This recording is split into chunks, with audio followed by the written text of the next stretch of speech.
Chapter 593. Gu? Charlton? Fails repeated in disbelief. He looked back and forth between Raphael and Gu's prison cells, trying to find a thread of clarity in his jumbled memories and thoughts. Explain. The prince restrained his emotions and stared at Raphael seriously. Now, Raphael was silent for a while. He tightened his grip unnaturally. Your Highness, even if you are from the royal family, the Secret Intelligence Department has not been clear about your intelligence rank for a long time. Explain. Thales interrupted him rudely. I am explaining. Raphael cut him off coldly. But I have to make it clear, Your Highness, that I can only reveal information that is not higher than Madman's level without breaking the rules. Madman's level? Thales shook his head impatiently. You don't have to explain the rules of the Secret Intelligence Department to me. Just explain. Raphael sneered. I'm not saying it for you to hear. The Baron Bone Man raised his arm slowly. A black crack had appeared on his forearm at some point in time. The muscle lines inside squirmed gently, hiding a strange shadow. Just like 6 years ago, Thales was immediately stunned. The prince retracted his gaze from the man's arm with difficulty and tried to return to the current topic. As you can see, this person's surname is Gu, and his name is Tang, at least on the surface. Raphael stared at Gu's prison cell gloomily. He was born in a family of officials in Main Yi of the Eastern Nation. He fell behind in his family and entered the Main Yi Royal Intelligence Department, the Dark Row Guards. Gu Tang, Black Row Guards. Thales' gaze changed. You mean he is a secret agent of Main Yi? Raphael nodded, but shook his head. He is a former secret agent, at least according to the information we obtained. Former? Thales looked at Gu's prison cell. He suddenly realized that he knew nothing about this prisoner who gave him shelter and a meal 6 years ago. Raphael's forearm tightened unnaturally, but his expression did not change. He continued to speak tirelessly. 19 years ago in Xilan City, a member of the Chun royal family launched a coup in an attempt to suppress King Yao Hao, who had just ascended to the throne. During this period, the Dark Guard was split into 2 factions. The commander Lin Do, who was loyal to King Yao, won the battle. He took over as the commander of the Dark Guard and cleaned up the mess, killing all the traitors in the guard. Yao Wanghao, Lieutenant Qing. The unfamiliar and distant term crossed the ocean and entered Thales' mind. He could not help but frown. But Raphael obviously had no intention of stopping to explain for the prince. Gu belonged to the faction that stood on the wrong side. He concealed his identity and fled to the Western Peninsula. He worked as a peddler, craftsman, mercenary, and other jobs. After the Bloody Year, he took root in Dragon Cloud City. He took advantage of the ruins and gaps left after the consecutive wars between Extet and Constellation to wander around and work as an intelligence peddler. Thales took a deep breath and averted his gaze from the metal door of the prison cell. What's that to you to us? Raphael's lips curled up into a cold smile. Later on, we found out that during the years he was in Dragon Cloud City, Gu did more than just his old profession. The Baron Bone Man stared at the iron bars on the cell door. Aside from buying and selling information, this Far Easterner's business also included acting as an intermediary for various major forces and mediating conflicts. And for some conflicts that could not be mediated but could not be ignored. When he said this, Raphael's gaze turned cold. He would find an assassin. An assassin. Thales tensed up. Wait. Dragon Cloud City, Gu, intelligence peddler, assassin, 6 years ago. The teenager slowly connected the clues from many years ago. His expression gradually changed. That's right. Raphael sneered as he observed Thales' expression. 6 years ago, in Dragon Cloud City, under King Nuven's power, the underground forces were in a state of disunity. Gleeward controlled the streets. Vlad ran amok in the black market. Khmu Union profited from the people's lives, and there were countless other factions. Their relationships were complicated, tangled, and chaotic. And Raphael raised his chin at Gu's cell door. Your friend from the Far East used 10 years to gradually take over the dirtiest and most dangerous business. He became the biggest and most convenient contact for assassins in Dragon Cloud City. Thale's eyes slowly widened. From street thugs and fugitives to Shadow Shield and Assassin's Flower. He had connections and was familiar with all of them. He bought lives with one hand and sold them with the other. He could be said to have hidden his abilities well and had eyes and ears all over the world. Shadow Shield. Assassin's Flower. Thale stared fixedly at Gu's cell. His gaze never wavered, but his gaze had changed. If Gu is the biggest intermediary for assassins in Dragon Cloud City, then 6 years ago, in the next second, Raphael expressionlessly stated what Thales was worried about. Chapman Lampard. Back then, the Archduke of Black Sand region found Shadow Shield through Gu. Both sides colluded and formed a partnership. Thales turned his head around stiffly. The partnership between Chapman Lampard and Shadow Shield. Their middleman is Gu? He could not help but recall when he was young. He and Little Rascal hid in the carriage, shivering, and watched the Archduke of Black Sand region talk to Stake. But Raphael had not finished speaking. In the end, due to how troublesome the target was, Gu used his trump card and contacted the most powerful and terrifying assassin in the world. He relied on his sinister and dangerous killing blade to break through the heavy defenses of the White Blade Guards in the chaos brought by the calamities, and took the head of the Born King. At that moment, Thales froze on the spot. Raphael narrowed his eyes slightly. And do you know who that is? The corridor fell into a dead silence. After a long while, Thales exhaled laboriously. Yes, Raphael sneered. He did not care about the prince's extremely unpleasant expression. He knows how to contact a regicide family that fled without a trace after the Bloody Year. This alone is enough for us to imprison him until he dies of old age or confess. Thales did not speak. He just clenched his left fist. His fingertips swept past the scars on his palm, which had been cut by the police countless times. But this is not the first time. Raphael continued. At least, in Gu's account book, flying Locust Blade is not the first business that you're involved with. Thales tried hard to digest the new information and looked up. In the next second, Raphael's gaze turned cold. 6 years ago, Your Highness, when you went to the north as an envoy, you and the kingdom's wrath were surrounded by Lampard's Black Sand region army under Broken Dragon Fortress, and you were bombarded by the Mystic Gun Unit. Who do you think used a variety of communication channels to help Archduke Concré Poffert of Beacon Illumination City find an assassin who could even instigate the Mystic Gun instructor, so that he could get what he wanted and watch you die in Lampard's army? Mystic Gun. Thales frowned.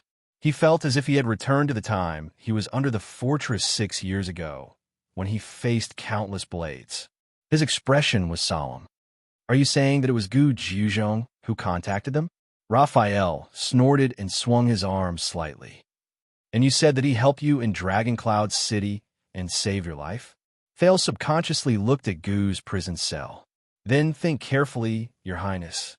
At that moment, although Raphael's tone was as relaxed as ever, his words were filled with a darkness that no one knew about.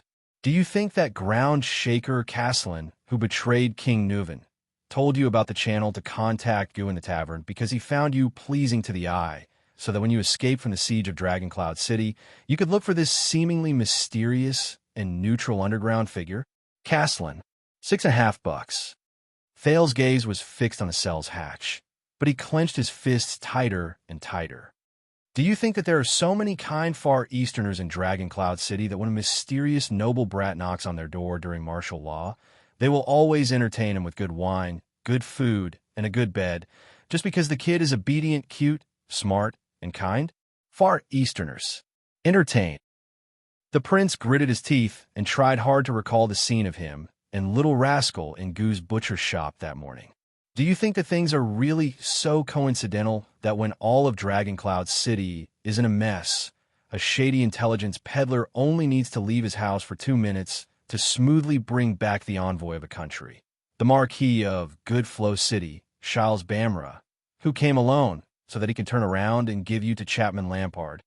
Intelligence peddler. Shiles. Raphael's words were as sharp as blades.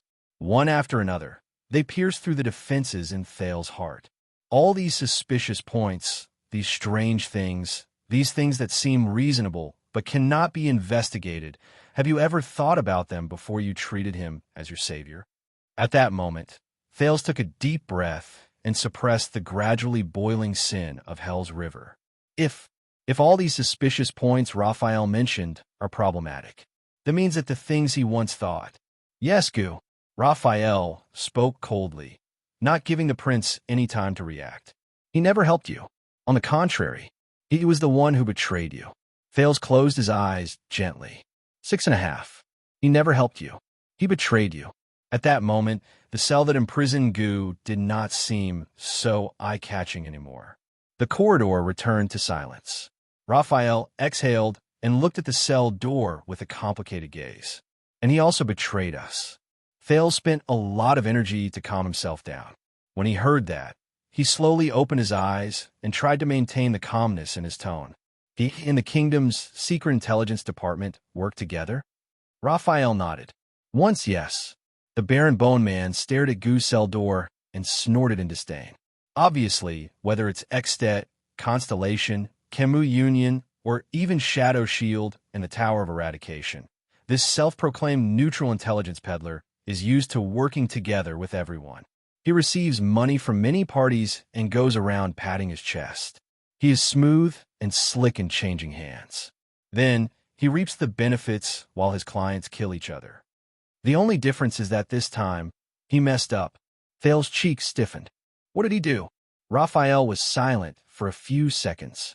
As you mentioned, Karen Booker was one of the few wise intelligence officers in the kingdom's secret intelligence department. His death was a loss we could not afford to bear. And when we abandoned the headquarters in Dragon Cloud City 6 years later, we were more or less affected by this. We had no other choice. Thales exhaled, trying hard to expel the gloom and frustration from his heart. What happened? Raphael shook his head and glanced at Gu's cell. This is also what we want to figure out. From his mouth, Thales stood quietly on the spot. His emotions were complicated. Raphael, on the other hand, sighed and regained his relaxed and indifferent attitude. Just like this, Your Highness. Even in the face of the seemingly conclusive past, there are still too many unknown and terrifying details hidden in the dark. So, when you turned the tide in Heroic Spirit Palace 6 years ago, Your Highness, you were in high spirits. Raphael sighed with emotion. Don't forget that on that day, outside Heroic Spirit Palace, the members of the kingdom's secret intelligence department were also fighting against the enemies in the shadows and the invisible battlefield. Even if it was just for a page of paper, a paragraph of text, or a signal to give you and the kingdom a chance to win. Booker was one of them. Thales' gaze shifted. The prince's ass. This name is funny, isn't it? Raphael turned around and faced the dark corridor that seemed to have no end. His eyes shone with a faint light. However, all of them were survivors of the Dragon's Blood project that changed the world 6 years ago. After the kingdom's secret intelligence department fought against King Nuven, the secret room, the White Blade Guards, Chapman Lampard, Shadow Shield, Chemu Union, and other enemies, they fought against each other to the death. They were the only survivors among the corpses and sacrifices on the ground. Thales raised his head in surprise. And we don't tell you certain information, not because we don't trust you, but because you can't discard your burdens like us, forget yourself, and wholeheartedly devote yourself to the dark and dirty mission to complete the goal. Raphael narrowed his eyes and gestured at Gu's cell. Even if you think you owe your target your life. In this case, if you insist on knowing only a little, you will only stray further and further, lose the ability to distinguish the truth, and be led by the nose by others. Discard your burdens and forget yourself. Thales frowned slightly. You're not us, Thales. You should live under the sun and the blue sky. Raphael sighed. It was rare that he did not use honorifics, but called the Duke by his name. Let us face the boundless hell. At that moment, his dark red eyes were incomparably sincere. But what Thales remembered was the different faces Raphael showed to the wine merchant Degori, the blacksmith Gibbon, the nobles of Blade Edge Hill, and Belisha in the interrogation room. There was a long silence in the corridor, until the prince spoke again. His voice was hoarse. Then how do I know that the people who lead me by the nose are not you? Raphael froze for a moment. When you truly sit on that seat, Your Highness. Raphael's smile faded. When you truly can decide everything in the world with a word, when you can decide everything in the world with a finger, when you have full control over the goals, missions, operations, budgets, development, and future of the kingdom's secret intelligence department, you will know. Thales listened to this seemingly familiar sentence expressionlessly. But unlike in the past, this time, he did not refute it. In a gloomy mood, Thales followed Raphael out of the maze-like underground corridor, passed through many checkpoints, and left the main residence of the Secret Intelligence Department's manor through the main gate, returning to the place where they first got off the carriage. But Raphael frowned. You call for someone to pick you up? Thales, who was in a daze, snapped out of it. What? But the prince was also stunned. There were 2 carriages parked in front of them. One was the carriage they used to come from Renaissance Palace, but the other, Your Highness. As a familiar shout rose, a short and strong man dressed in the uniform of the royal guards jumped down from the driver's seat of the carriage. It was Commodore, the protector who had once sparred with Thales in Mindy's Hall. Your Highness Thales, you are indeed here. Commodore was drenched in sweat, but when he saw Thales, he still perked up and bowed to greet him. I am here on orders from Officer Mallows to serve you. Thales was a little puzzled, but Raphael and the coachman from the Secret Intelligence Department in the other carriage stared coldly at Commodore, who appeared before them. Their expressions were hostile. It's fine, Thales said when he saw this. He is one of my men, a member of the Star Lake Guards. Raphael snorted softly. Are you sure? Thales pursed his lips and walked forward. Commodore, the prince sorted out his terrible mood. Shouldn't you be in Mindy's Hall? Why are you here? Commodore moved his wary gaze away from Raphael. Officer Mallows gave me an order before I entered the palace, Your Highness. He asked me to keep an eye on one thing. If there is an accident, I am to slip out of Mindy's Hall, gather my men, and come here to receive you. To avoid inconvenience to you. Mallows, inconvenience. Thales seemed to have realized something. He turned around and cast a glance at Raphael behind him. The Baron Bone Man was silent for a second. In the end, he tactfully retreated. Thales turned his head around and asked for the main point. You said an accident? Not long after you and the officer entered the palace, Your Highness, Commodore hesitated a little, but he still told Thales the truth. The people from the Flag Bearer Division came. Flag Bearer Division. Is it one of the 6 divisions led by Vice Guard Captain Vogeltalone at the banquet? What are they doing here? Thales was slightly puzzled. What do you mean? Commodore carefully observed Thales' reaction. You know, the person leading the team is the 2nd Flag Bearer Gaitan. They did not allow any explanation and immediately sealed off Mindy's Hall. They detained everyone and said that they want to conduct a full investigation. Thales was shocked. What? Sealed off? Mindy's Hall? Why? Commodore forced a smile. Gaitan said that it was because of the accident at the banquet yesterday. Thales exhaled stiffly and painfully. As expected. This again. They said that our dereliction of duty meant that there was a loophole in the security or even a mole. This might endanger the prince's safety, so they needed to conduct a thorough investigation and audit from top to bottom. Commodore sighed. He was a little dispirited. The investigation by the Flag Bearer Division was very. Jonvald was interrogated for 2 hours before he came out. He did not look too good, and Morgan was practically tied up before he went in. Korsta was even suspected to be a foreign spy. Stone told us to obey and not resist, but Ness almost fought with them. Penal Officer Patterson wanted to use his status to plead for mercy, but Gaitan was famous for being shrewd and ruthless in his work. He did not give face to anyone. Thales' eyebrows furrowed even tighter. In any case, it was a huge operation. The Jadestar Private Army, the Nobles Affairs Office, and the Inner City Police Station were also there. I suspect that there were even people from the kingdom's Secret Intelligence Department among them.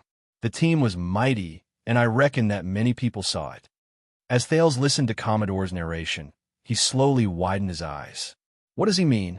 Mindy's Hall, the residence in the capital given to the Duke of Star Lake by the king. Locked down and investigated? Thales exhaled and tried his best to unclench his fists. He tried to understand the current situation. How did you sneak out? I used to work in the inner-city police station, Your Highness. Commodore's gaze was a little evasive, as if he was not too willing to talk about these few relationships. There were a few police officers who were in charge of locking down the perimeter. I was acquainted with them. Praka could have sneaked out as well, but Gaitan had an old grudge against him when he was young. He kept a close eye on him, and I reckoned that he would not let him have an easy time. Commodore looked behind the carriage. The only person I could find was Glover. He left in the morning because he was punished to recuperate. The people from the flag-bearer division were very unhappy about this. Thales frowned a little. Glover, right after he finished speaking, a familiar figure appeared from the other side of the carriage. Your Highness, first-class vanguard of the Star Lake Guards, the strong zombie Glover came before Thales in full armor. His expression was stern. We should immediately return to the city. I keep feeling that there is something on the other side of the carriage staring at us from the forest. It harbors ill intentions. When he saw the vanguard he was the most familiar with, Thales was completely at ease. But he immediately frowned and looked at Glover's back. But your injuries, Glover shook his head. He pulled open his collar and revealed the bandages inside. It's fine. My power of eradication can alleviate pain. And Glover swung his arms, and his eyebrows furrowed in a barely noticeable manner. Lord Mallows, he was merciful when he whipped me. It's as if he knew that this would happen, and he still needed me. Thales was slightly stunned, but he immediately remembered what Mallows said to him in the morning before he explained the temple and imperial style. Has no one from Renaissance Palace come yet? I guarantee you that they will definitely come, sooner or later. Thales suppressed his terrible mood. He understood something and asked, what about Doyle? Was he also whipped by Mallows on purpose, so that he could be released from Mindy's Hall to avoid trouble? Glover shook his head. No, I've seen it. Doyle's injuries should be real. He was beaten badly. Firstly, after what happened yesterday, the Doyle family is at the heart of the storm, Glover thought quietly. Secondly, Lord Mallows is probably very vengeful, especially after Doyle called him Tormund Jr. during the banquet while he was drunk. So, Mallows knew that this would happen. Thales' words interrupted Glover's thoughts. He entered Renaissance Palace with me. Where is he now? Commodore, who was by the side, answered, Will, an acquaintance of the flag-bearer division, owes me a favor. He just sent me a message to tell me that Lord Mallows is still in Renaissance Palace. He hesitated for a second. He is with Vice Captain Talon. Thales exhaled. I understand now. So, Tormund Mallows is my favorite personal captain, even if he predicted the current situation. At this moment, he could not even protect himself. The flag-bearer division. The Prince sighed Vogel Talon. How courageous. Commodore and Glover looked at each other. Thales turned around and called out to Raphael, who was a distance away. Raphael, do you know about this? The Baron Bone Man walked closer. Thales noticed that his eyes had been disguised into another color. Under the hostile gazes of the two royal guards, Raphael revealed a friendly smile. What is it? Thales glanced at him and snorted coldly. Nothing.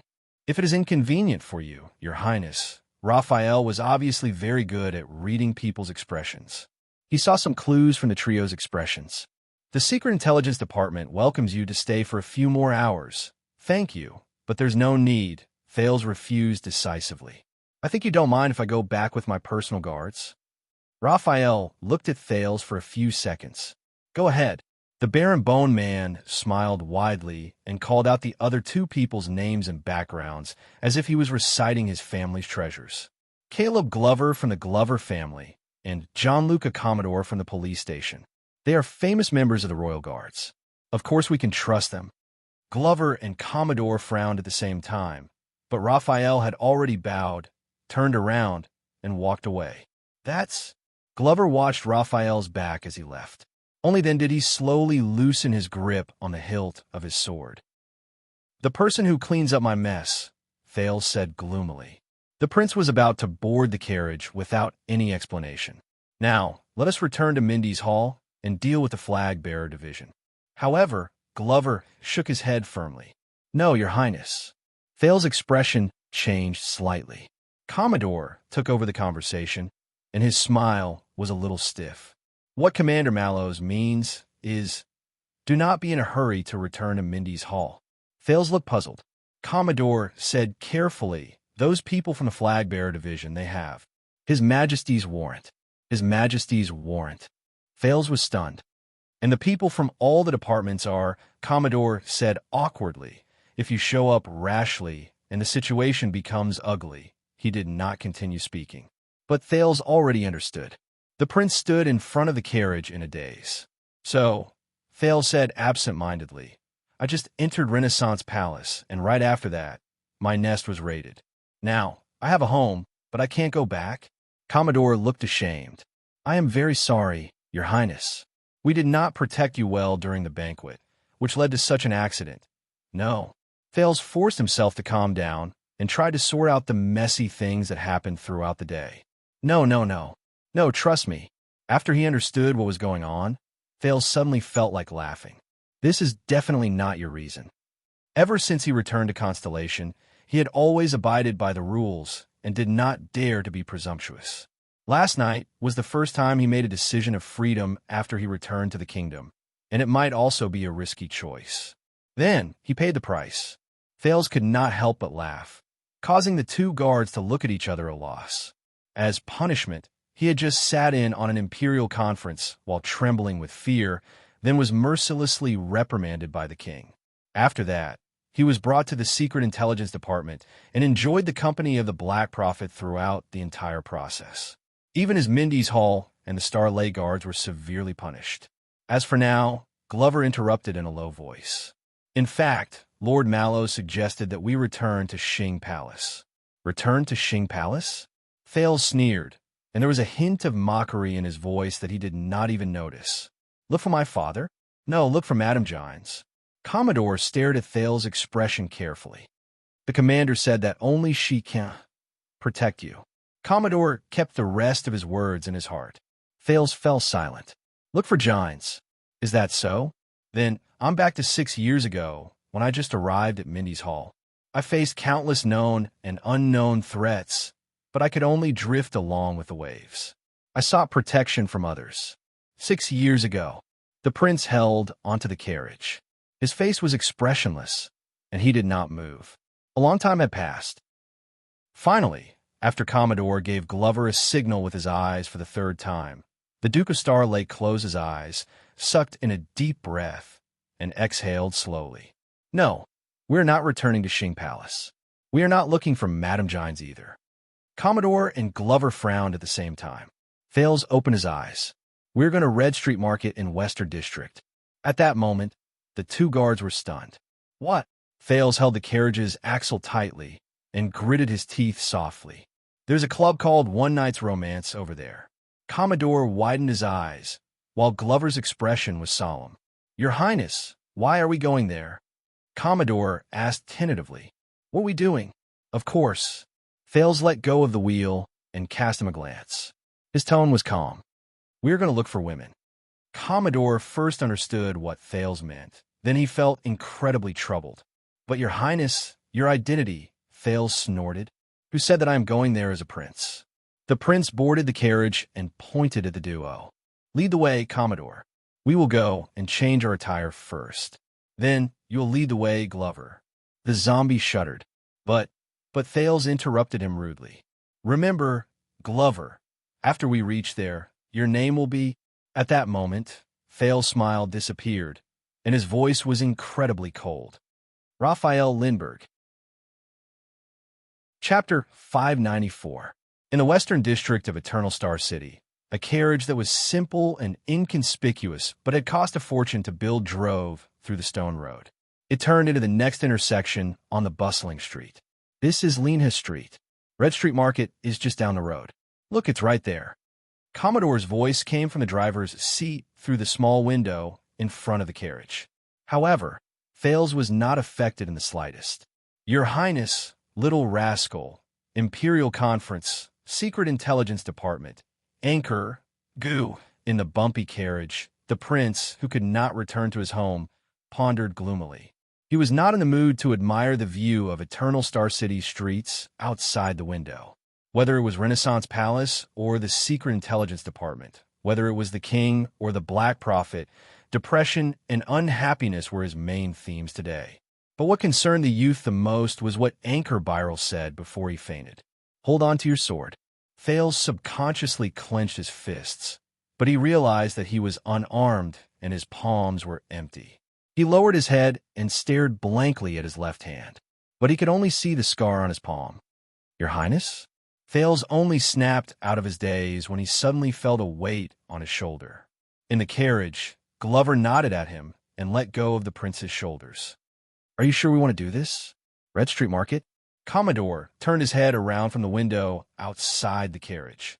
If Officer Mallows finds out, he had a troubled expression on his face. Glover's expression did not change, but his eyes expressed the same concern. Thales adjusted the collar of his newly changed clothes and sighed. These people, even if he had the title of Royal Guards or Star Lake Guards, even if he was the second Prince come Duke of Star Lake, the second most respected person in the country. However, be it Commodore or Glover, or even Doyle who had the best relationship with him at the moment, they still had doubts about him, right? As for Mallows, "You're right, then." Thales remained silent for a second before he turned his head and shouted towards the empty window. "Do you have any objection, Mallows?" Glover and Commodore were both stunned. "Mallows? What do you think?" He knocked on the wall of the carriage and pretended to listen for a while. Looks like the prince turned his head around and looked at the stiff Glover and the resigned Commodore. He spread his arms in regret. "He has no objections." Glover's eyebrows twitched, but he did not say anything. Commodore could only put on an unnatural smile and turn back to drive the carriage. Their carriage slowly entered the main road of Red Street Market, joining the other carriages and passers-by. Outside the window, it immediately became lively. Greetings, hawkers soliciting customers, cursing, and so on. It drew Thales' attention from the past back to reality. If one did not look at anything else, Red Street Market was probably no different from the other affluent parts of the Western District. Wide main streets, neat houses, alleys that extended in all directions, and crowds of people jostling each other. However, the number of entertainment venues here was unmatched by other places. Taverns, hotels, gambling dens, theaters, street stalls, and roadside shops that specialized in good stuff. Of course, there were also the various clubhouses that Red Street Market lacked. As he stared at the street outside the window, Thales could not help but feel a little dazed. When he was still a child beggar, Thales had snuck into Red Street Market more than once to look for business. Of course, it was in the evening when it was busier and safer. It should be known that beggars were as sensitive to fixed territories as cats and dogs, gangs, and even countries, even if they were just trying to make a living under different gangs. But at that time, the child beggar Thales was mixed in with the crowd. He was either pushed around, bullied, or looked down on. This was the first time he sat in a carriage and strolled around Eternal Star City as a normal citizen or even a noble guest. Commodore lifted the reins and whipped his whip. His work experience of protecting important people had given him the skills to drive a carriage. He shuttled through the streets, ignoring the small brothels and even the prostitutes in the surrounding area. He went straight to his destination. Along the way, they met many men. Some of them welcomed and sent them off with great enthusiasm. Some of them were new arrivals and were at a loss. Some of them were impatient when they called out to their friends. Some of them were shy and reserved. Some of them were dressed simply and furtively. Some of them were dressed fashionably and acted elegantly. Some of them were rushing around with important matters, and some of them were strolling leisurely and laughing. There were also many women on the street. There were procuresses with fake smiles, women who were busy washing, female workers who were covered in dirt, female servants who were in a hurry, poor girls who dressed up like boys and ran errands all over the street, noble women who came to take their husbands home with anger written all over their faces. There were even noble ladies who sneaked out of their carriages and hid behind handkerchiefs and fans as they looked outside with flushed faces. Thales and his carriage blended into the crowd. It was inconspicuous and did not stop along the way. Soon, it drove into the central area and entered a group of houses with luxurious decorations and shining signboards. "Hey, sisters, we have guests. Look at that carriage. It's made of good materials." The scent of hell's river surged, and a delicate voice instantly entered Thal's ears. "Go and put on your makeup. Tighten your corset. Oh my God, what kind of perfume is this? Go and wash up. Damn it, who took away my sexy lingerie? That's a secret handmade design by Zavik Taylor. Be more heroic. Delicate beauties are no longer in fashion nowadays. Everyone likes tough ones." In an instant, the three people in the carriage were like bees who had strayed into a bush of flowers. They bumped into the most eye-catching scenery in the entire Red Street market. All kinds of beauties. Thales subconsciously gulped. This carriage, it must be some young master who sneaked out. It's too early. It's not even evening yet. Looks like he's in a hurry. They were all over the houses on both sides of the main road, under the porches, on the balconies, in the alleys, behind the windows, hiding in every corner that one could not notice, but that was clearly there. Most of them were in the prime of their lives, and they were beautiful and alluring. He must not want others to know that he came at this hour. Ha! Let me guess, he's someone who likes to swallow swords. Then let's wake Tony up? No, he served 3 men last night. His front and back are hurting. He can't even walk. Let him sleep for a while. Then I'll tighten the bandages and change into men's clothes. Bah, men's clothes are easy, but do you have a lower part? How do you know I don't have one? Maybe it'll be bigger than his. Then let me try first. Hey, oh, you're really coming. Let go. I'll scratch you to death, you little be asterisk t-sich. Haha. Fake. We'll never become men. So what? I'm pretty good like this. Besides, the men here aren't as big as us. Is that so? Let me see. Maybe I rubbed them until they were big? Hey, you're still. It took me a lot of effort to tighten the strap of my underwear. Thales blushed as he listened, trying his best to keep a straight face. Some of them were elegant and noble. Some had seductive bodies and sexy temperaments. Some were seductive and captivating. Some looked pitiful and delicate. Some were charming and enchanting. Some were dignified and elegant, and some were as cold as ice. Some of them revealed their true faces in a flash, earning the guests' attention and cries of surprise. Some laughed and covered their faces as they shrank back, evoking sighs of anticipation and disappointment. Some wantonly hooked their fingers lightly, stirring up the fervor and madness of the men. Maybe it's that lover of yours? The one who gave you the family emblem and said he's coming to marry you? You're so annoying. Just another heartless man who's greedy. Or a silly old man who's been blinded by love. They were like the beautiful elves in the forest in fairy tales, hiding here and there, appearing and disappearing. Sometimes they appeared. Sometimes they were mysterious. Sometimes they were passionate. Sometimes they were cold. Sometimes they were affectionate. Sometimes they were indifferent. Sometimes they were pure and holy.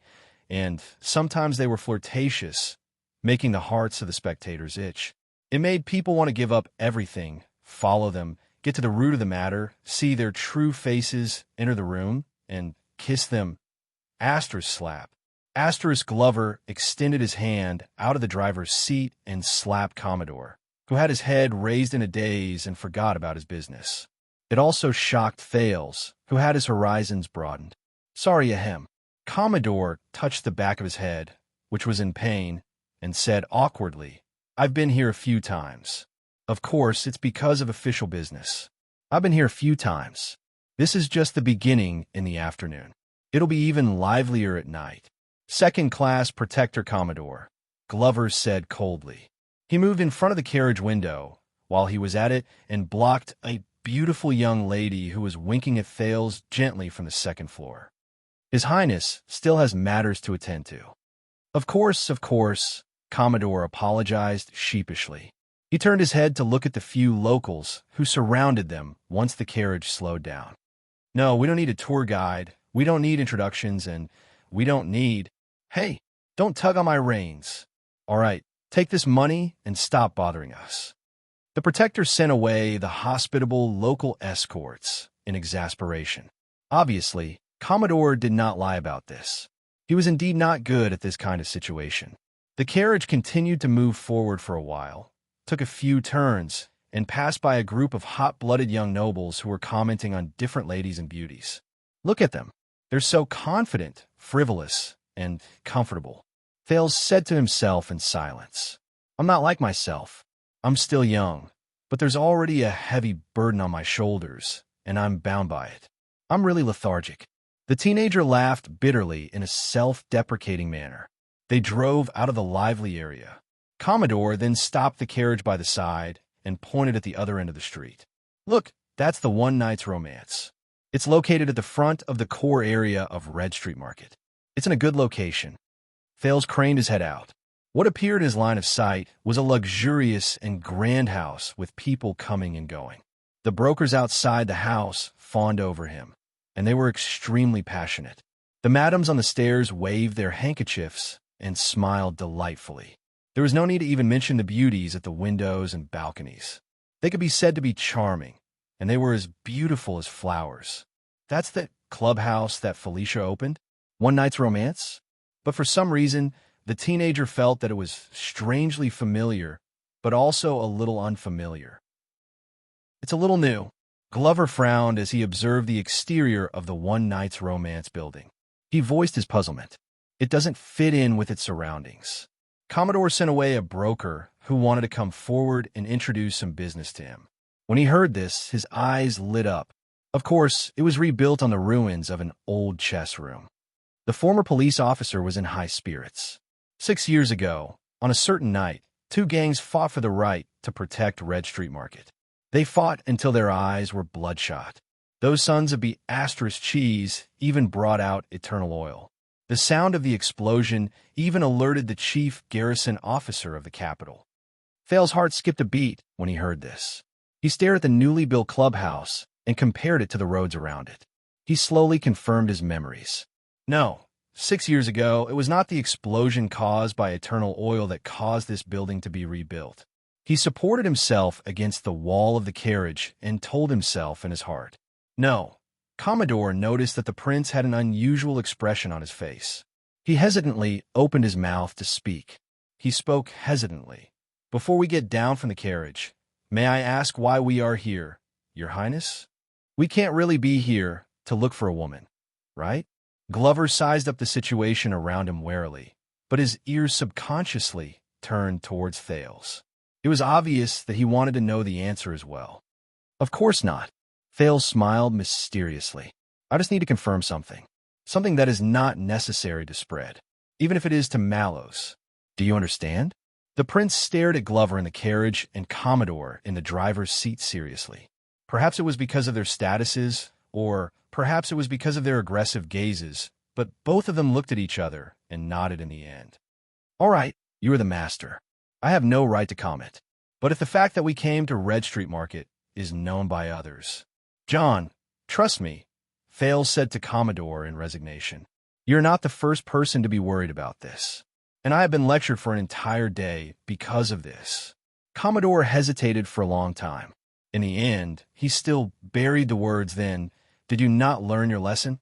in his heart. He jumped down from the driver's seat and opened the door for Thales. He then focused on the rather promising task of accompanying the prince to run away from home and seek pleasure. No. Glover extended his hand in time and pressed down on Thales, who was about to get down from the carriage. We cannot go there directly. It is too obvious, regardless of whether it is His Highness' age or our temperament. The zombie stared at the crowd, coming and going on the street warily. We will be recognized. Commodore quirked his eyebrows and put away his expression that said, I am the protector here. Oh, they have already recognized us. Thales was puzzled. Glover looked at him. The former police officer pointed at the street with a habitual expression. I'm not talking about His Highness status, but this is Red Street Market. All the people on the street, regardless of whether they are child beggars on the street, doormen of clubhouses, coachmen, or helpers in pastry shops, have been living in Red Street Market for a long time. Their eyes are sharp, and they have long recognized that this is a carriage from a wealthy family. Glover's expression was solemn as he thought quietly. But Commodore changed the topic, and he became relaxed. But you do not have to worry too much. Many nobles and children of officials will come here to seek pleasure. Of course, it will be livelier at night. In fact, I am willing to bet that Protector Doyle is definitely more familiar with this place. Thales exhaled. If only Doyle was not whipped. Commodore tried his best to dispel the duo's worries, but Glover still looked wary. He did not let down his guard at all. It was as if after he entered Red Street Market, he turned into a suspicious beast. Thales looked at their expressions, quirked an eyebrow, and nodded. All right, but we might as well keep a low profile. The prince stuck his head out of the carriage and pointed at the One Night's Romance, which was located diagonally across the street. When we go in, can we not cross the main road and not go through the main entrance? For example, Thales looked at the street, which was bustling with activity and filled with customers. Go through the back door? Commodore scratched his chin. Theoretically, we can go around a lower city district and enter Red Street Market from another direction. Then, we can go through the back door. This way, we can avoid the crowd, but I strongly suggest that we do not do this. Lower City District. Thales frowned, while Glover's face was filled with suspicion. Even though the security of Western District and Lower City District is under the responsibility of the Western District Police Station, forgive me for being straightforward, but their jurisdiction and authority only goes as far as Red Street Market. Among the 5 police stations in Eternal Star City, Western District has always been the worst. There is scum everywhere, and they collude with each other. Every year, a few corrupt police officers and patrol members will be caught. Commodore put on a disgusted and disdainful expression, especially Lower City District. I am not doubting our ability to protect His Highness, but that place is not safe, and it is easy to cause trouble. At this moment, Glover suddenly raised his head. His eyes shone brilliantly, and he stared outside the carriage. Be on guard. The zombie's entire body tensed up, as if he was facing a great enemy. It shocked Thales and Commodore. What's wrong? Both of them followed Glover's gaze and looked at the clubhouse across the street. One Night's Romance. It was only then that Thales realized that at some point of time, there were quite a number of people around One Night's Romance. Most of them were dressed simply, and their gazes were cold. They were pacing back and forth as they sized up their surroundings. Something is not right. Commodore also noticed that something was not right. He instinctively closed the carriage door from the outside, leaving only the window open.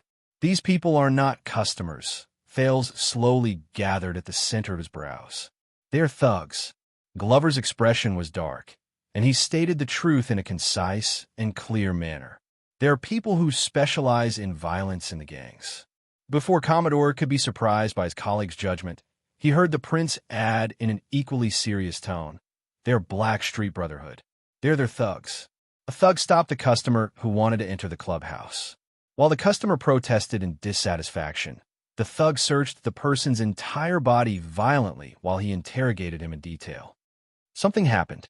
Thales cautiously stared at the crowd outside the clubhouse, whom he was once very familiar with. The people inside and outside the carriage were silent for a while. Commodore gulped. Maybe they are here to watch over the business? Honestly, this is normal. Not just that. Thales' voice rose. Glover and Commodore turned to him at the same time. Thales' gaze moved to the surroundings of the clubhouse, and he became even more serious. They're not just thugs. Look at the surroundings. The helpers and apprentices in the various shops, the runners and child beggars on the streets, and even the hawkers and peddlers by the roadside. They're not in a normal state. Under Thales' reminder, Glover and Commodore did what they were supposed to do. They carefully observed the situation at the end of the street, and their expressions slowly changed. Commodore returned to the driver's seat and asked with uncertainty, "Are they frightened by the gangs?" "No." Thales shook his head, and he became even more certain of his thoughts. "Because they are also from the Brotherhood." Commodore turned his head around in puzzlement. "What?" Thales searched through his past experience on the streets and made a guess. Out of interest or habit, these people are actually the Brotherhood spies, and they are happy to pass information for them. Obviously, they have also been instructed and reminded to pay attention to the movements around them. Commodore said solemnly, Were they deliberately trained by the Brotherhood to be like this?" "No." Thales shook his head. because this is their original appearance. The Blackstreet Brotherhood was not born in the void. Instead, it originated from desperate people who had nowhere else to go. From the very first day, they were deeply rooted in the communities of the people at the bottom of society. Under Commodore and Glover's puzzled gazes, Fales said airily, "In the worst places, if you are in a difficult situation, unable to continue living, miserable, and struggling to survive, the Brotherhood is one of the ways out for you. There is no need for disguise or cover-up. Everyone lives their own lives. When there is a need, you will consciously and tacitly inform the members with the black ribbon tied around their arms and provide them with convenience." What he thought of the past, Fales became slightly absent-minded. Glover and Commodore exchanged a surprised glance. They were rather surprised by the prince's knowledge. "Jean, you said that one night of amorous encounters was established after the gangs fought against each other?" Fales asked cautiously. "Yes. 6 years ago, the scumbags from the Brotherhood and Blood Bottle Gang fought each other. They brought disaster to Red Street Market, causing the important people to not be able to visit the brothel." Commodore suppressed his questions and vigilantly observed the thugs who were gradually increasing in number. "I heard that the Western City Police Station intervened and forced them to stop fighting. 6 years ago, Red Street Market, the Brotherhood and Blood Bottle Gang. Stop fighting." Fales' frown deepened. "Your Highness, what should we do? Are we still going?" Fales raised a finger and gestured for them to be quiet. "Let's wait and see." While the two were puzzled, the teenager took a deep breath, closed his eyes, and summoned the sin of Hell's River. He instantly activated Hell's senses, especially focusing on his ears and hearing. Soon, footsteps, collisions, friction, moans, coquettish laughter, curses, messy and disorderly noises came from the opposite corner of the street. At the same time, they assaulted Fales' senses. But after experiencing the journey in the desert, Fales, who had grown a lot, skillfully adjusted the range of the sin of Hell's River. Like calming an untamed beast, he did not let his overly sensitive senses hinder him. At the same time, he filtered out useless noises. Only the most crucial conversations were left. Did Blood Bottle Gang do this? The voice of a thug from the Brotherhood traveled into his ears. There was indignation and eagerness in his voice. "I don't know, but if Lyric finds out, I really want to see his expression. I heard that all the sleepless have been transferred here." Fales turned his head slightly and searched for other focal points. Very soon, he found the truth. "Who dares to kidnap people in our territory? Is it a cop?" "It's possible, but I heard that the big cop in Western City has an agreement with us. Boss Morris is back. I heard that he is very angry. He personally brought people to Fantasy Blade and Red Viper to ask for the person. No, Blood Bottle Gang refuses to admit it. The situation is very ugly. Damn it. Are they going to fight again?" "How long has it been since the ceasefire?" Fales slowly grasped the key information. "It could also be done by foreigners who don't know the ropes. You know, bandits and whatnot." After the prince returned to the country, many foreigners came to the city, from the top to the bottom. Damn, Prince. Wouldn't it be fine if he just stayed in the north? All he brought back is trouble. Fales' mood became more solemn. At this moment, another voice entered his senses. "They found her. Felicia, she's still alive." Fales' eyelids twitched. "She came back on her own. It was a false alarm. My younger brother said that she did not look well. The moment she came back, she kept asking to see Lady Lance. No matter who did this, they do not want us to have an easy time." "Kidnapping. Felicia." Fales opened his eyes. "I think I know what is going on. They are pissed off." Under the strange gazes of his two subordinates, Fales looked at the signboard of Amorous Night and sighed in his heart. "Then, Your Highness, we—" Commodore asked tentatively. Fales looked at the team of thugs surrounding Amorous Night and shook his head in disappointment. "No. Obviously, when the kingdom's secret intelligence department kidnapped Felicia from this place, they did not consider keeping a low profile at all. The Brotherhood has been poked. At least, they can forget about getting close today. At least, they can't get close in a low profile." In his disappointment, Fales leaned against the carriage. More conversations traveled into his ears. "I am Redmore. Boss Morris has ordered us, sleepless ones, to guard the territory of Red Street Market for the next few days. Reduce the number of customers received by half. Strengthen the sentries. Pay attention and see if there is anyone following us these few days. Wait, how long has the carriage at the corner of the street been parked there? Let's go and take a look. Thales wanted to hear more, until he came to a realization with a jolt. They're talking about us. This is bad. When Glover saw quite a number of thugs walking towards them warily and suspiciously, his expression changed. He knocked on the driver's seat. "Protector Commodore, I think they have noticed us. Get ready to run." Commodore was shocked. He looked at the thugs from the Brotherhood who were getting closer and calmly dug out his pockets. "It's okay. I brought my previous police officer badge, as long as—" "No," Glover interrupted him. His tone was firm and solemn. "Those are the Brotherhood, not Blood Bottle Gang. They don't care, and it is not convenient for us to reveal our identities." Commodore frowned. The thugs were getting closer. Quite a number of people looked at Commodore, who was wearing a cloak and hiding himself in the driver's seat. Glover is right. We cannot be held back here. Let's go immediately. Thales made his final decision. We'll talk about it another day. At that moment, hey. At the other end of the street, among the thugs who were getting closer and closer, the leader called Redmore spoke to their carriage. "Guests over there, aren't you coming over to play?" Commodore and Thales' expressions changed slightly. "Do you know that one-night stands are on sale today?"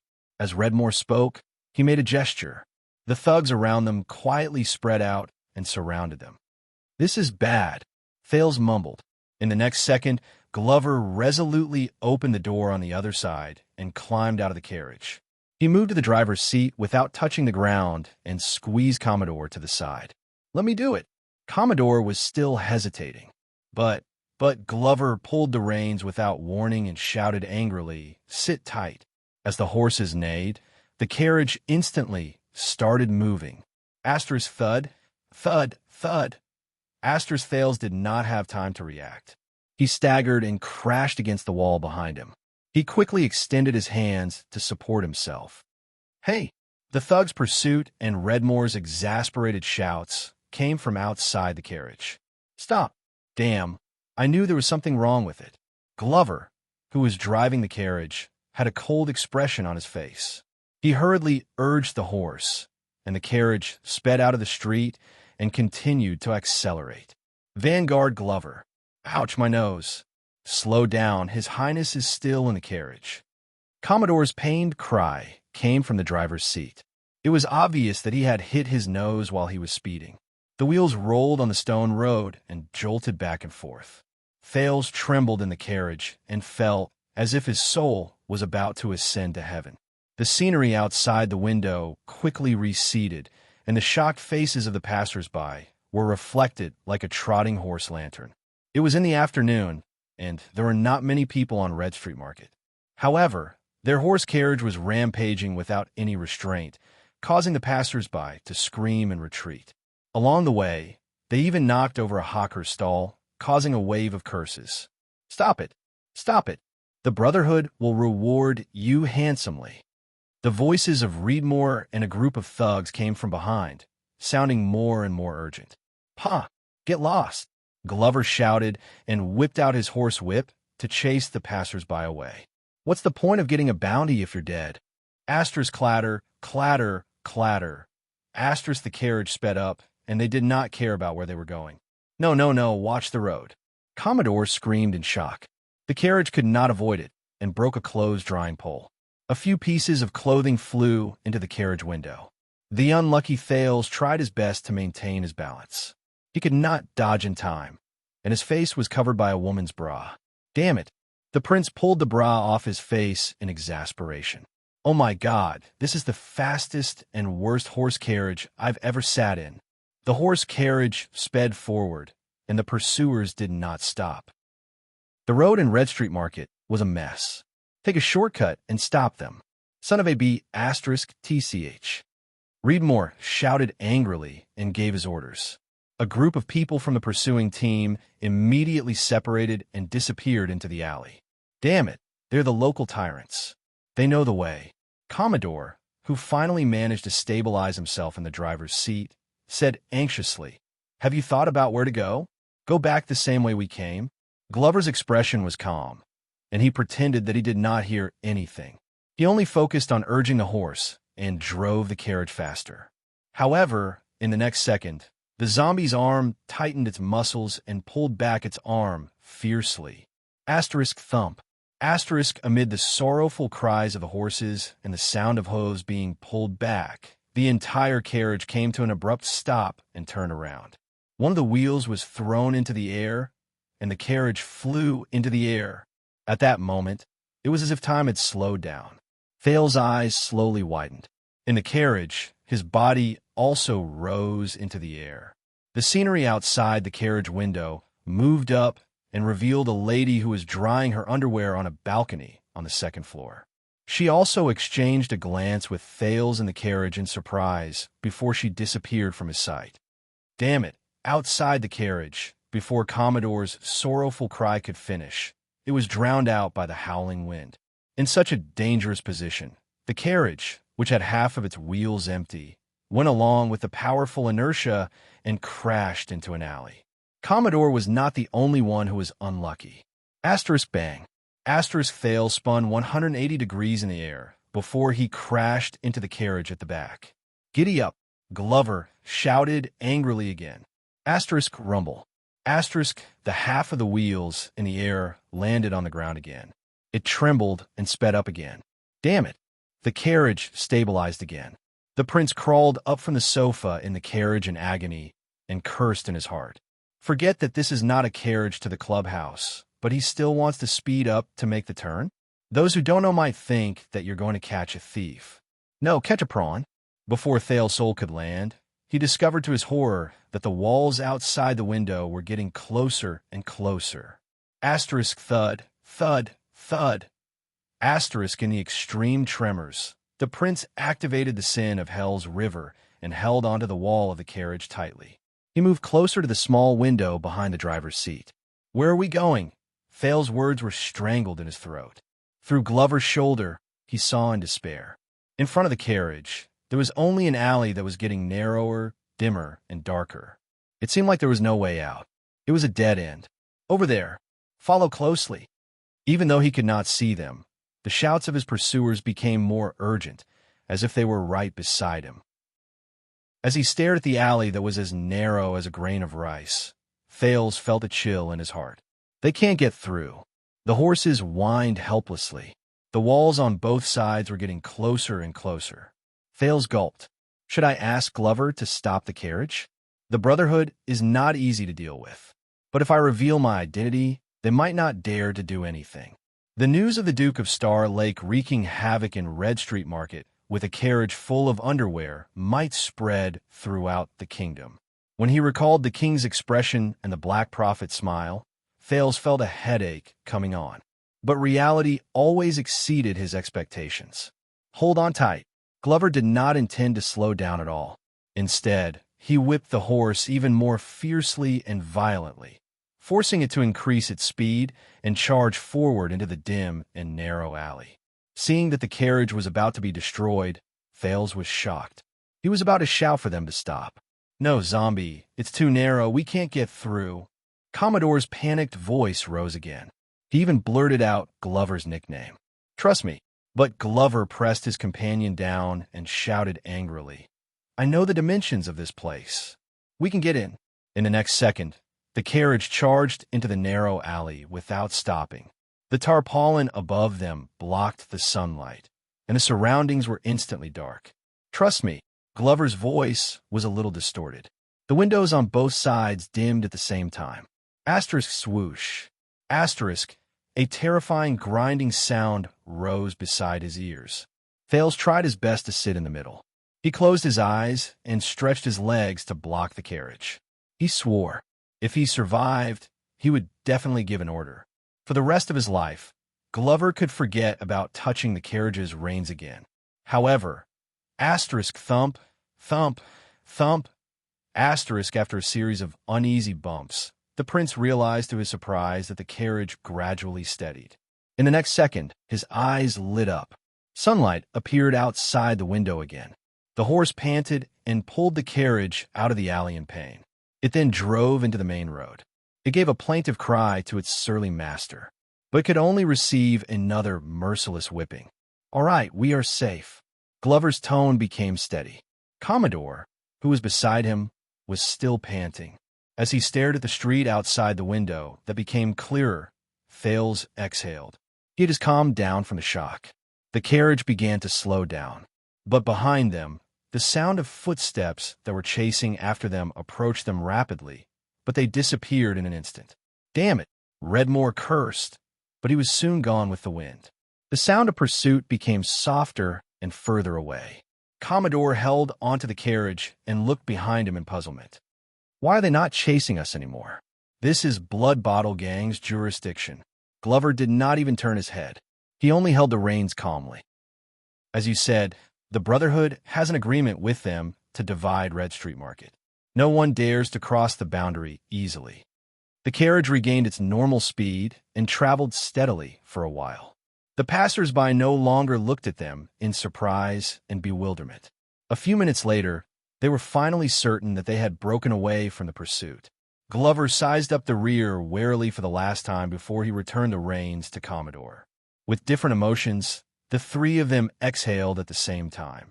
But Vanguard Glover, once he regained his ability to think normally, Commodore was the first to ask a question.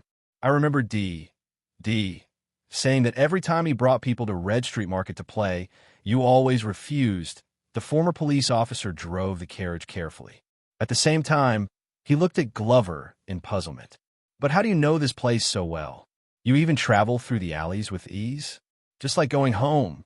Commodore suppressed this sentence in his heart. Thales did not say anything, but he also moved closer to the small window and looked at Glover. Glover's expression did not change, but the teenager keenly noticed that the zombie's arm was slowly tightening around him with his held senses. Because Glover stared at the street expressionlessly, and his words came to a halt. A few seconds later, the zombie closed his eyes and exhaled, as if he had given up on something. Because I grew up here. At that moment, Thales and Commodore were both stunned. It's here. Glover opened his eyes when he faced their puzzled gazes. His tone was dejected, and his expression was solemn. Red Street Market. At that second, Glover stared at the main road of Red Street Market quietly.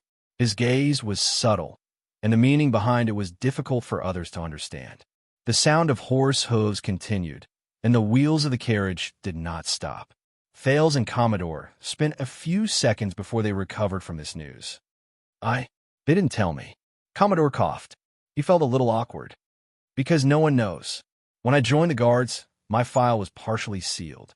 Glover's voice was hoarse and dull, like a bad student who flipped open a book on a subject he was the least skilled in. In Mindy's hall, the only one who knows about this is Lord Mallows. Thales stared at his back quietly in the carriage. Amid the noisy voices of the people and the monotonous sounds of the carriage, Commodore, who had accidentally learned of his colleague's secret, nodded in embarrassment. Really? That's why I said, yes. Glover spoke slowly. He admitted to it while he was filled with complicated emotions. A long time ago, I once lived here on the streets of Red Street Market. I was a member of Blood Bottle Gang. He exuded a rotten and dark presence as he said hoarsely, "Child beggar." At that moment, Thales shuddered. Child beggar. Glover, child beggar. In the carriage, the prince was in a daze and did not speak. Child beggar. Commodore was shocked and bewildered. His gaze moved back and forth between the surrounding streets and Glover, who was covered in darkness. But, Your Excellency, are you not a member of the 7 Jade Star attendants, the Wind Knight Glover family? Thales coughed loudly and interrupted Commodore's words. The two people outside the carriage turned their heads at the same time. I think we have alerted some people. Thales resisted the urge to look at Glover with a gaze other than when he looked at his subordinates. Instead, he tried hard to maintain his normal tone and said seriously, "We have to hide for a while." The three of them were silent for a while. Of course, Commodore understood what he meant. He averted his gaze and no longer stared at his colleague with a strange gaze. The zombie cast Thales a glance. In the end, he nodded slightly and looked at the road ahead. Follow me.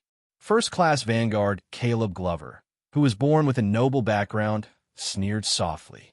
There was a mocking tone in his words that he thought only he understood. I know the way. Chapter 595. I can't figure it out either. Let's go to the usual place to read it. This can also be considered as a great promotion for free reading. Kingdom Bloodline, Chapter 87. I know the road, currently typing. Please wait a moment. After the content has been updated, please refresh the page to receive the latest update.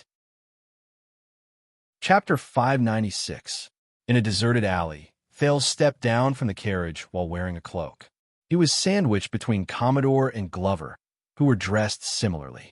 The way the two of them looked around vigilantly made them look like guilty patrons who were cheating on their wives. Glover led the way. They passed through two doorways skillfully, and after making several turns in different alleys and windows, while deftly avoiding the clothes hangers that extended overhead, including the spilled, dirty water, they arrived at the back door of a mysterious house. The path was uneven and filthy.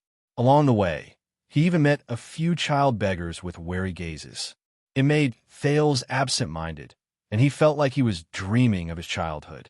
I feel a little dizzy. We just came here to lie low for a while. Commodore rubbed his forehead, which was accidentally hit by a window. He sized up the wooden door in front of him. But where exactly is this place? Don't tell me it's some unruly illegal inn. Obviously, this former police officer who was used to serving the nobles in the inner city was not used to this kind of place. Thales could not help but laugh. The standard of legal and illegal did not really apply here. In fact, almost all the legal shops in Red Street Market, which have been operating for many years, had more or less illegal methods, and most of the illegal businesses had legal cover. It's an old shop. We just came in through the back door. Glover pulled his hood tight and shook his head at them. Then he pulled open the old, shabby, and stingy back door. He skillfully lifted the crimson curtain and led them into the dimly lit room. Thales and Commodore followed them into the house, and they immediately realized that it did not fit in with the alley outside. The lights here were warm, and the air was filled with a fresh fragrance that made people feel relaxed. The porch of the gatehouse was covered with silk curtains and tulle. The design and arrangement were unique, and the decorative paintings and tapestries were quite artistic. It's just the atmosphere. Thales vaguely heard the laughter of a man and a woman in one of the rooms through Hell's senses. It's a little weird. Glover hid his face under the cloak. He ignored a young girl who was scantily dressed and carrying a wine set as she walked past them. He led them up the creaking wooden stairs and into a corridor filled with rooms on the second floor. Oh, I feel like I've been here before. Commodore scratched his head. A crisp bell rang above their heads, and the three of them looked up at the same time. It was a tall, slender, and beautiful girl wearing a thin veil. Her long hair draped over her shoulders, and her eyebrows were picturesque. She sat contentedly on the stairwell of the third floor, shaking her pair of fair and bare feet as she smiled at them. The young girl skipped down the steps in a lively manner, the bells on her ankles tinkling delightfully. "Welcome to Laurel Club." But as soon as she spoke, the expressions of the three of them changed. Thales could immediately tell from the person's neutral tone that it was not a young girl. Instead, it was a fair-skinned, delicate-looking young man who was so handsome that it was hard to distinguish his gender. In fact, his clothes were thin, and his neck and thighs were wrapped in thin gauze. His movements were gentle and delicate, which made people want to love him. The expressions of the three immediately became strange. "Ah, since you're able to come in from here, I can tell that you're esteemed guests with extraordinary backgrounds." The teenager smiled in a friendly manner. He was a little bashful and shy. "Your humble servant Xianxia is at your service." The young man casually flipped his hair, exuding a wonderful charm. Glover looked around for a while before he frowned. "Where's Aunt Ellie?" The pretty teenager named Xianxia blinked playfully and circled around the three of them. She swayed her hips, and her figure was alluring.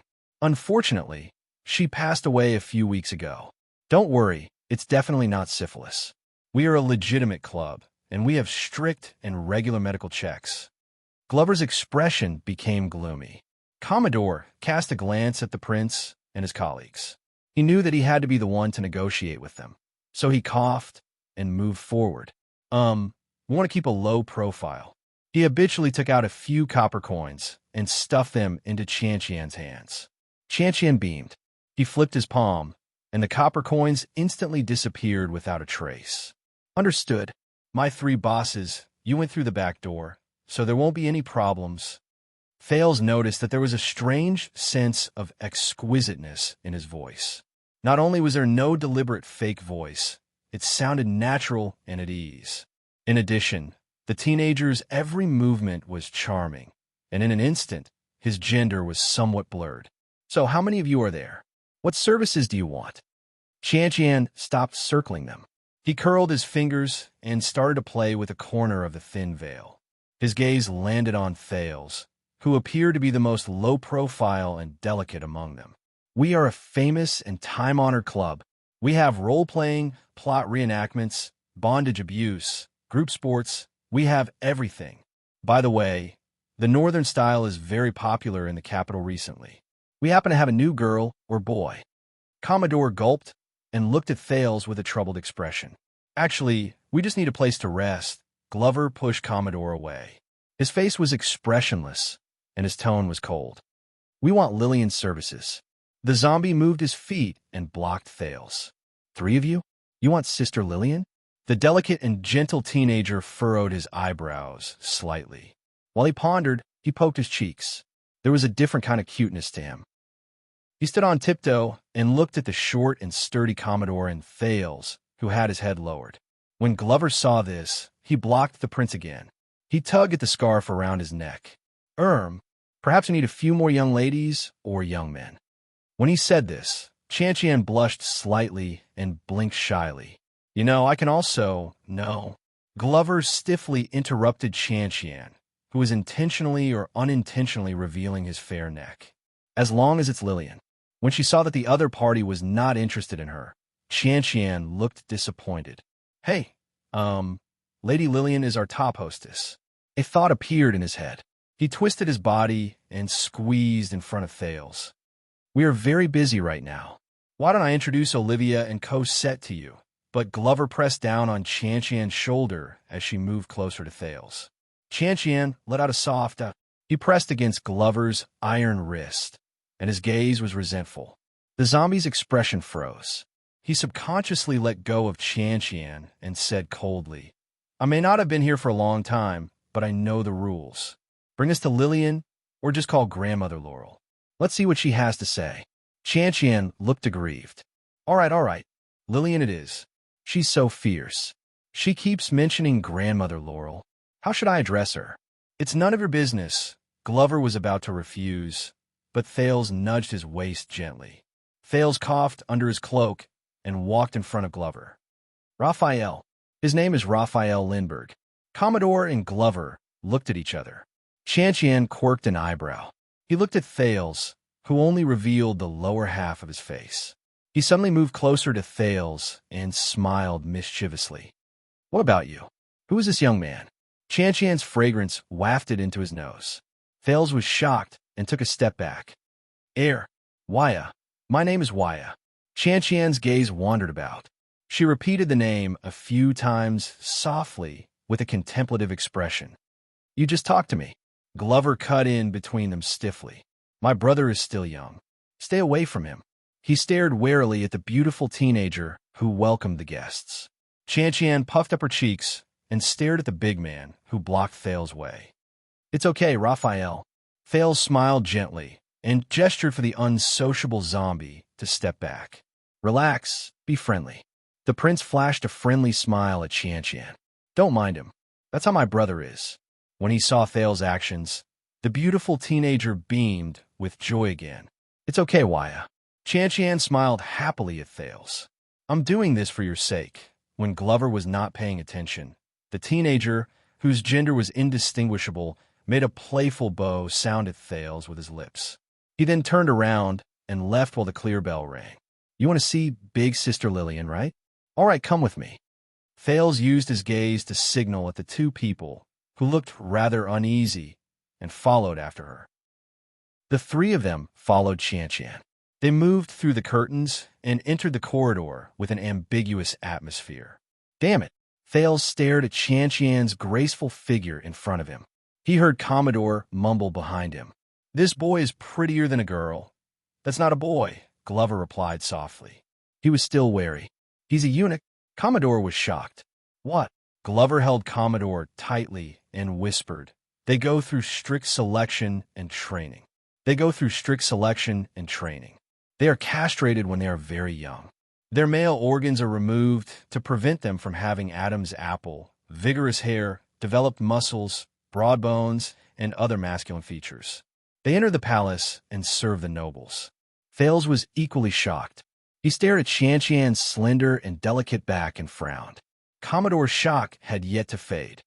"I know that there were eunuchs in ancient times, but I thought that this kind of people had already gone extinct.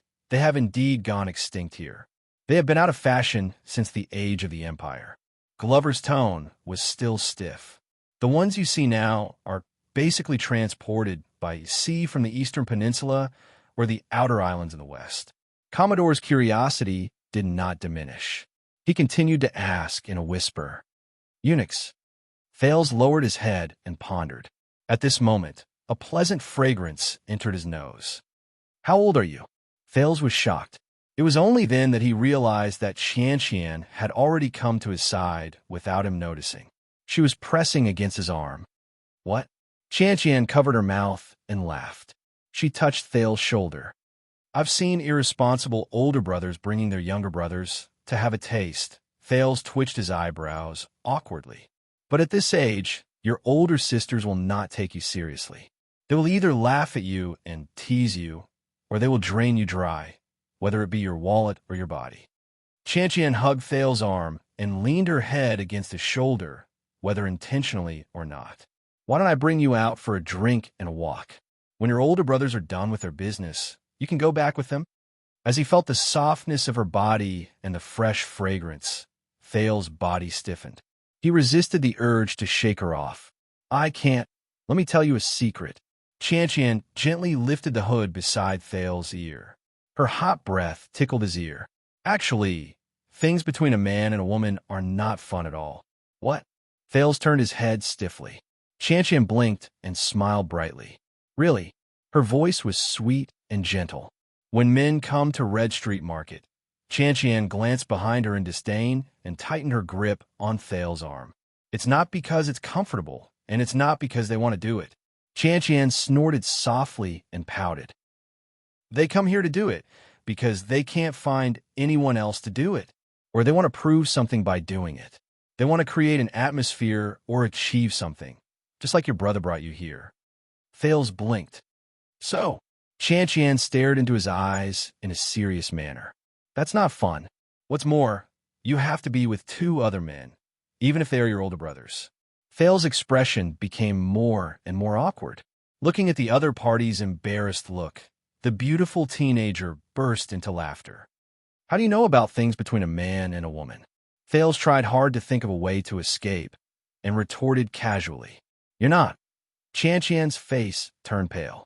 She lowered her head and bit her lip. Thales felt the hand that was holding him tremble. Looking at Xianxian's disappointed expression, the prince reacted. "Sorry, I mean no harm," but Xianxian suddenly raised her head and broke into a smile. "I know you didn't do it on purpose." The gentle and beautiful teenager revealed a cunning look. "You're different from them." Xianxian paused for a second and smugly whispered in his ear, "You're still a virgin." Thales was instantly petrified. Xianxian tugged at his arm and continued to move forward. "But let me tell you, it's your first time doing it with a woman. That's nothing." The teenager stuck close to Thales, and the fragrance of his body filled Thales' nose. "It's your first time doing it with a man, or even someone who isn't a man and a woman. That's what I call interesting." Thales widened his eyes and was momentarily at a loss. Seeing his reaction, Xianxian giggled even more. The teenager, who was prettier than a girl, held Thales' palm and rhythmically tickled the back of the prince's hand. "You know, if it were me, I could show you a lot of interesting tricks and ways to play. My body could do a lot of things that you can't imagine, the kind that even big sisters can't do. Believe me, You'll be so happy that you won't be able to find your bearings." Xianxia winked at him in a profound manner. Her voice was filled with charm. Thales stared at him in a daze, and his face heated up a little. "Hey, I told you." Glover's angry shout rose from behind him. He finally noticed Xianxia, who had appeared beside Thales without him noticing. "Stay away from my little brother." The zombie extended his hand and pulled Thales back to his side. He pointed at Xianxian's nose and warned her, "Or get closer to my fist." Xianxian glared at him with an aggrieved expression. Then, she threw Thales a resentful look, snorted softly, and turned her head around. But this time, the teenager moved his hips and shouted in a loud and clear manner, "It's Master Raphael's business." Master Raphael's business. "The three of you, please look for Miss Lillian." Glover and Commodore's expressions changed. "I told you, keep a low profile." Commodore hurriedly rushed forward, but when he thought of the other party's identity, he only extended his hand halfway before he trembled and lowered it. Xianxian snorted delicately and walked casually in the corridor. She said loudly in an unconcerned manner, "Oh, sorry. Master Raphael wants to keep a low profile." Glover was enraged. He was about to say something, but Thales pulled him back and stopped him from arguing with Xianxian. "It's okay." Thales smiled stiffly. "Xianxian, you just need to lead the way." Commodore coughed and stopped provoking the coquettish eunuch teenager. He turned his head around and whispered to Glover, I think that maybe you should be nicer to him." Glover glared at him. But at that moment, the door on the side opened. A hand suddenly stretched out and pressed down on Xianxian's shoulder. "Ouch!" Xianxian shuddered in an exaggerated manner, and her face turned pale. Under the dim light, a well-built man who looked like he was not to be trifled with lifted the curtain and appeared in front of them. The man was dressed in a simple and low-key dark-colored regular robe. His face was also hidden under the cloak, and he looked no different from a brothel customer who came to seek pleasure, just like the three of them. "They are looking for Lillian?" The cloaked man's voice was boorish and deep, and he harbored malicious intentions. When they saw that someone was blocking their way, Glover and Commodore frowned at the same time. They went forward together and blocked Thales behind them. "Ah, sir, you scared me." Xianxian panted to calm her breathing. She did not forget to use the opportunity to rub the man's muscular forearm. "That's right. Look, it's Master Raphael. He and his brothers specifically asked for Miss Lillian." "What's wrong?" The brothel customer under the cloak let go of Xianxian and Commodore. He slowly walked to the three of them and sized up Glover, who was the leader under the dim light. Zombie instinctively lowered his head so that the man could not see his face clearly. "So you're the three of you who are hiding around and want Lillian to accompany you, Raphael?" The brothel customer observed the two of them before he looked at Thales, who was behind them. He smiled in disdain. "If I were to guess, you're a guard who came out to play with a certain young master?" Glover snorted coldly. "It's none of your business." When he heard that the man's tone was very harsh, the customer under the cloak also changed his tone. "You're so familiar with this. So, you were the one who came to Lillian in the past?" Glover hesitated for a moment before he turned his head around and cast a glance at Thales. "Yeah, so what if I was?" But the customer sneered and curled his lips, which were exposed under the cloak. "Very well. I'll pay you double." The brothel customer brought out a heavy bag of money and placed it in Xianxian's hands without a care in the world. "I'll pay for Lillian from afternoon to night." Glover's expression changed drastically. Thales and Commodore looked at the heavy bag of money and looked at each other. They felt resigned and speechless. Xianxian weighed the bag of money in her hands and cast a glance inside. She instantly looked delighted. "Thank you, boss. Boss, you're so generous." The teenager gave her a thumbs up before he cast a provocative glance at Glover. He then quickly moved in front of the new customer. "All right, boss will pay you double. Please come with me. We welcome generous and straightforward people like you the most." But unexpectedly, Glover raised his head swiftly and pressed down on Xianxian, who was about to turn around. "You want Lillian as well?" Zombie asked coldly. "Yes," the man sneered. "From today to night. I'm afraid she won't have time to accompany you." Glover was silent for a while. Commodore coughed softly. Why don't we change triple? Zombie ignored Commodore.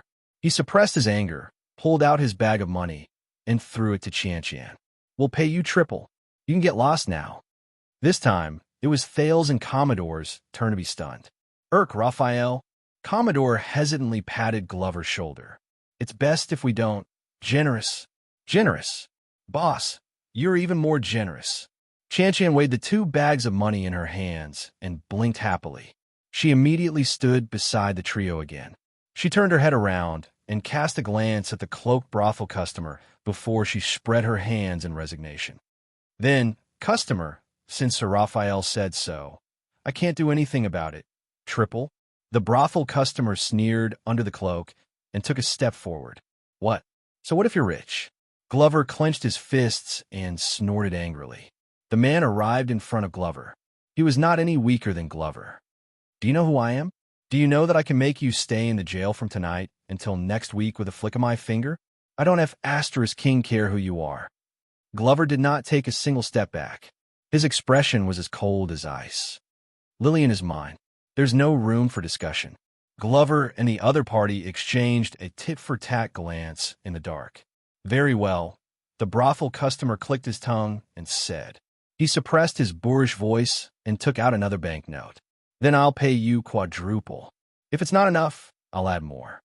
From today onwards, Lillian is mine. I'll pay you alone. Xianxia's eyebrows twitched. But before she could calculate how much she could get from this, Glover spoke again. It doesn't matter how many times you pay me. Zombie continued to take a step forward. He was almost touching the brothel customer's forehead. The threat in his words was filled with bone-chilling coldness. You, get lost immediately. Lillian is mine, and she's mine only. The man said in a deep voice, I dare you to say it again. I'll talk. Glover did not show any signs of weakness. You get lost. Thales had never seen such a persistent side to Glover. He and Commodore looked at each other before they went forward anxiously. Glover. Raphael. We can't do this. But Glover seemed to be in a rage. He turned a deaf ear to them. When Xianxia saw that the situation was about to go out of control, he quickly raised his voice in an attempt to get more people to come over, even though he was used to seeing customers fighting for a man's favor. Hey, this... Mr. Lindbergh, you can't say that. Laurel Club has its rules. All those who come are customers. But he was immediately interrupted. Wait. The brothel customer looked up coldly and revealed a chin that was as sharp as a knife. He said, What's your name? Lindbergh. Glover laughed angrily. Raphael. The zombie exuded an ominous presence, and there was a fierce glare in his eyes. Raphael Lindbergh. Do you have a problem with that? The brothel customer turned his head slightly. His aura also changed. I have no problem with that. It's just that the person with this name happens to be working for a cop. The brothel customer gently unbuttoned his cloak and began to exercise his knuckles. He has a grudge against me. The cloaked man's tone was very ominous. Glover's gaze became even sharper. Even his unsmiling face looked ferocious in contrast. Very well. Glover clenched his fists, and his voice was as cold as ice. Then I will avenge him. When she saw that both of them had begun to exercise their limbs, Xianxia cleverly took a step back. As Xianxia shouted, the doors in the corridor opened one after another. Curious heads popped out from the gaps between the doors. Most of them were young girls with beautiful bodies and revealing clothes. They watched the conflict that was about to erupt with interest. Wow, it's for Lillian again? Oh my, the life of a top hostess is so good. Well, she's the one who's going to take over as a wet nurse. I think Xianxia is up to no good again. Is she a noble? Is she a noble? The kind who has money and power to keep me as her mistress? Both of them are my type. I can take them both. Tisk, TSK. Look at that money bag. I reckon there are 30 gold coins. There's a sideshow. I bet that the one on the left will win. As they whispered among themselves, Thales and Commodore looked around and thought that they were in trouble. The latter grabbed Glover's shoulder, but the zombie broke free from his grip. All of you, step back, Glover said coldly. Give me 30 seconds. No need. The cloaked man was completely unconcerned. He shook his head. 10 seconds will be enough. Thales was about to say something, but in the next second, the cloaked man and Glover moved at the same time. Asterisk bang. Asterisk a strong gust of wind spread in all directions, and the two men's arms collided. The cloaked man used his palm to block Glover's fist in front of him. Both of them could guess the other's strength, and they frowned at the same time. Commodore only had time to pull Thales back. He was exasperated. Damn it, looks like he's trained. The cloaked man sensed his opponent's strength, and his arm trembled slightly as they wrestled. You served in the army before? Yes.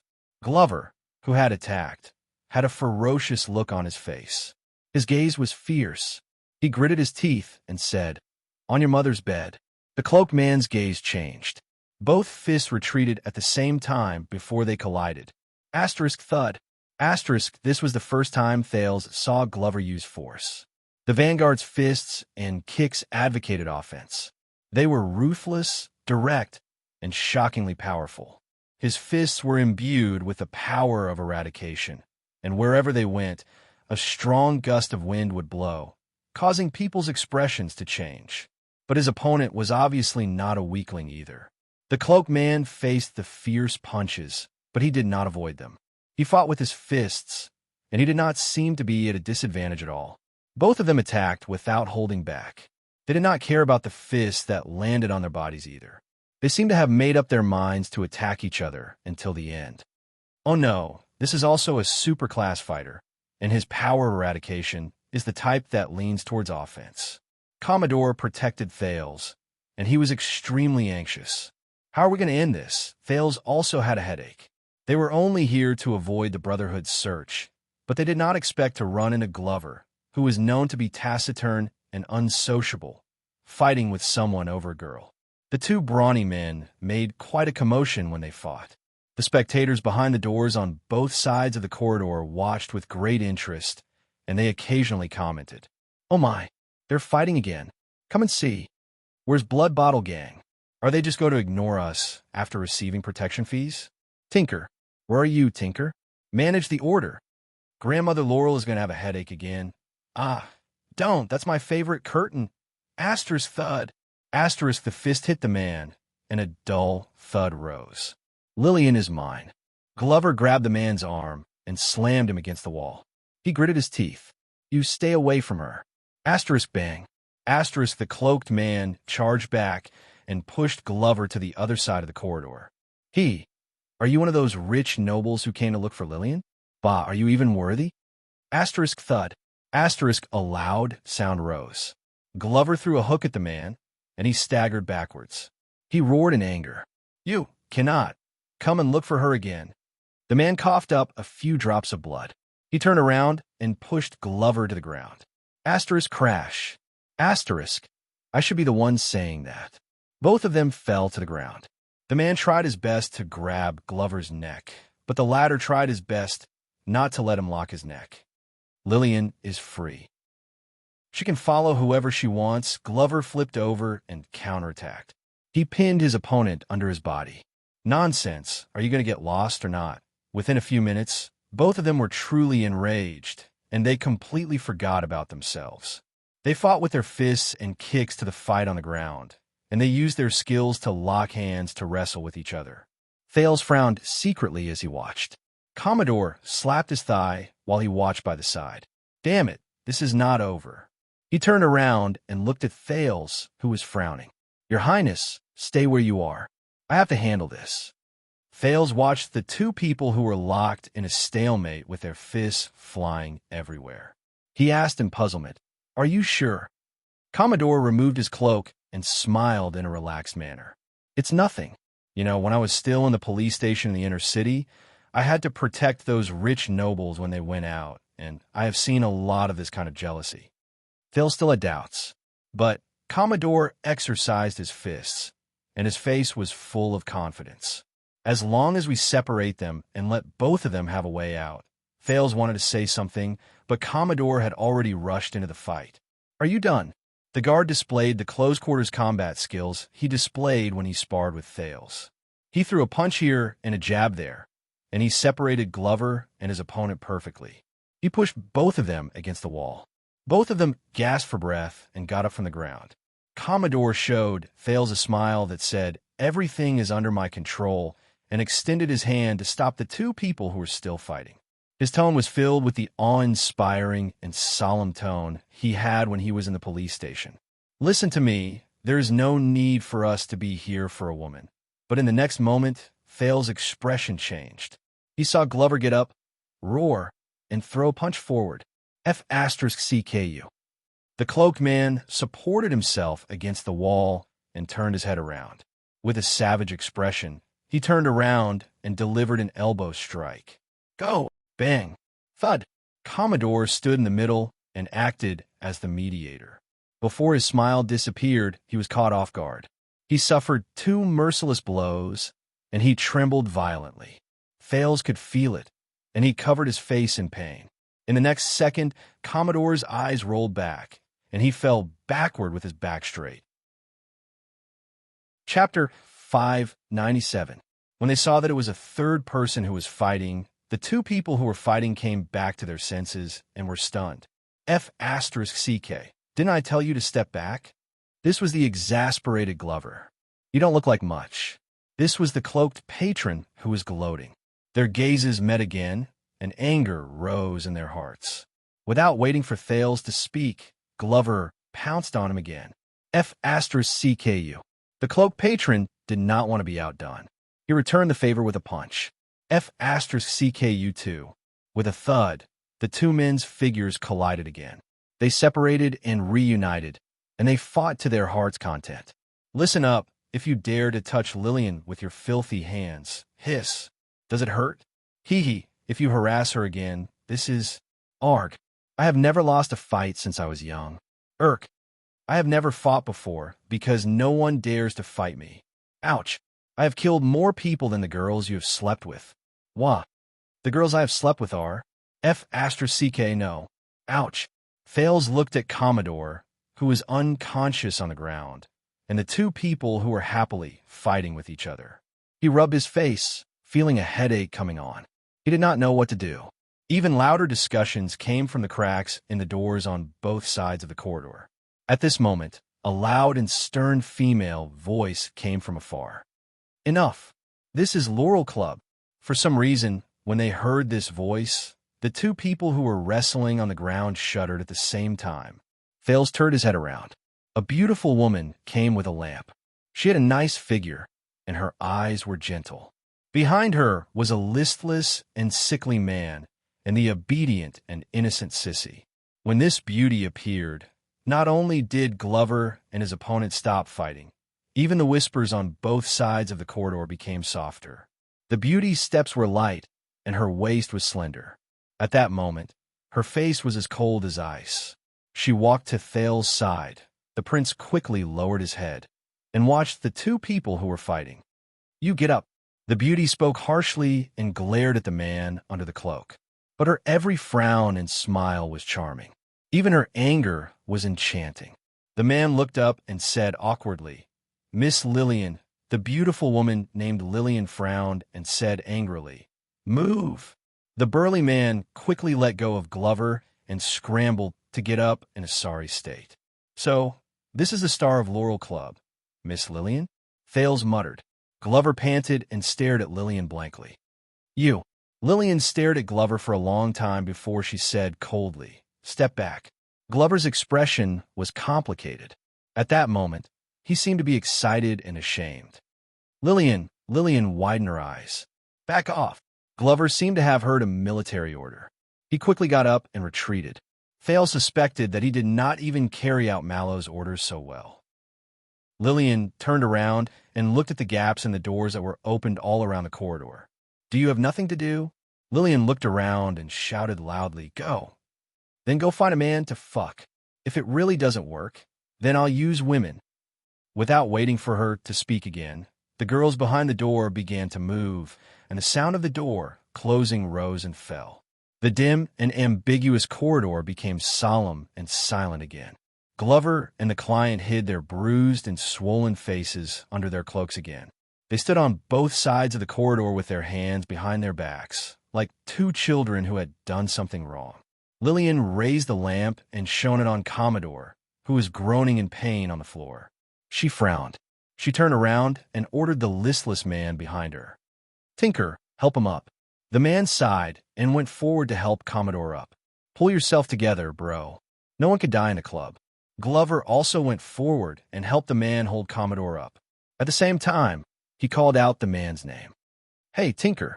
Tinker cast a glance at Glover and curled up the corners of his lips. "You came at a bad time, Pudgy Dumpling." Pudgy Dumpling? Fales was stunned for a moment. He looked at Glover and could not think of the nickname Pudgy Dumpling. Tinker sighed and said, "Mother Laurel is sick from anger.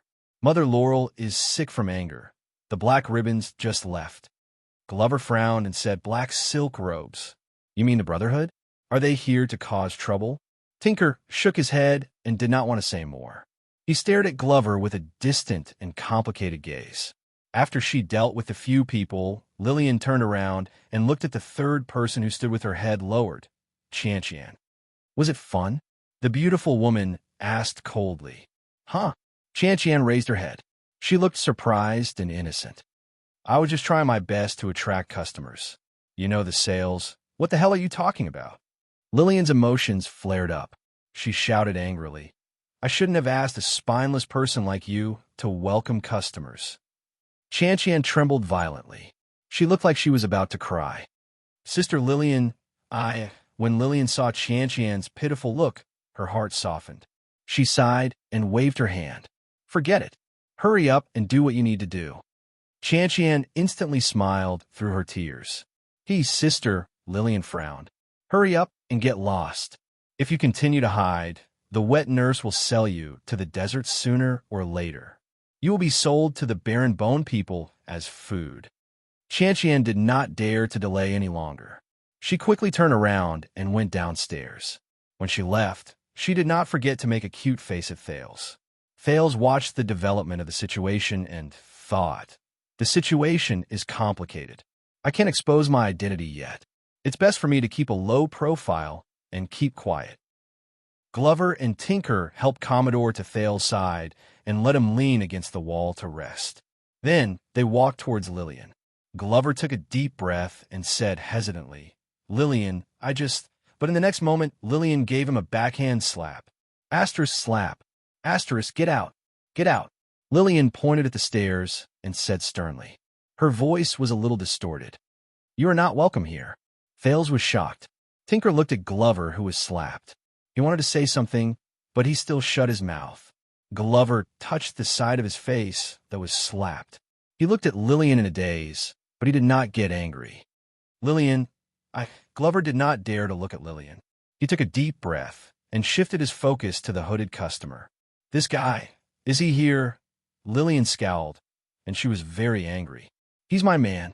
Glover was instantly at a loss for words. The man under the cloak trembled violently. He turned his head to look at Lillian mechanically. "What? HM?" Glover looked at Lillian in a daze, then at the man. He was greatly shocked. "Yes, you still don't know, right? He's a regular customer." The club's top hostess, Lady Lillian, hugged the man's arm. She stroked it gently while she deliberately sneered at Glover. "He's so long, so hard, and so durable. I like him very much. Every night, I'll make him feel so good." But Thales could feel that the man became a little stiff under Lillian's touch. Ahem, yes. I'm her man." Under Lillian's threatening gaze, the hooded customer mechanically allowed the woman to wrap his arm around his shoulder. Glover lowered his head and clenched his fists tightly.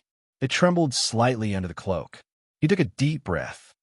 "I'm not here to cause trouble." Tinker sighed by the side. You better be. You've already caused enough trouble." Glover's body stiffened. He subconsciously walked forward. His gaze was eager and guilty. "Lillian, Tinker, I'm just here." She said it. The hooded customer next to Lillian quietly broke free from the top hostess. He pressed down on Glover's shoulder and pushed her back. "You're not welcome here." But this time, Glover was absent-minded. He was not deliberately fighting back and was defenseless. His back hit the wall when the hooded person pushed him. It affected the whip wound on his back. Glover sucked in a cold breath and hissed through gritted teeth. Lillian's expression changed. Tinker also noticed this and asked in confusion, "Fat dumpling, are you hurt?" Glover took a deep breath and shook his head. The hooded customer rubbed his fists proudly. "Oomph, you overestimate yourself. Next time, you better find a suitable pseudonym." But before he finished speaking, Lillian turned around angrily and slapped him with the back of her hand. Slap! The hooded customer was stunned and touched his face innocently. "Huh?" Fales furrowed his eyebrows. "Why did you hit him so hard?" Lillian pointed at the panting Glover and glared at the hooded man angrily. "You?" The hooded man looked at Glover. He was instantly aggrieved and confused. It's not him," Glover panted and said while enduring the pain. "It's this morning. This morning, I was whipped by my boss." Lillian understood. The lady looked at Glover with a complicated expression. After a while, she said fiercely, "Serves you right." She turned around and pushed open a door. She walked in. "All of you come in. Tinker, get the first aid kit." The listless man frowned and said, "But he," Lillian urged, "hurry up." Glover shook his head. "I've already bandaged him." Lillian turned around and glared at him. "Shut up. Hurry up and come in." Glover immediately stopped talking. Fales hid at the side. It was hard to imagine that a man like Glover would have such a gentle side. And the one who fell. "Help him in." Fales quickly caught up to them. Together with Glover, they helped Commodore into the room and let him lie down to rest. Lillian pulled out a chair and pushed Glover down without any explanation. She skillfully pulled open his clothes and revealed the bandages on his upper body. They were stained with blood. When Lillian saw this, she snorted angrily. "You only know how to cause trouble." Glover lowered his head in shame and did not answer. He was like an obedient kitten. Even though she scolded him harshly, Lillian's hands did not stop. She removed Glover's bandages and skillfully applied medicine on him. Damn it! The hooded client entered the room as well. He rubbed his red and swollen chin while he looked at the blood on Glover's body. He said in surprise, "Did you fight with me while you were injured?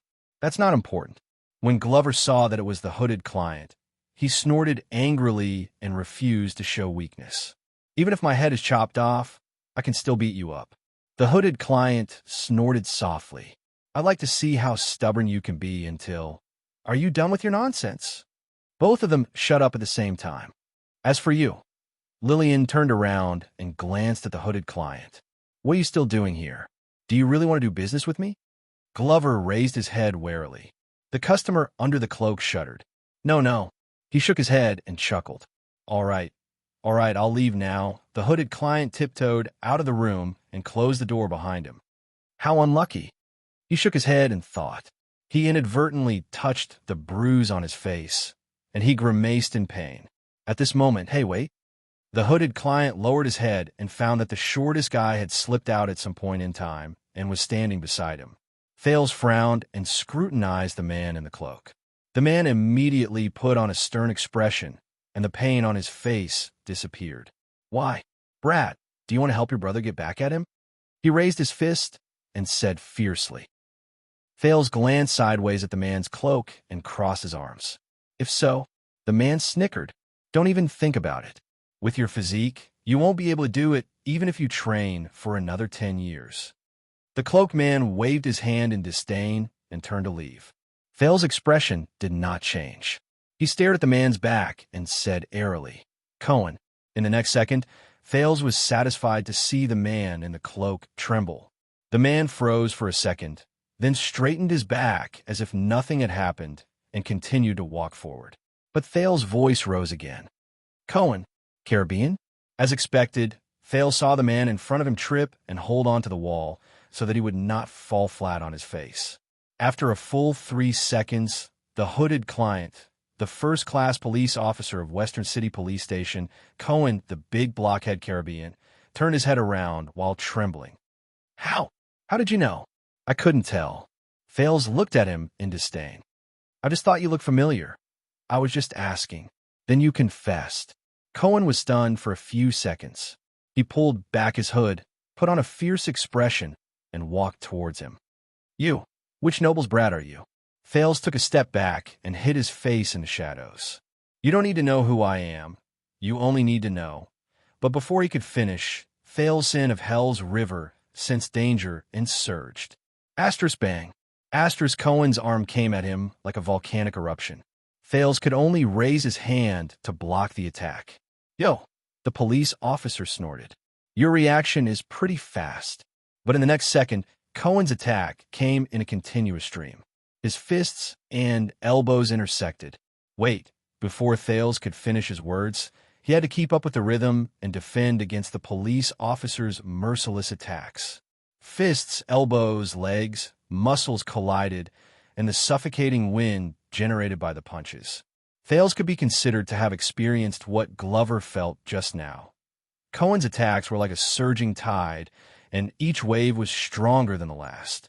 He could only try his best to defend and had no time to counterattack. The sin of Hell's River roared madly, and it made Cohen's body shine with the sparkling but seemingly endless power of eradication in his body. Within a few seconds, Thales and Cohen exchanged a few blows, and he knew that things were not looking good. This was the first time Thales fought against Cohen, and it was also the first time he felt his opponent's majestic and mighty power of eradication.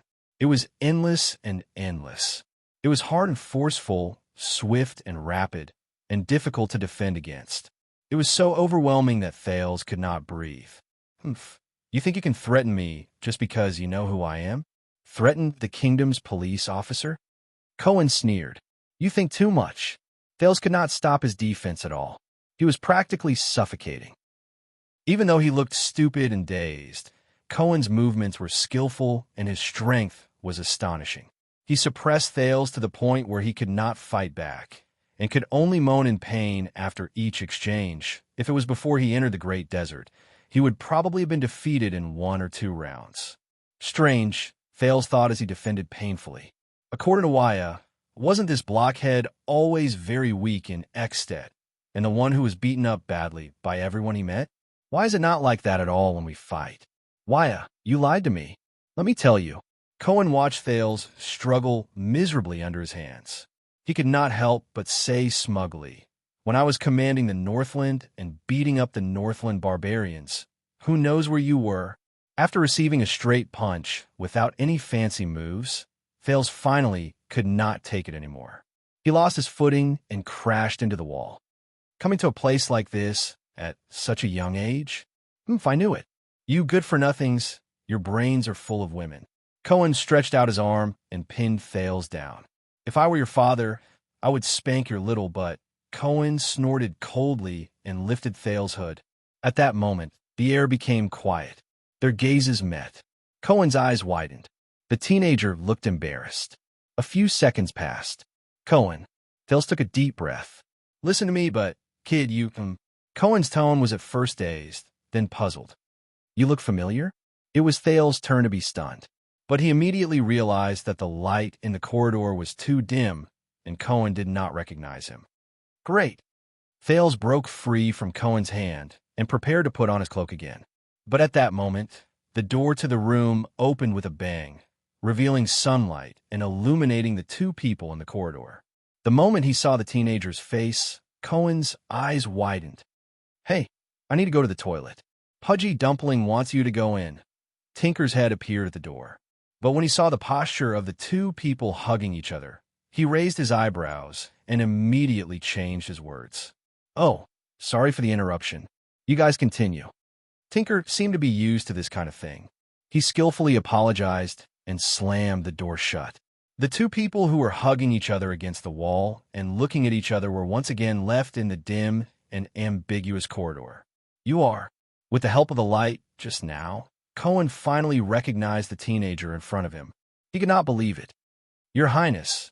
Thales was shocked and immediately stopped him for shouting his name. Wuxia. My name is Wuxia. He looked around warily and kept winking at Cohen. Cohen was momentarily stunned. But maybe Cohen knew the real Wuxia, or maybe his brain was working for once since he was also in disguise. The police quickly let go of Thales and chuckled.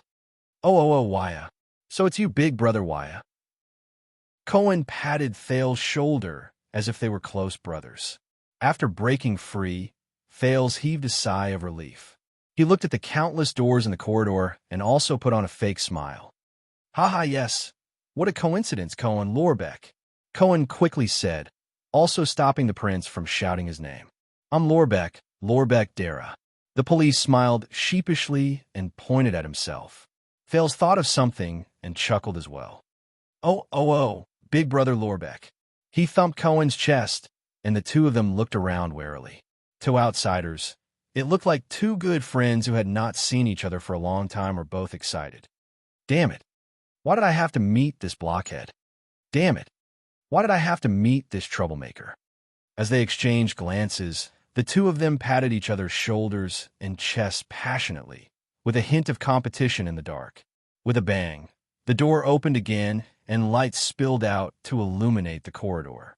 Can I go to the toilet now? Tinker peeked his head out from the crack of the door and saw the two of them putting their hands on each other. He immediately shut his mouth again. Damn it, it's been so long. Tinker's expression became a little tense. He impatiently retracted his head and closed the door. Are you still doing foreplay? When the door closed, Fales and Cohen came back to their senses and let go of each other awkwardly. Cohen, oh no, Big Brother Lorbeck. This is Red Street Market. What are you doing here? Cohen choked. Sea Patrol? Fales raised his eyebrows. Cohen coughed and said sternly, Ahem. You know, I'm the police officer of Western City Police Station. Red Street Market. It's my jurisdiction. Fales looked at him suspiciously, but Cohen suddenly had an idea. Wait. The police officer was stern and awe-inspiring. He looked like an astute teacher who caught a student skipping class. You're Big Brother Wyatt, what are you doing here? This time, it was Fales' turn to choke. The prince paused for a few seconds and looked back at Cohen with the same righteous tone. Patrol. Cohen's cheeks twitched. Huh? Fales raised his fist and coughed in his fist. Ahem.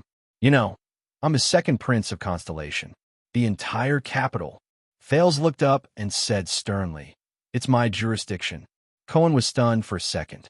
He then narrowed his eyes and glanced at Fales in disbelief. Fales faked a smile and glared back at him without showing any signs of weakness. 1 second, 2 seconds, 3 seconds, in the dim corridor, the prince and the police officer glared at each other, expressing their disdain and dissatisfaction with each other's words and excuses. Just as the two of them stared at each other, wanting to force each other to give in under the pressure of their gazes, with a bang, the door opened again. How much do you want? Tinker's face appeared at the door, and his expression grew more impatient. But when he saw the two of them standing face to face and looking at each other lovingly, he immediately choked again. F***CK. Tinker looked at the two of them, who were too preoccupied to care about anything else. In the end, he swallowed his complaints and closed the door while mumbling. You're even thinking about something. Fales and Cohen snapped out of their daze. They looked away and coughed at the same time. But right after they coughed, the two of them looked up at the same time and explained. You know, the police station occasionally needs to collect information. The prince also needs to inspect the people occasionally. The two of them spoke their own words. Their voices were mixed together, and they basically did not pay attention to what the other was saying. They could only judge the progress of the conversation through each other's expressions. But fortunately, they were particularly in sync in this aspect and stopped at the same point. Then, our meeting this time, Cohen said tentatively. Fales heard him and understood. There's no need to spread it. The air was quiet for a while. A second later, they looked at each other and nodded with a straight face. The two of them held each other's hands and reached a rare consensus. Okay, bang. This time, the door was violently and mercilessly pushed open. I say, it's not like there aren't any vacant rooms. Tinker's head appeared at the door again. Can you not stand here all the time? This time, he clenched his fists anxiously and felt inexplicably indignant. I really need to pee. Chapter 598. When Fales returned to the room, Lillian had already applied medicine on Glover and wrapped him in bandages again. What is he doing here? Lillian's hands did not stop moving. She frowned at the confused Fales, then looked at Glover. Is this your bodyguard mission again? Take care of some noble young master, including when he went whoring? Glover glanced at Thales and nodded with a subtle expression. Thales coughed. Nice to meet you, Miss Lillian. I'm the second prince. Under Glover's terrified gaze and Lillian's puzzled gaze, Thales added his words in time and said with a smile, My attendant, W.I. Casso. Thales put on a fake smile and rubbed his hands together as he stood in the corner. Glover heaved a sigh of relief and lowered his head to drink some water. Wow, the prince's attendant. Lillian raised her eyebrows and inadvertently exuded 1,000 kinds of flirtatious charm. You seem very powerful. Have you come here to play? Thales waved his hand and squeezed himself into a corner. He tried his best to look harmless. No, I just came over to take a look. Lillian sized up his figure and face, her beautiful eyes sparkling. The prince's attendant, the woman smiled charmingly. So, little brother Wuxia, your daily job is to feed that prince-a-cock. Puff! Glover spat out a mouthful of water beside the table. Thales' expression froze as well. Gee, ha. Thales' face contorted as he tried his best to ease his embarrassment. Madam, you are so humorous. Lillian arched her eyebrows and glanced at Glover. So, Fat Dumpling brought you here to have sex. Glover's expression froze. Thales waved his hand awkwardly again. Me? No. But Lillian ignored him. She touched her lips seductively and thought for a moment. Let me see. No. At his age and in such a condition, greedy whores like Cosette and Olivia would fuck him to death. Lillian's eyes lit up. There was something else in her eyes as she looked at the young man. Why don't I take the order myself and give you a massage? Thales was stunned. Bang. No. Before Glover could wipe the water from his mouth, he subconsciously slapped the table. No. When he saw Glover's anxious, pained, and indignant, and even slightly warning gaze, Thales' heart skipped a beat, and he chuckled. You've misunderstood, Miss Lillian. I'm really not here to... Lillian came to a realization and felt a little awkward. Oh, I understand. You're not looking for a girl to satisfy your cravings. Thales breathed a sigh of relief and smiled sheepishly. Yes, I'm not. But Lillian rolled her eyes and smiled. Don't worry. We also have male technicians here. Thales' smile froze. Whether you like a muscular man, a haggard young man, a middle-aged eccentric uncle, or an old man. Thales' expression changed again, and he waved his hands madly. No, I don't want a man either. You don't like men either? Lillian was taken aback and sized him up again. The hostess of the club looked out the door and finally sighed. Trust me, young master. Lillian looked at Thales with a strange expression. Xianxia is beautiful and understands men's needs, but he's not easy to deal with. If you're infatuated with him, you'll suffer. Huh? Xianxia? Thales was stunned at first. Then he reacted. Thales' face was flushed red. He tried his best to skip the word prostitute. I'm really not here to do business with you. Glover, who had a strange expression for a long time, reminded Thales in a low voice. Lillian.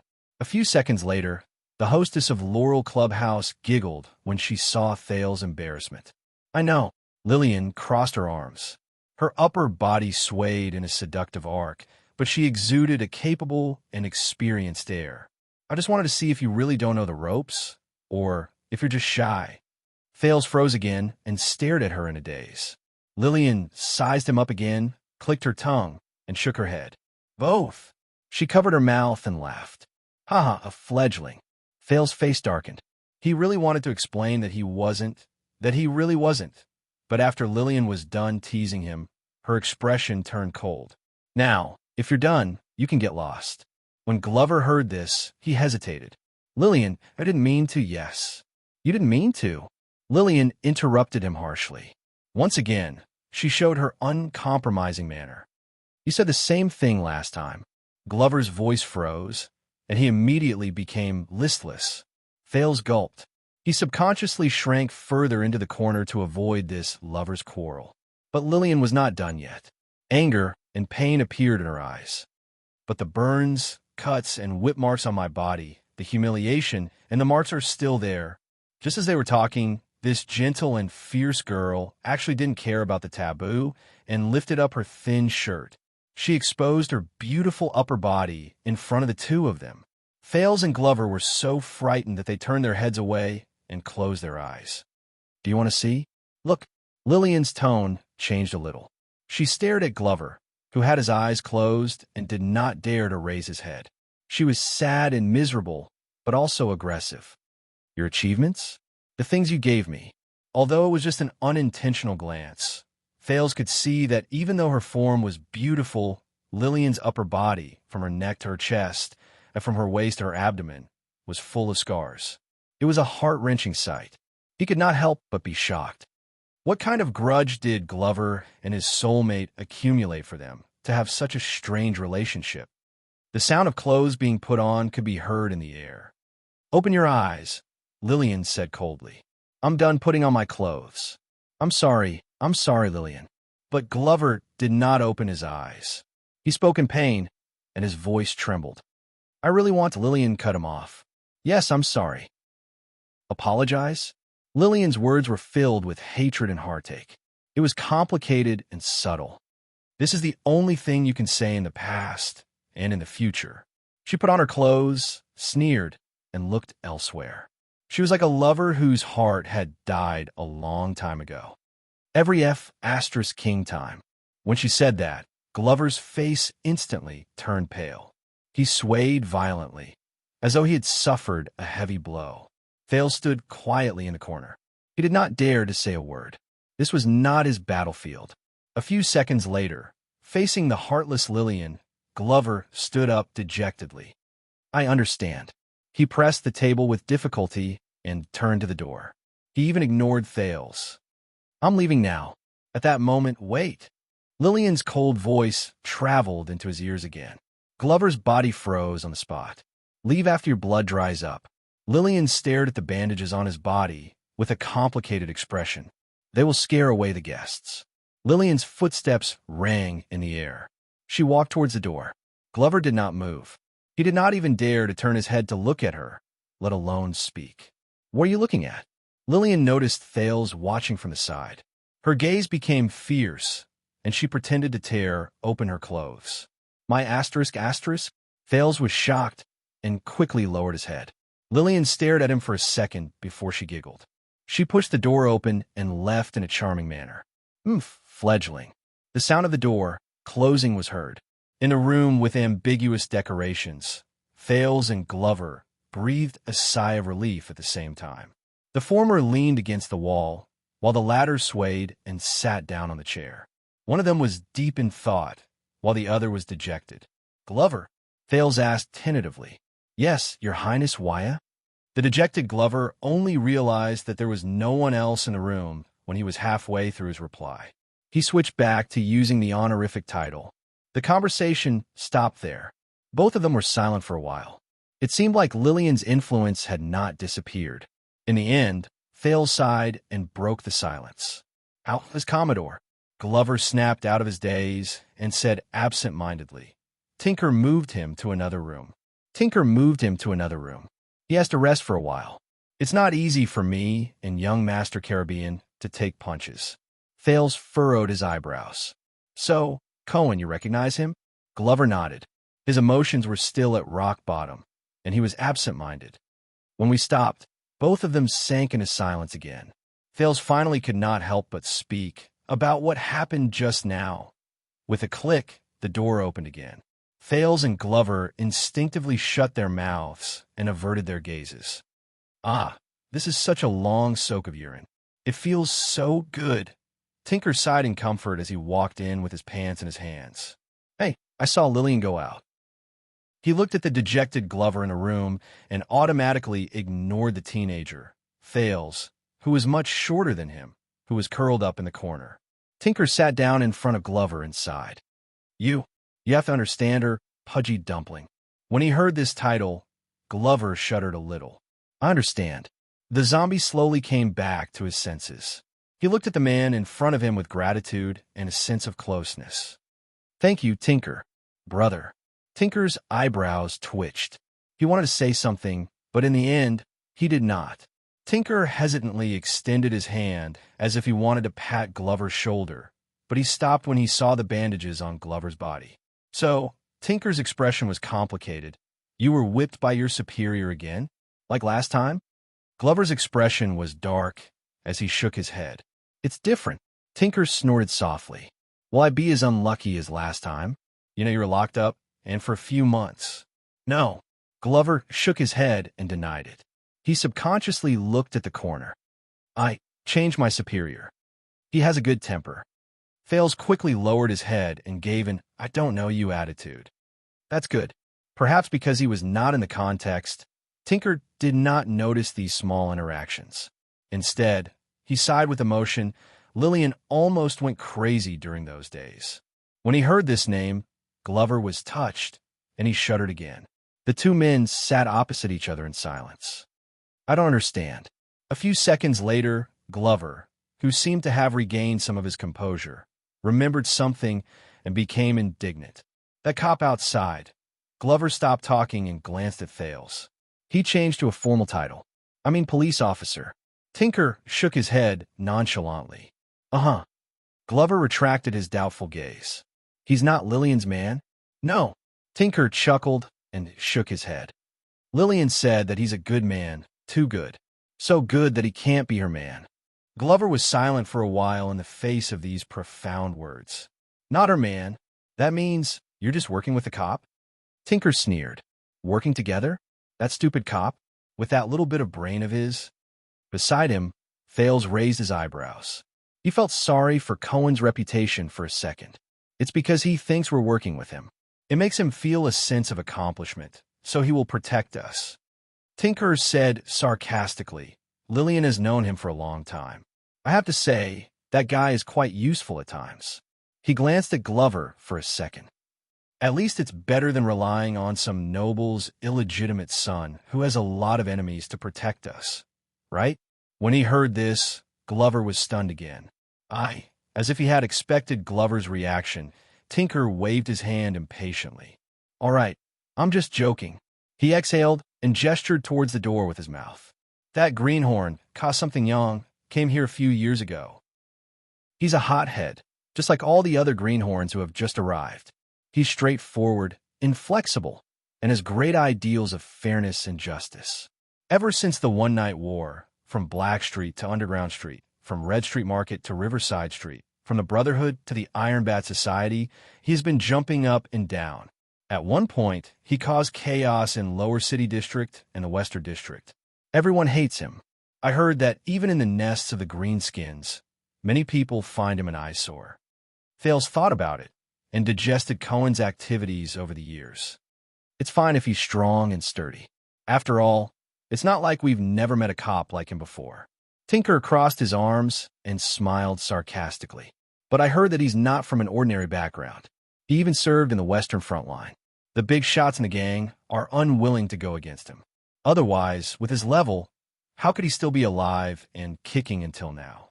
Glover's eyes focused slightly. So, he's brought about change? Change. Tinker seemed to have heard a ridiculous joke, and the corners of his mouth twitched soundlessly. I admit that it might have been quite refreshing at first. Wow, there's a cop with skills, a backer, and a conscience among the cops' nests in Western District. When he said this, Tinker sneered disdainfully. But as everyone, be it us or the Black Silk Gang, gradually figured out how to deal with this idiot, we bribed the people around him, figured out his principles, saw his habit of enforcing the law, and acted according to the situation. We even cut off his enthusiasm from both ends. We had the people he wanted to capture in advance, and bribed the cops to release the people he captured. We gave him false information, set him up, and made him suffer. A few years passed. Tinker's mood became more and more dejected, and his sarcasm became more deliberate. As it turns out, he's no different from the black-hearted cops of the past. He clicked his tongue in disdain and shook his head. At most, he's a little more cheerful. Thales sighed in his heart. He could tell that Tinker, who had a close relationship with Glover and Lillian, seemed to be a member of Blood Bottle Gang. If Glover was really a child beggar of Blood Bottle Gang, as he said, then their relationship could be understood. But Thales found it a little strange. Why does Tinker have such complicated emotions when he talks about Cohen? Glover was silent for a while before he snorted angrily. I have a friend who was right. That cop has a problem with his brain. You'd better not interact with him. Tinker laughed again, but unexpectedly this time he shook his head. It has nothing to do with his brain. Tinker sighed softly.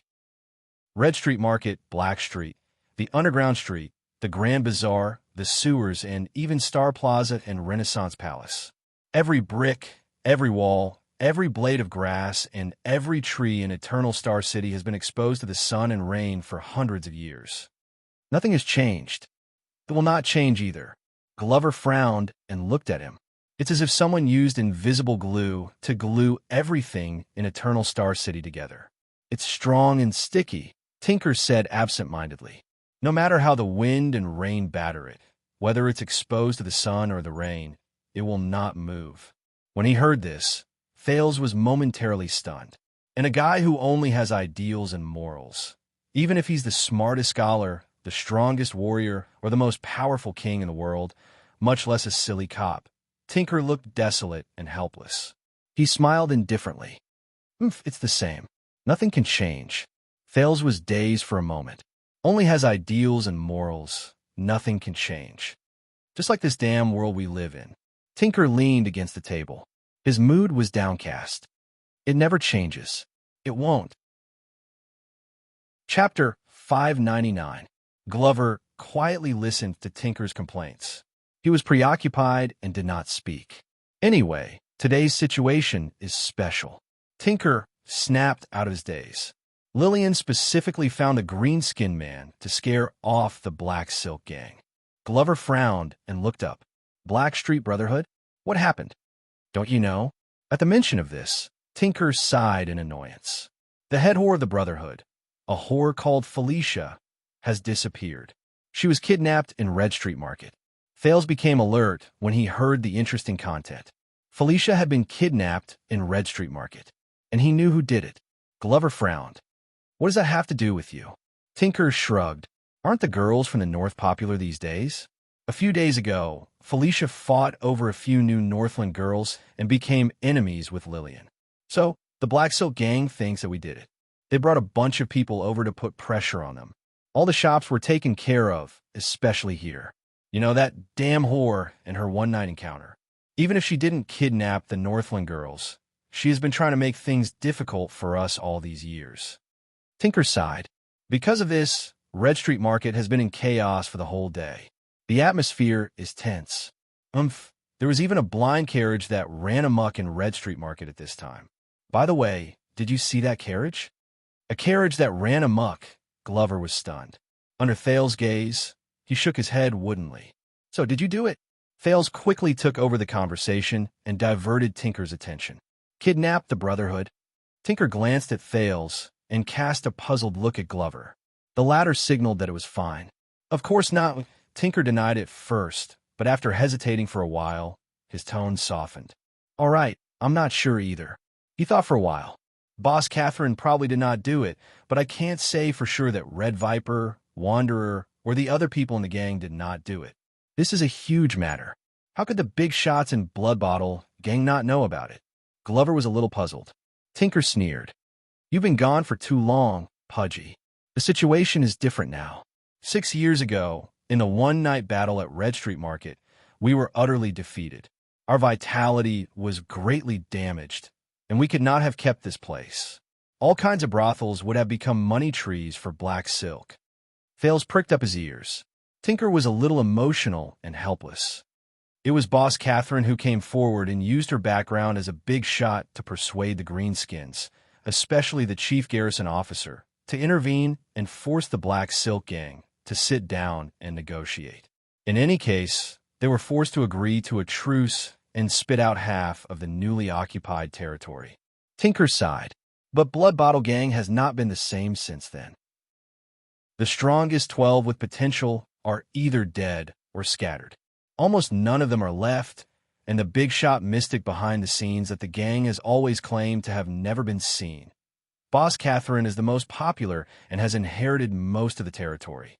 However, she chose to negotiate a truce with the Black Silk Gang and has to bear a lot of criticism. Red Viper is not willing to accept it and advocates to reclaim his interests. However, he has made enemies everywhere with his little manpower and power. I can only say that it's good that he didn't help but make things worse. In addition, Wanderer Forger has returned from Blade Edge Hill. He has a group of people under him, and he always wants a piece of the pie. However, he doesn't have any good connections. The other new hills are either useless or still immature and not good enough. So, we're like a sheet of loose sand. We do not have our orders, and we fight incessantly. We keep losing our businesses, territories, and power. On the other hand, the Black Silk Gang work together and prosper.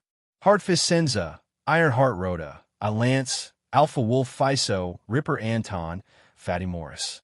Over the past few years, every boss has become stronger. Did you notice that we don't even mention the legends of Black Sword and the 3 great assassins anymore? As Thales listened to this news, he was shocked to realize that after he left, the underground world of Eternal Star City and even Constellation had been turned upside down and was no longer what it used to be. Tinker spread his hands. You can see from the comparison between One Night's Romance and Laurel Club that our business is deteriorating day by day. We can't make ends meet, and we're just struggling to hang in there. A few days ago, when we were snatching the Northern Girls, we couldn't win against that vixen, Felicia. Glover stared at the lights in the room in silence. He did not know what to think. Tinker's tone changed. But first, there's the business discord between the Northern Girls. Then, there's the kidnapping of people in Red Street Market, which is on the border between the two countries. Then, there's the kidnapper's carriage that crossed the border to stir up trouble. Hey, how can there be such a coincidence? Every single one of these incidents is a sore spot for us and the Black Silk Gang. Glover and Thales looked at each other expressionlessly. Tinker continued to complain. That's not all. You know that Blood Bottle Gang started off by selling moonshine. As a result, over the past few months, the raw materials for brewing wine, the business of storing wine, and the business of selling wine have all been in a state of depression. Everything is not going smoothly. The wine market is crying piteously for food, but we can't brew wine. We are losing customers and profits day by day. This is practically digging up the gang's roots. Also, it is said that several big blacksmith shops in South Street in the suburbs, regardless of whether they are on the right track or not, have been raided by the police these past few days. From the bosses to the apprentices, they have been arrested and sentenced. You should know that most of them have a tacit understanding and agreement with the Black Silk Gang to forge weapons and equipment for them. The Black Silk Gang is famous for being able to fight. Without weapons, how can they fight? We suspect that the Black Silk Gang has their eyes on our moonshine business. The Black Silk Gang probably guessed that we used the government to cut off their weapon supply. Thales' gaze shifted. Tinker looked like he was scheming something. Hey, I'm afraid that there are ambitious people on both sides who want to stir up trouble. The 6 years of peace between us and the Black Silk Gang is about to be broken. Glover wanted to say something, but stopped. Tinker snorted softly and shook his head indifferently. Who knows? Maybe this is the norm. The 6 years of peace that both sides managed to reach under great pressure is not normal. It feels like a deliberate fake. There was silence in the room for a while. If the gangs start an all-out war again, Tinker, protect yourself and Lillian, Glover suddenly said. Do I need you to remind me? Tinker snorted disdainfully and patted his chest. I participated in the one-night war 6 years ago. That scene, that battle, that vigor, that blood all over the streets. F***CK. I don't want to do it a second time in my life. Glover looked at him quietly. That's good, Tinker. That's good. When he heard Glover say this, Tinker felt a little unnatural, but an undisguised shout came from the corridor and freed him from the awkwardness. Tinker, Tinker, where are you? Boss Catherine is gathering manpower. It was an unfamiliar and young male voice. His tone was excited, and it was obvious that he was a member of the gang. The Black Silk Gang said that the kidnapper's carriage entered our territory and insisted on coming into search. They fought with our brothers at the border, and a few of them were lying on the ground. I think we're serious this time. They're fighting. Glover's expression changed. But Tinker sneered, got up, and opened the door a little. In an instant, his expression became one of pain. Tinker's face contorted as he yelled at the door. Damn it! I have diarrhea. My legs are weak. I can't go anymore. An indignant reply came from the corridor. Are you kidding me? Diarrhea again? A few years ago, you were still one of the strongest 12 in the gang. Tinker's voice became urgent. I can't take it anymore. I have to go to the toilet again. Talk to you later. Tinker closed the door and sat back in his chair. He no longer cared about the gang member who dragged him into a gang fight. On the other hand, Glover and Thales were stunned by what they saw. What's wrong? Tinker was a little dissatisfied with their gazes. He explained, I really have diarrhea. I always say that when Boss Catherine comes to check on me. He touched his stomach, and his expression changed. Oh no, I've finished my laxative. Tinker was a little distressed. I have to buy a few more packs later. Glover and Thales both looked at him with complicated gazes. That's good, Tinker. Glover inhaled and understood some of Tinker's strategy. That's good, Tinker. But the zombie immediately raised his head seriously. Tinker, if you and Lillian need my help, forget it. Tinker waved his hand nonchalantly. You know what I mean, right? With your current identity and our current state, helping is equivalent to harming others. Wasn't the lesson last time enough? Glover was instantly stunned. Tinker was silent for a while, but he still stood up slowly. You and your young master should leave once you've rested enough. Tinker pointed at the inconspicuous Thales and patted Glover's strong arm. There was an indescribable emotion hidden in his eyes. As for your unconscious brother, if it's not convenient for you, we will hire a carriage to send him to your place. Glover looked back at him, slightly confused. Thank you. I'll pay for the carriage. Also, I've been transferred, and my salary has increased. If you need money urgently. This sentence seemed to have hit a nerve. Tinker's expression changed drastically, and his tone became anxious. Hey, we don't need your stinking money, especially your family's. Glover seemed to have realized something, and his face turned pale as well. I know. This was the first time Thales saw the zombie so distressed and aggrieved. He was evasive, and there was shame on his face. I'm sorry. Tinker stared at Glover for a while before he sighed in the end. F***ck. Tinker moved his gaze away in displeasure. Stop saying sorry. You're making me sick. Glover was silent for a second before he replied in a daze. I'm sorry. Tinker clicked his tongue in pain, shook his head, and gave up on correcting Glover. He walked towards the door.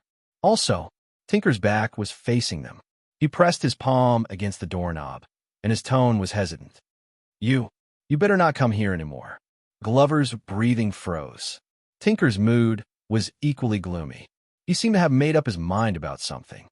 I'm saying, if your enemies find out, you can't protect us. Glover was silent for a few seconds before he spoke with difficulty. I know. Can't protect us. As he looked at Glover's expression, Thales suddenly had an epiphany. He remembered something. The zombie took a few deep breaths. I know. Thank you, brother. Tinker did not turn around. He just exhaled as well. We're no longer brothers, pudgy dumpling. Not brothers. Glover was stunned for a moment. Since you have escaped from this **T pit, then go and live the life you deserve. Tinker gently pulled the door open. His tone was desolate. You are no longer one of us. Lillian, that's what she hopes too. No longer one of us. Thales saw Glover's arm tremble at that moment. But before the latter could speak, Tinker walked out of the room, leaving only the tightly shut door behind him. Glover stared at the door in a daze. He could not snap out of his daze for a long time. After a few seconds, Thales felt that the atmosphere was about right. He then moved gently from the corner to the table and coughed. Glover? Glover snapped out of his daze and lowered his head in shame. I am very sorry, Your Highness. I should not have attacked that police officer. As for Lillian and Tinker, they do not know your identity. Please forgive them. Thales stared at him carefully and smiled faintly. You know, I thought Lady Lillian was your lover at first, just like everyone else did. Glover's body stiffened. Thales sighed and moved the chair in front of him. So, do you have anything to explain to me about that lady? Glover raised his head with difficulty and stared at the prince in a daze. Fales looked around and tried his best to speak in a calm tone. Don't worry, it's just you and me here. The atmosphere in the room froze for a few seconds. Glover wanted to say something, but he did not. In the end, he shut his mouth and his expression stiffened. If you do not want to say it, Fales could not help but feel disappointed, but he still put on an understanding smile and stood up. It's fine. He walked to the door. Put on your clothes. I will wait for you outside. It's time to go back. But at that moment, sister, Glover's hoarse and pained voice came from behind him. Lillian, she is my biological sister. Fales' gaze froze. He slowly turned his head around. And Tinker. Glover shut his eyes tightly. They're my brothers and sisters from the same mother. Fales widened his eyes. Them? You? The prince was puzzled. But you are from the Glover family. I told you, your highness. Glover opened his eyes and looked exhausted. I was once a child beggar from Blood Bottle Gang. That's true. The room was quiet for a while. Then, Fales let go of the doorknob and sat in front of Glover. I understand now. The prince tried his best to look at him calmly and gently. Same mother. Glover nodded and remained silent for a long time. Fales did not rush him. He just waited for him to slowly figure it out. My mother, she was in the sex trade, Glover said hoarsely. He finally let go of some secrets, as if he had finally revealed them. She had many clients and gave birth to 7 children or more. I can't remember. Some of them died young. Fales did not speak. He only listened carefully and attentively. And my father, Glover sucked in a deep breath. He was a mediocre, useless, and unsuccessful playboy who lived under the shadow of his family's reputation. The zombie's expression became calm again. Or in my grandfather's words, a piece of trash. Glover's father and grandfather. Fales said quietly. So, one day, he came to Red Street Market to seek pleasure and met my mother. That was just an ordinary purchase of sex. Glover's tone was very calm, as if he was narrating someone else's story. She left behind a lowly bastard born from a prostitute. Lowly bastard. Fales furrowed his eyebrows. Ever since I could remember, I lived on this street, Glover said faintly. Women and the smell of cosmetics, customers and the stench of money, moaning and moaning, freezing, hunger and sickness. That was my childhood. Lillian was the oldest child among us. She learned to lead us in the alleys and roam the streets at a young age. She imitated the adults and lived a hard life. Roam the alleys and roam the streets. Imitate the adults and lived a hard life. As Fales listened to his words, he gradually became absent-minded as well, until a boorish rich man strangled my mother to death on the bed. Glover's expression was terrifyingly calm. Since then, Lillian took over the role of our mother. She sold everything and gave everything she had to lead us children and our younger brothers and sisters to struggle to survive. We went hungry. We ate until we were full. We suffered until we endured. Struggled to survive. Fales subconsciously clenched his fists.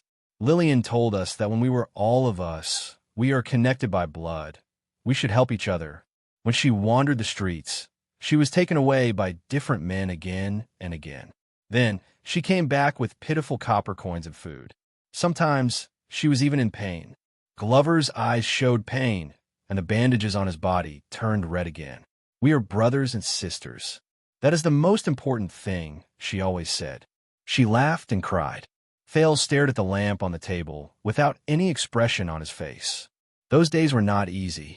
Glover paused for a while. Scabies slugs. 2 of our siblings died of typhoid. Vaughn was caught during a failed theft attempt. After he was carried back, he did not make it. Died of typhoid, was caught stealing, did not make it. Fales heard the beating in his chest become faster and faster. Until Grandmother Laurel took us in. Glover looked at the furnishings around him gloomily. Here, Laurel Club. Fales took a deep breath. Was Grandmother Laurel a good person? The prince tried to hide his true emotions by participating in the conversation. I would not say that. Glover shook his head. There are no good people who can make a living on the streets. At that time, everyone did not call her Wet Nurse, and this place was not called Laurel Club either. Wet Nurse herself was beautiful, and her methods were superb. She also had a deep relationship with Blood Bottle Gang, and she managed to get close to several Blood Bottle Gang cadres. She was planning for herself. She liked Lillian's appearance and tenacity. As for the few of us, we were just additional members. But that was not important. What was important was that from then on, we became child beggars for Blood Bottle Gang. Fail's gaze wandered. He seemed to see a dilapidated house with a few unkempt children squatting inside. Lillian was taken away by the grandmother, and her life became much better. But the person in charge of the child beggars in Blood Bottle Gang was a former circus clown who played with throwing knives. He had a strange temper and was naturally suspicious. He also liked to laugh maniacally as he used us to practice his throwing knives. In the end, only Lillian, Tinker, me, and the youngest, Trento, were left among our siblings. Thales suddenly realized that he had subconsciously raised his left hand and pressed it against the burn scar under his shirt. If everything had progressed normally, I would have been like most of the orphans born on this street. I would have either joined Blood Bottle Gang to run errands or become a fighter, or I would have left halfway and tried to become an apprentice or a farmer to make a living on my own. When he said this, Glover's voice trembled. Until that day, Thales raised his head subconsciously. That day, the clown who took care of the child beggars chased me, Tinker, and Trento together while laughing maniacally.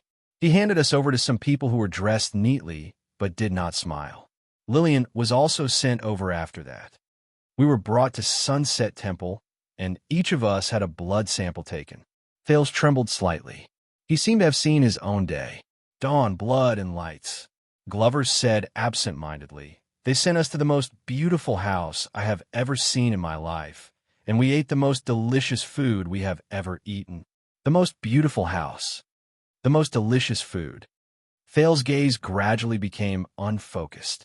Then, Glover's tone became tense, until they pushed the door open and entered. They took me away. The zombie's words were filled with boundless resentment. Only me. I wanted to bring my brothers and sisters with me, but those people did not allow it. They only sent me to the carriage respectfully, but they left no room for doubt. Until I realized what they were going to do to the remaining people after I left. They were all employers, and they had been doing this kind of task for a long time, such as silencing people after the deed. Thales lowered his head and closed his eyes. I used everything I learned on the streets to break free and jump off the carriage. Glover took a deep breath with great effort, as though he had just blocked a full-powered attack from an opponent. When I rushed back, Tinker struggled madly, Lillian cried in pain, and Trento only twitched. The zombie gritted his teeth. What did I want to do? But there were too many of them, and they were too strong. I was too weak at that time. I was too weak. Thales realized that his arm under the table was trembling uncontrollably. His memory seemed to have returned to that night. He saw Quide's red nose and the children's faces, which were crying in fear. At that moment, an old but dignified knight arrived. He and his men drew their swords and saved Tinker and Lillian. Glover exhaled in pain. But Trento, our little brother, he was too young. When the rope was around his neck, he could not breathe, and he could not fight back. It was too late. It was too late. Thales sat quietly in his original spot. The old knight squatted down, caressed the back of my hand, and apologized to me. He told me that it was an accident, and that he was my grandfather. He shared the same blood as me. He was a royal knight, the master of the Glover family, and the watchman of the royal guards. And he believed that no matter how embarrassing and humiliating it was, the blood of the Glover family should not wander the streets. When he talked about his grandfather, Glover had an extremely conflicted gaze. My grandfather admired my loyalty and friendship towards my bloodkin. He said, "My love and friendship cannot be exchanged for 1,000 pieces of gold." And he could protect and even support my siblings as long as I could give the same loyalty and friendship to my true brother. Thales looked up. "True brother?" Glover nodded. Later, I found out that my father passed away that year. And Lozano, my half-brother, contracted typhoid. They did not know if he could survive it. As the backbone of the king's faction, the Glover family needed a backup, direct heir. The zombie said in a daze. From that day onwards, I changed my name. I was no longer called Pudgy Dumpling, but Caleb Glover, an illegitimate son of the famous Wind Knight, Glover family, who was born in a filthy and lowly family. Fales stared at him in a daze. He seemed to have seen that day 6 years ago, when he stood high above the Hall of Stars and faced the densely packed crowd in Star Plaza. Regardless of your past, when you stand up, you are Thales Therangerana Kessel Jade Star. Single quote. The second prince of Constellation. Thales closed his eyes before he opened them again. It was as if he wanted to wash away the light and shadows in front of him. I understand now, the prince said tiredly. So, to you this place, and them Lillian, Tinker, Tordo, that is your homeland, your past, your indelible self. Glover's gaze sharpened slightly, but after a moment, he shook his head with a bitter expression. No, you do not understand, Your Highness. When I gradually matured and became independent and joined the Royal Guards, especially when Lozano became more and more outstanding, when my grandfather finally passed away, when I became dispensable again, Glover stared at the room in Laurel Club in a daze. Finally, one day, I returned and reunited with them and my siblings. Reunited. Thales was silent. But at that moment, Glover raised his trembling hands and looked at his fingers, which were full of calluses from practicing swordsmanship. Yet I discovered that the only thing I brought them was pain. Be it the misfortune of young Tordo in the past. It was something that happened later. Thales tensed up. What happened? He asked softly. Glover snorted softly. His voice was filled with sarcasm. You know, Your Highness, I am not a sociable person, and I do not know how to socialize. I forced my way into the Vanguard Division with my grandfather's name, but I offended many people. A few bastards in the Vanguard Division who had a grudge against me somehow found out about my background, as well as my... Glover lowered his head sadly. My relationship with Lillian. Thales sighed. So after I fought with him again that night, those bastards came here in groups. Glover's voice was low. They used an unprecedented amount of money to kidnap Lillian. His voice began to tremble. They locked her in a house. Thales' heart was heavy. He pursed his lips. A coward's move. Glover ignored him. When Tinker knocked on my door in the middle of the night, covered in wounds, I had to go to the Glover family's mansion and do what I did not want to do the most. Seek help from Lozano and find the best doctor for the dying Lillian. The zombie had a pause to adjust his emotions. The room became quiet. Thales was silent for a while before he spoke again. Those people in the Royal Guards, those bastards, who are they? It doesn't matter anymore. Glover shook his head with a gloomy expression. It's already been solved. Solved? Glover snorted mockingly. Hatred and determination appeared in his eyes. You know, those bastards were certain that I would not dare to take the risk and attack her. They proudly showed off to me and told me how they tortured her that night. Thales remembered the terrifying wounds on Lillian's body just now, and he was speechless. Glover gulped and gritted his teeth. I couldn't control myself. Thales nodded. Just like today, Glover closed his eyes. I'm sorry. I committed a great taboo by attacking a colleague, and I caused great trouble. Lozano used his connections, looked for laws, and tried his best, but he could only barely save my life. Glover opened his eyes. There was no light in them, only a deep numbness. Until one day, a person came to the guard's confinement well. He told me that he was the new watchman of the Royal Guards, and he needed a new subordinate. So I walked out of the confinement well, followed Lord Mallows, and went to Western Desert. I see. The two of them were silent again for a while until Thales spoke. Glover. But the zombie seemed to have suddenly woken up. He interrupted the prince without caring about anything else. So I know. Glover grabbed the bandages on his body tightly. His face was contorted. A long time ago, at the moment I was taken away by my grandfather, everything changed. Thales stared at him quietly, and he suddenly understood what it meant to empathize. Lillian, Tinker, Glover exhaled in pain. He felt resentful, but also relieved. We can't go back. Forever. At that moment, many scenes and words flashed in Thales' mind. Child beggars. Siblings. The day my fate was changed. A new life. An old burden. In his daze, the prince heard Gilbert's words. Perhaps the day you find them is the day you cause their deaths. In the next second, Thales took a deep breath and snapped out of his memories. Glover. The prince's voice rose steadily, and there was a tone that allowed no room for doubt. Can you still walk? The zombie looked up in confusion. Your Highness? Thales stared at the door expressionlessly. No one knew what he was thinking. I want to go somewhere. Glover was stunned for a second before he reacted. Your Highness, Commodore is not here. I am alone, and we do not have enough manpower, Thales smiled. He did not wait for him to finish and spoke to the door. Lorbeck. Big brother Lorbeck? It was quiet outside the door. There was no response. Glover looked puzzled. Thales felt a little embarrassed, so he raised his voice. Lorbeck. Lorbeck, the blockhead Dara. There was still no response. The atmosphere suddenly became very awkward. Then, Thales took a deep breath, put his hands in front of his mouth, and formed a trumpet shape.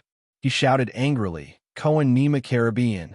There was a thud outside the door, as if someone had suddenly bumped into the door. Glover's expression changed. He suppressed the displeasure in his heart and stared at the door gloomily. As expected, the next moment the door opened. Police Cohen's bruised and swollen face was revealed through the crack. His face was full of fear and puzzlement. What? Big brother Wuxia. Thales interrupted him. Get ready. Follow me to a place. Cohen was stunned. Where? Downtown. Downtown. Both Glover and Cohen were stunned. After a few seconds, the police officer cautiously opened his mouth. But that is Blackstreet Brotherhood's territory. Thales' gaze turned cold. Are you afraid? Sir Caribbean, the first-class police officer of Western City Police Station? Cohen paused. He was a little indignant, but he was still hesitant. That's not it. Just that. Forgive me for reminding you. The Brotherhood and Blood Bottle Gang have been showing signs of tension recently. Thales narrowed his eyes. Are you afraid? No. Cohen hurriedly shook his head. I mean, although I'm very strong, and although the big brother sitting there is only a little weaker than me, Glover snorted in disdain. If I were to barge into the Brotherhood's lair. Are you afraid? Of course not. I've been to downtown a few times, but the roads are not easy to walk on. It is very easy to get lost. Once you get lost, you will only get lost until the sky turns dark. Are you afraid? No, but you are a prince after all. If you accidentally bump into something, are you afraid? No. Also, I am on leave today. It is not considered a work injury, and the medical expenses are not reimbursed. Are you afraid? Bang! Cohen slammed the door angrily, and a loud sound was heard. He was full of grandeur and looked death calmly in the eye. Damn it, what's so great about it? Let's go. The police officer gritted his teeth and roared in a Western desert accent. I'm not afraid of your balls. Chapter 600. In the first district of the lower city, on a noisy and chaotic street where the cold wind rustled, 3 cloaked figures walked with large strides. They squeezed through the crowd and blended into the chaotic atmosphere. The local escorts solicited customers with smiles and loud voices while casting malicious glances at their peers. The owner of the lost property and the thief ran after each other over a frightening distance, causing passers-by to complain. Idlers and tramps sprawled out on the dirty roadside, waiting for hired business to cover their 3 meals for the day. Panting porters and peddlers who transported goods numbly piled their goods in front of the shop doors, ignoring the curses of shopkeepers. Coachmen who were hurrying along whipped their old horses violently to disperse the people who blocked their way in the mud and shouted at the rascals who tried to sneak up behind them for a ride. Adventurers and mercenaries huddled around the rotten and blackened wooden bulletin boards, searching for information on everything from official wanted posters to private commissions. The Dark Knight priest stood on a wooden box at the corner of the street and looked down at the people who came and went. He felt sad and helpless as he continued his sermon with a dry voice that no one cared about. Mysterious people with weapons hidden in their bodies appeared on the street from time to time to discuss an unspeakable business deal. In the middle of a crowd of onlookers, 2 men who had become enemies in a bar fought each other until their heads were bleeding, but they still refused to stop. A shrewd and vicious peddler habitually bargained with an equally shrewd customer, wanting to squeeze every last bit of advantage out of the other party. Prostitutes gathered at the end of a dirty and dilapidated alley, flirting with each other. The second floor above their heads, which had been in disrepair for a long time, did not even bother to hide their cries. A gambling gang of cats gathered at the corner of the street. There was no lack of bookmakers, shills, thugs, and lookouts. A group of sneaky gangsters gathered together mysteriously, staring at every passerby with a sneaky look and discussing in hushed tones from time to time. We shouldn't have come here at all. Look at the filth all over the street. It's too dangerous. Glover forcefully pushed away a peddler who wanted to sell his goods to them. Relax. We are safe for the time being. Zombie, you don't mind me calling you that, do you? Thale's voice came from beside him. Glover shook his head to show that he did not mind. But the zombie kept his head down, listening to the movements behind him. His hand was hidden under his cloak, pressing on the hilt of his sword. In the alley that the three of them had just passed through, a few ferocious gangsters were mercilessly punching and kicking the two poor people who had no money to pay their debts. Cohen furrowed his brows and caught up in 2 steps. He was tall and strong. With a few punches and kicks, he dispersed the debt collectors, but when he turned around, he found that the debtors had disappeared. When he saw the police officer's actions, Thale sighed and explained in resignation. First, we're all wearing cloaks. This implies that we have another identity or mission, and it also means that we might be hiding weapons. If they attack us, there will be unknown dangers. Secondly, based on your figure and gait, I can tell that you are not to be trifled with. Coupled with the 3 of us, it is not difficult to guess that you are bodyguards, the kind that can fight. Thirdly, as far as I know, because of the kidnapping incident, the Blackstreet Brotherhood deployed a large number of people to Red Street Market to confront the Blood Bottle Gang. Among them are quite a number of dangerous people who can threaten us. So, in reality, we are much safer than we thought. As Thale spoke, he glared at a street ruffian who was secretly sizing them up. The ruffian immediately shifted his gaze away as if nothing had happened. What your highness said is exactly what I wanted to say. Cohen touched the corner of his shirt that was torn when he tried to stop the fight. He walked back to Thales and Glover in a bad mood. What were we talking about just now? Glover cast a disdainful glance at Cohen. When I was young, the Brotherhood had yet to rise to power. When I grew up, I rarely came here. As the zombie spoke, he knocked away a drunkard. But no matter when, downtown is always dangerous. Cohen supported the drunkard so that he leaned against the wall and slowly slid down so that he would not fall head first. The police officer patted Glover's shoulder. You have to come out more often, zombie. At first, I also had the illusion that this place is dangerous. Call me that again. Glover's expression did not change, but his voice turned cold. You will know that it is not an illusion. Cohen's smile froze on his face. Thale smiled and took over the conversation. Downtown is where most of the poor people in Eternal Star City live. It is also a community. Of course, it is not as dangerous as what the public says. You can only enter, but never leave. Glover nodded. Thales thought of something and lowered his voice slightly. At least it is not a mouth full of fangs that chooses to devour people.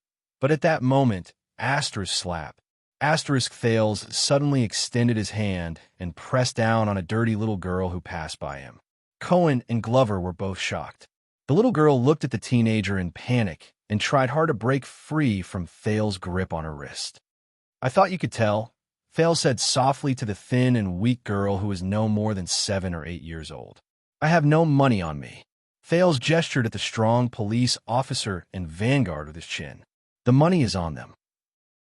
The dirty little girl was about to cry, but her eyes darted left and right shrewdly. The memories of the street surged in his mind. Thales suddenly felt a sense of déjà vu, so he looked around. Hey, what did you do to my daughter? Sure enough, a middle-aged woman whose makeup was as thick as a paint plate and whose clothes were as messy as a drying pole rushed out from the alley where prostitutes gathered. She screamed with a sharp and harsh country accent and pointed at Thales while she cursed. You're the one who did this to me. Everyone, come and take a look. Someone is bullying a little girl on the street. How shameless! How shameless! The passers-by immediately turned their heads and jeered. Let me tell you, Elisa is my baby. Her father is a famous hero on this street. If you don't give me an explanation, don't even think about. The woman with heavy makeup raised her head and saw two tall and muscular men in cloaks standing beside Thales. They were Cohen and Glover. Her voice immediately became softer, and she instantly forced a smile. Ah, misunderstanding, misunderstanding. The woman lowered her head and scolded her daughter fiercely. I knew that you, little brat, wouldn't know your place. What'd you take from them this time, huh? How many times has your mother taught you? No matter how much you want it, you can't just take other people's things. This is the most basic morality of a person. Quick, hand it over. Apologize to your brother. Don't worry, she didn't take anything. Thales smiled faintly and let go of his right hand. The girl named Elisa cried and threw herself into her mother's arms. She did not forget to give Thales a fierce look that was the same as her mother's. What's wrong, my dear? As if it was a play, a sloppy hooligan walked over with a fierce voice. Behind him were 5 or 6 hooligans or vagrants who also harbored evil intentions. I heard that someone bullied our daughter. Thales frowned slightly. When she heard the man's voice, the woman instinctively changed her expression and became fierce again. Well, since you didn't take anything, then you're accusing a good person. Let me tell you, Eternal Star City has its laws. We may be poor, but poor people are ambitious. Dignity is priceless, and you're slandering someone's innocence without any basis. So it's you. The hooligan walked over while digging his ears. He narrowed his eyes and looked at Thales. You bullied others with your power and slandered my daughter as a thief on the street. But in the next moment, Glover decisively turned around, raised his arm, and threw a punch. With a bang, the leader of the hooligans flew 2 meters away while blood gushed out. He fell to the ground and did not move. As the onlookers cried out in surprise, his companions behind him saw that the situation was bad and immediately scattered. The woman trembled when she saw this, and her voice became softer again. Ah, it's a misunderstanding, please forgive me. She apologized in a fawning manner while she slapped Elisa hard. She's not smart since she was young. The 3 of them looked at each other in silence as they watched the woman drag the girl into the alley while cursing. Soon, she appeared at another intersection in search of her next target. Under Glover and Cohen's gazes, the passers-by who did not get to see a good show sighed in disappointment. They turned around and left. Thales sighed and continued what he was saying just now. Of course, this place is not as safe as you think, especially when you gradually lose your guard against it, just like the great desert. Unexpectedly, the person who answered was Cohen. Thales and Glover turned their heads at the same time. It's dangerous, but it's safe. The police officer stared at the prostitute who held her daughter's hand and stared at the passers-by on the street. He was lost in thought. Cohen sighed faintly. He was not as carefree as he usually was. It's not dangerous, but it's not safe either. You've been to the desert? The zombie asked slowly. Cohen shook his head and did not answer. It was obvious that he was not in the mood. Thales seemed to have thought of something as well. He nodded and said, just like how everyone in the world only hears of its name, but does not know the reality of the other shore in the distance. Even though we're only separated by a wall from that place, it's very close. But it's as far as the heavens and the earth. The difference between clouds and mud. Cohen came back to his senses gloomily. Speaking of which, where are we going? Thales observed the police officer's abnormal behavior and smiled faintly. A place with answers. Cohen and Glover frowned at the same time. They were puzzled, confused. They could only blindly follow behind the prince and go deeper into this increasingly complicated and dangerous street. Glover grew up in Red Street Market in the Western District, but he knew little about the streets of Lower City District. Although Cohen worked at the police station, he did not seem to be familiar with the place either. The 2 of them stumbled along the way and were in a sorry state. On the contrary, Thales traversed the streets and alleys with ease. He was already familiar with the place, and with the help of Never Get Lost, he was even more adept at it. This damn mud. Has the funds of the road administration been eaten by dogs? Your Highness, can I ask? This is clearly Lower City? After pulling his boots out of the mud for the third time, Cohen asked awkwardly, "What is this place? But why are you so familiar with it?" On the other side, Glover did not say a word. He merely kicked away a stone that was blocking the way and followed the prince's footsteps. "Didn't I tell you?" Thales lied without batting an eyelid. "The Jadestar royal family is blessed and protected by the gods. They will never get lost." Blessed? Protected? Never get lost? Cohen scratched his head. "So, my old man is lying to me again? When I was young, he clearly told me that the Jadestar royal family is shouldering an eternal curse. So, follow me closely, don't get lost." Thales somehow remembered the journey in the black track. He flapped his cloak and strode forward. Some paths are like life. Once you fall behind, you can never go back. Glover seemed to have remembered something, but the taciturn him only pulled his cloak tighter. "So, you said that we should come here to find answers?" Lower City District. Cohen stared at his feet carefully, guarding against the road that was as bad as Blade Fang's camp. Thales nodded. "To be honest, my day has been full of ups and downs. Hope and darkness alternated, success and setbacks went hand in hand, pleasant surprises mixed together, and sorrow and joy intertwined." Thales walked forward and passed through a few doorways in a familiar manner. He said faintly, "Just like the past few months, the past 6 years, the past my entire life." Glover and Cohen were stunned. "Tell me, have you ever seen a despairing person whose hope is dashed and he has nowhere else to go? Have you ever seen a numb and despairing person who abandoned everything?" The teenager walked forward and looked at the dirty and noisy streets. The corners of his lips curled up. Cohen's eyes darted around. "I have seen quite a few," Glover frowned. "There have been." Both of their voices rose and fell at the same time. They could not help but stop talking and glance at each other. Thales urged absent-mindedly. "In the great desert," Cohen continued.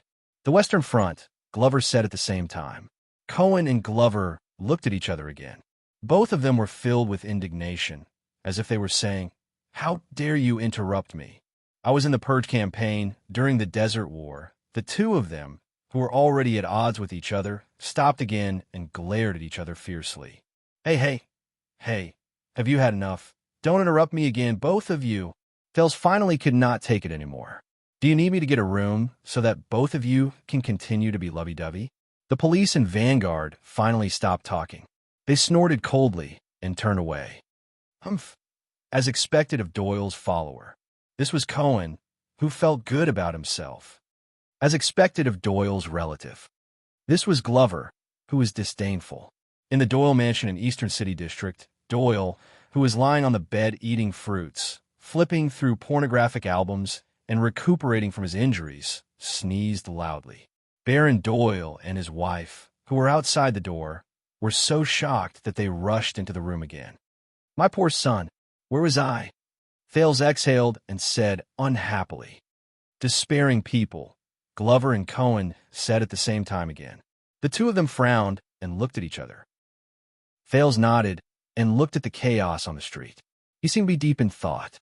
"Now, seeing these people in Lower City District makes me feel like I'm still living in a normal world and not in some other people's circle." Some other people, Cohen and Glover started thinking at the same time, but they had different answers. But Thales did not expect their answers. He just continued to wander in his own memory. "Have you ever seen a person who treats rudeness and violence as a personality and treats sarcasm as a witty remark?" Cohen sighed. "When I was young," Glover snorted coldly. "In the family," both of them, who had spoken at the same time for the umpteenth time, stopped talking at the same time. Their expressions froze. Thales looked at them suspiciously. "Are you sure you don't want to get a room?" Cohen and Glover pursed their lips and decided not to speak even if they had to die. Thales sighed softly. "I miss Waya and Ralph." The prince continued to sigh. "There are also people who pretend to be profound and reserved and treat speculation, suspicion, and jealousy as daily social interaction. There are also people who treat tacit, unspoken rules as a matter of course, and say one thing but mean another as a rule of conduct. People who treat hypocrisy and pretentiousness as proper etiquette and ambiguity as watertight. Unfortunately, I met all of these people over the past few days. Thales let out a long sigh. Maybe we'll meet again in the future. And all of them have their eyes on me. Whether it's hope or coercion, scrutinizing or disdainful, they're hoping to find answers from me, to answer questions they can't answer. Thales' eyes dimmed. But they're wrong. The prince pushed aside a clothes-drying pole and walked down a flight of stairs. I have no answer. At least, I don't have the answer they want. I don't even have the answer I want. Thales stepped on the muddy road in his memory, just like it was many years ago. Nothing seemed to have changed. The prince's emotions affected Glover and Cohen. Both of them were deep in thought, and they were silent. And in their eyes, I can't feel myself. I don't know what I'm doing, what I want to do, and what I can do.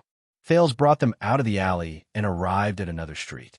This place was much more run down, but it was also much quieter. I don't even know who I am. Thales looked at the deserted and sparse street from afar and fell into silence. You're of noble blood, and you're exceptionally intelligent, Glover said stiffly. Naturally, you have a heavy responsibility, and you're far more powerful than ordinary people. Cohen snapped out of his daze and became anxious when he heard that. I think so too. The zombie cast him a sidelong glance. Thales looked back at them and smiled. Yes, it's all right.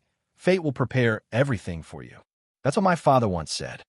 Thales stared at the uneven ground under his feet and walked forward again. In the past 6 years, this sentence has always been very useful, especially when I'm still in the north. At that time, I didn't have the chance to hesitate. Thales furrowed his eyebrows and thought of the Raven of Death, laughing forlornly. I could no longer hesitate. But Thales suddenly raised his head. But the teenager avoided an alley where thieves gathered. What if fate is also lazy and lazy? Glover and Cohen both frowned. If even fate refuses to show me its true form and only presents me with an empty mirror, then I can only see my helpless face in it. Thales gritted his teeth. Then how can I see my own answer clearly? Glover pursed his lips and seemed to be deep in thought. Cohen widened his eyes and looked confused. Had you played chess before? The rise and fall of the empire? Thales stepped on the muddy, dirty, and obstructed street in Lower City District. He raised his head in confusion and looked at Eternal Star City's clear, blue, and untainted sky. Glover raised his head. Yes. Cohen scratched his head in embarrassment, and his voice became softer. I know the rules. I can't help it. The old man taught my cousin his chess skills. Thales smiled faintly. Since I returned to the kingdom, many people have wanted to play chess with me, and I have satisfied all of them. Thales continued to walk forward, and his gaze gradually became fierce. But one of them is the most special person. He did not use the way I am used to. They walked on an unfamiliar street.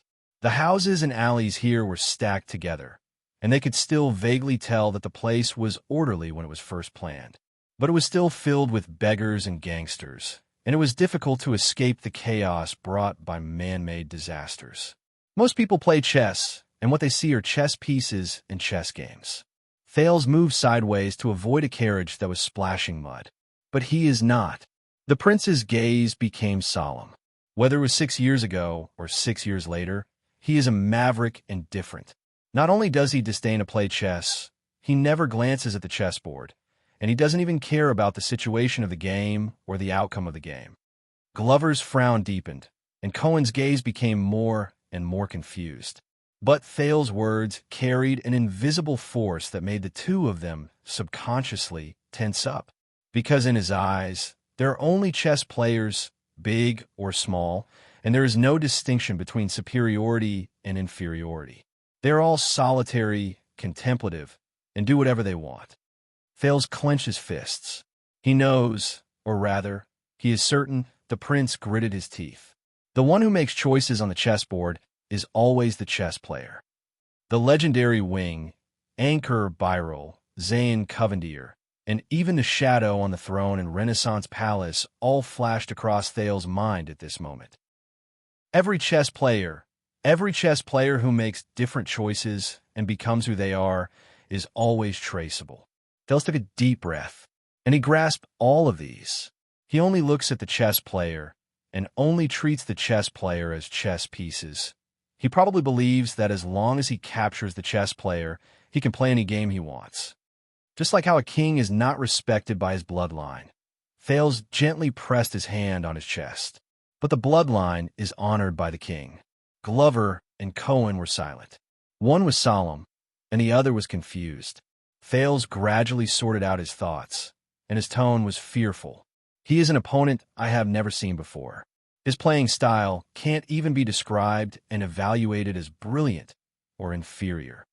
His chessboard is formed by connecting different chess players together. For this, he is willing to tie his hands and feet, and even commit suicide to give up his chess pieces and even overturn the chessboard. Thales' gaze was unfocused, and his mind was elsewhere. Just like some players know how to operate, some play operations, some know techniques, and some look at the big picture. But Thales sighed. He is only single-mindedly staring at the mainframe's power supply. Cohen finally did not feel lonely anymore. He was satisfied to see that Glover also revealed a confused expression at that moment. You'll get used to it. The police officer patted Glover's shoulder in satisfaction, as if he had been through this before. The prince is always like this. He always talks nonsense. I've seen it before. I am his personal guard who accompanies him day and night. Zombie's expression turned cold, and he flung Cohen's hand away without giving him any face. I don't need you to remind me.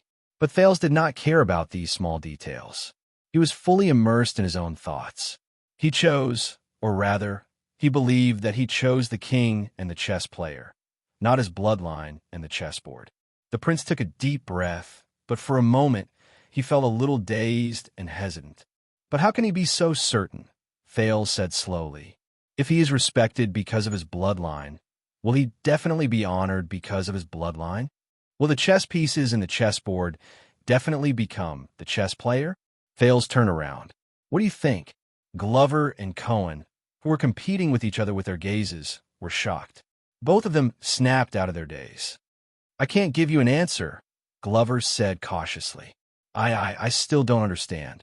Cohen worked hard for a long time, but he still felt dejected and discouraged. His Highness is playing a game.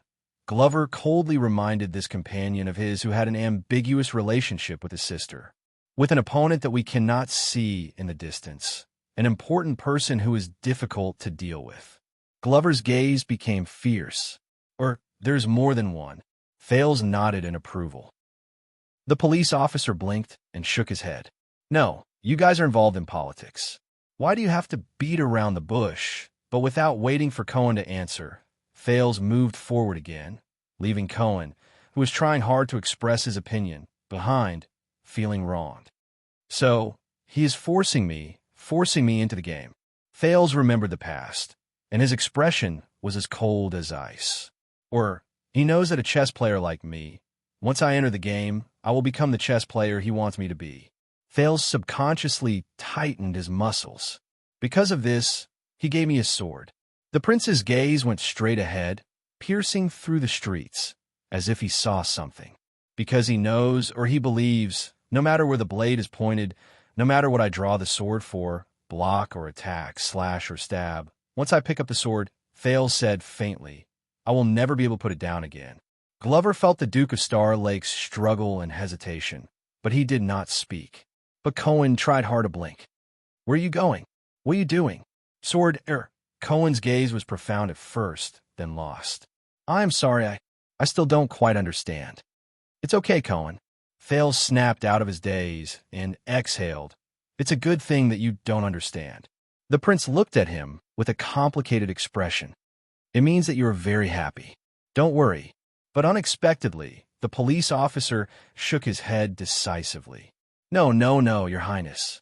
Although I know you are secretly scolding me, Master Zadie told me that when you do not know whether to raise your sword, Cohen hesitated for a moment, but still said firmly, it is time to ask your heart of the sword. Thales was stunned. What? The heart of the sword, Cohen said solemnly and seriously. In the Tower of Eradication, without this thing, You cannot graduate. Humph. Glover crossed his arms and sneered. It's that stupid Towers theory again.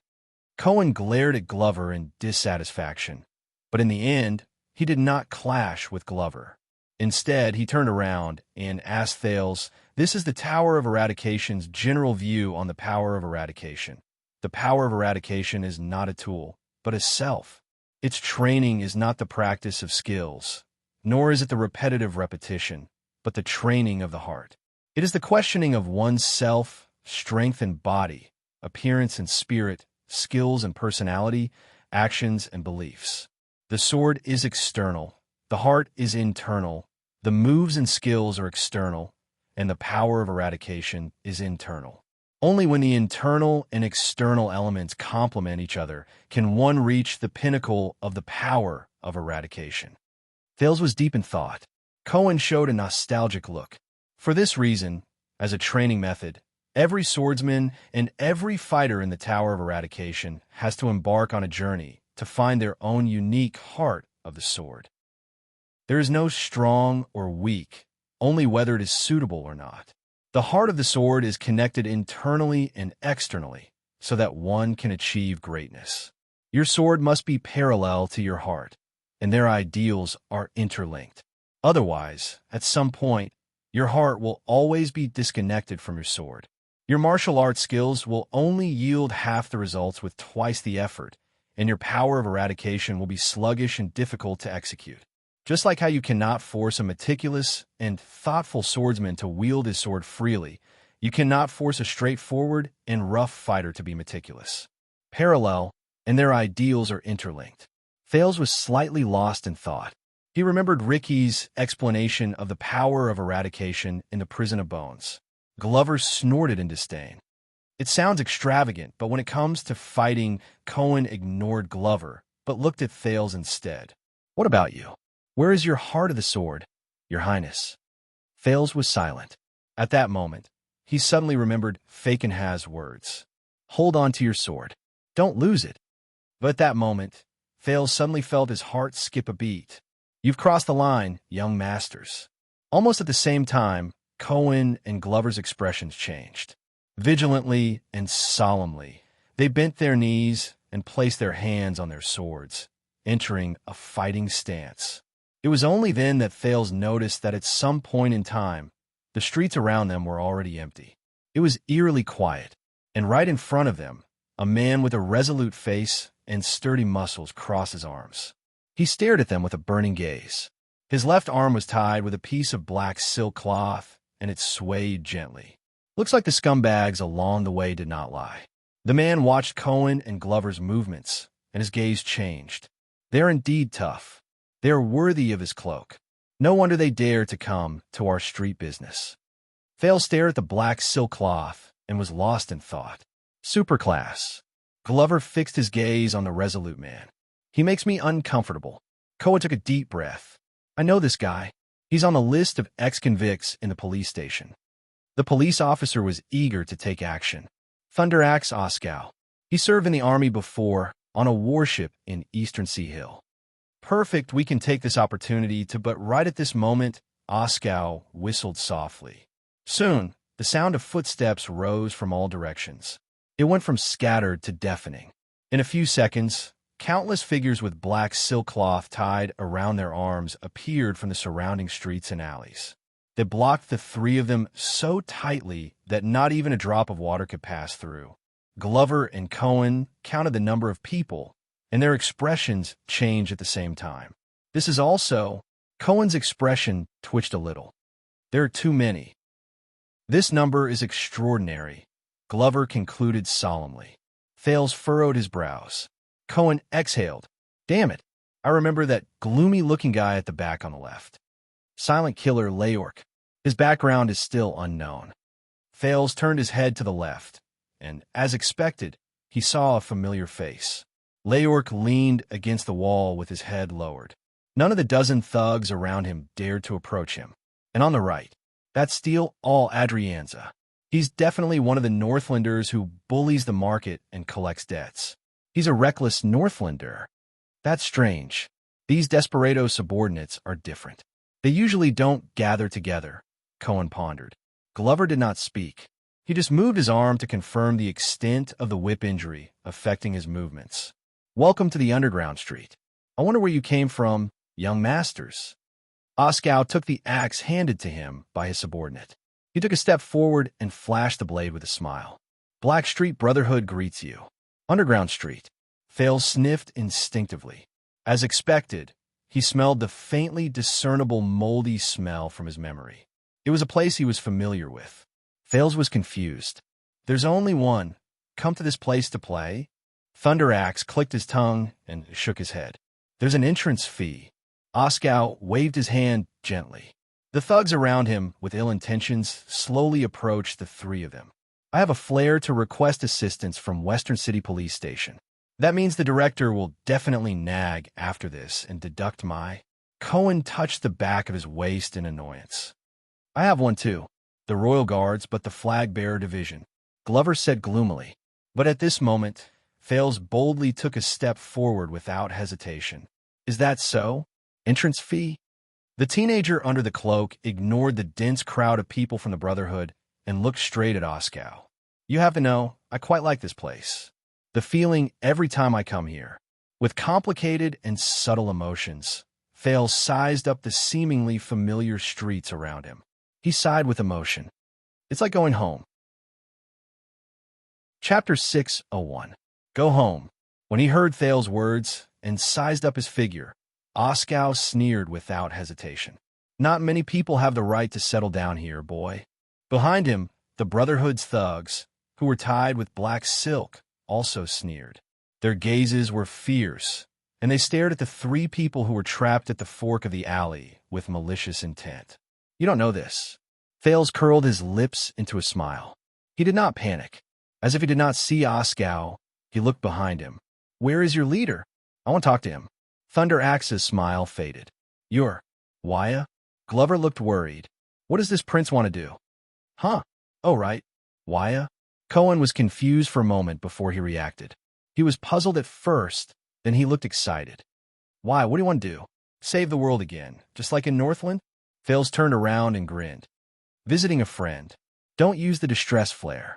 Just protect my back. Cohen and Glover were stunned at the same time. I'm the leader here. Oskow's gaze on Thales became more hostile. You can talk to me. He swung the axe in his hand. Or talk to it. Thales sighed. When he was about to answer, hurried footsteps came from the alley.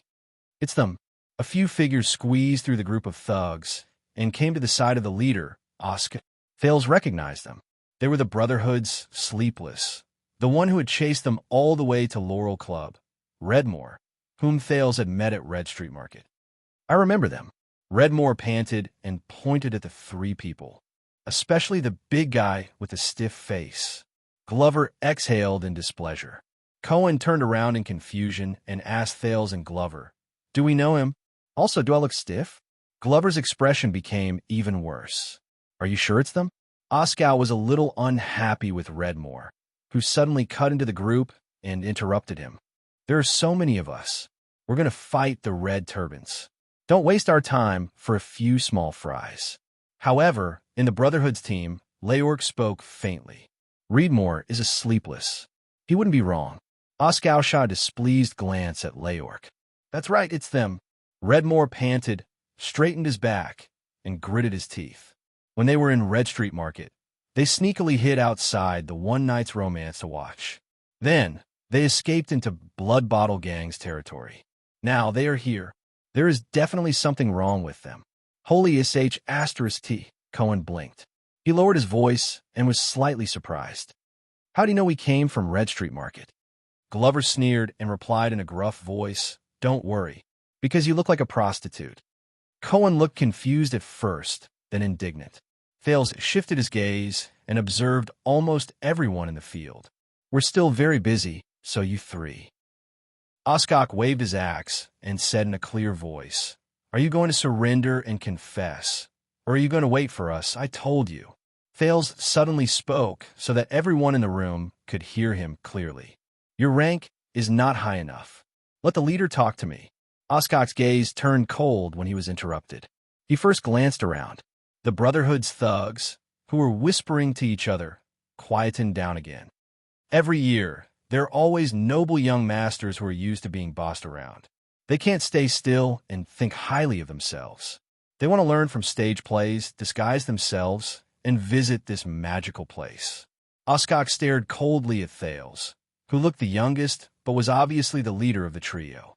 Just to see how miserable our lives are, and then feel how good our lives are. His words caused many thugs to reveal looks of jealousy and hatred. Thunder Axe's tone changed and turned into a ferocious smile. Until they see how good our lives are and how miserable their fates are. While they were at each other's throats, Glover felt the hostility from the people around him become more obvious. He could not help but clench his teeth. Enough. The Brotherhood steal all. Adrianza pulled out a spiked mace and coldly said, "What do you have to say? Let's talk after we beat him down." Across from him, Cohen unsheathed the load-bearer sword from its scabbard, ready for battle. Everyone, Thales had no choice but to cough loudly. Are we really going to do this? He exhaled and glanced at the densely packed enemies around him. It was all right. He was so close to catching up to the murderous disaster swords, the awe-inspiring Lampard's army formation, or the orcs surrounded by the surging black tide. To be honest, I'm already past that age, Thales said helplessly. Aoshchak frowned, but his eyes kept sizing up the moving troops, calculating the time to surround them. The young man spread his arms, completely ignoring the ferocious gazes of the countless people in front of him. I say, I'm really past the age where I can reveal my identity or show some of my strength, and then pretend to be profound in the midst of exclamations. I can scare my enemies so much that they piss their pants and let passers-by think that I'm an invincible fighter. I can gain self-esteem, pleasure, and a sense of existence from this. Cohen and Glover looked at each other. So, please, I don't want to do that. Thales noticed that more and more thugs moved quietly and gathered behind them. I'm not interested in this method. Glover and Cohen moved their feet, widening their defense area and keeping an eye on the movements around them. Oh, so, which noble young master with an extraordinary status are you? After revealing your identity, Aoshchak's expression changed, and he showed a ruthless expression.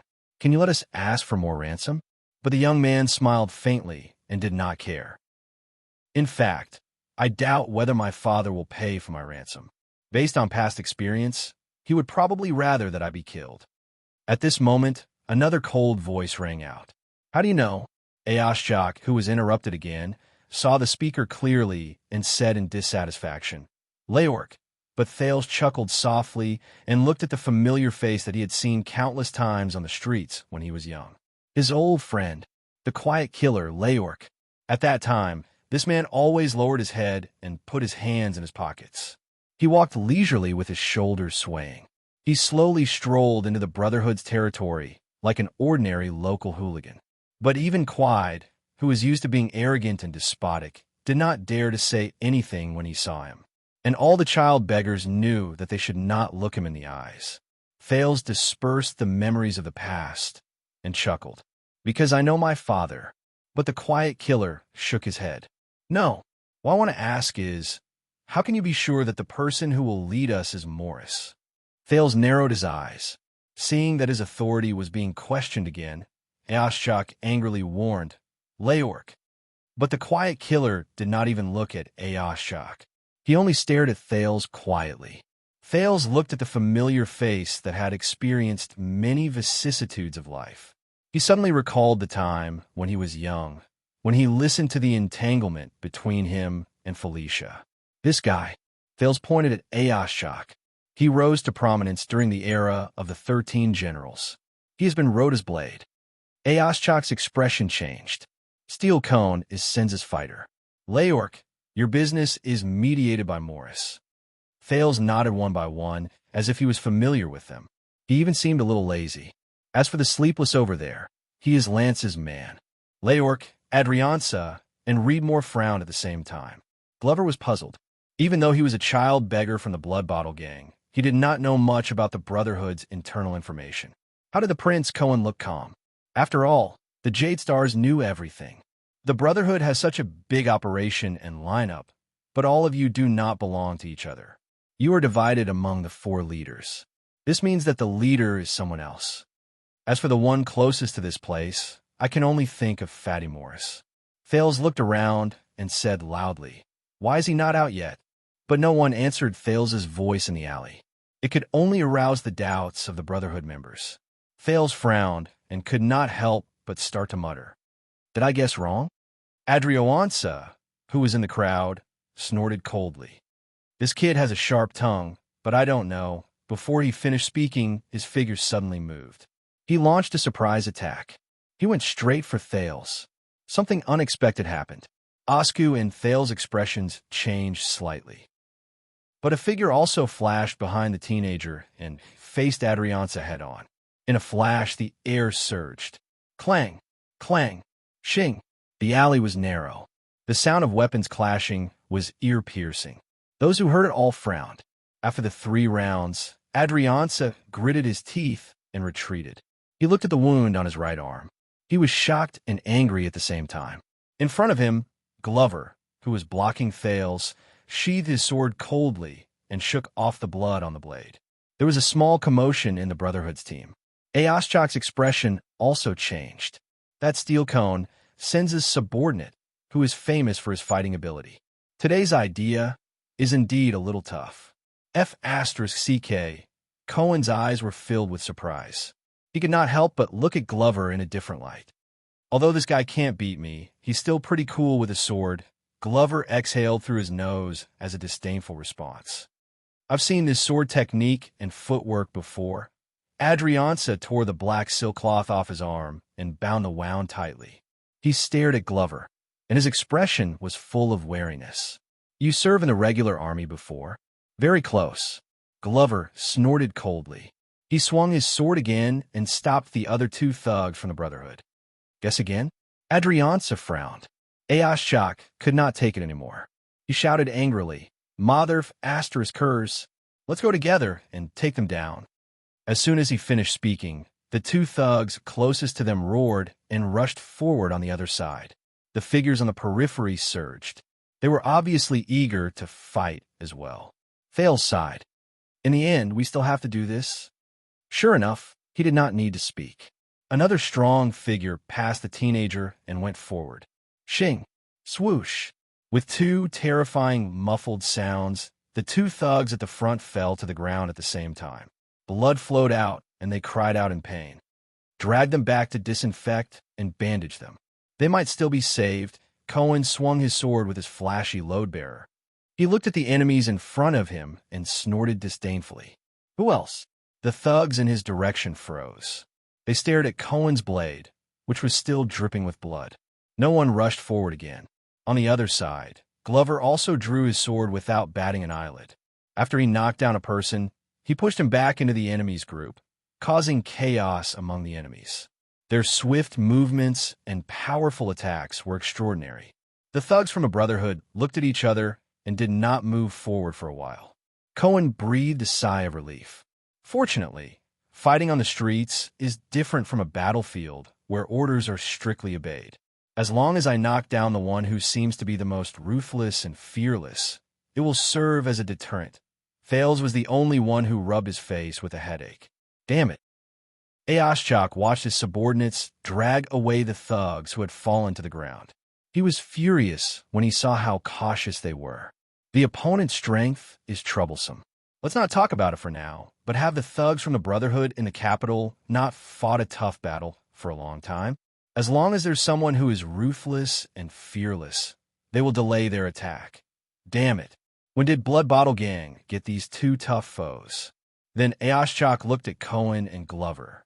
He signaled to the others and gestured at Thales with his chin. The Brotherhood's formation immediately began to move. Cohen had been on duty on the streets of the capital for many years. He was sensitive to their plans. He extended his arms and protected Thales behind him. Don't even think about it. Glover took a step back in tacit understanding. The 2 of them protected Thales.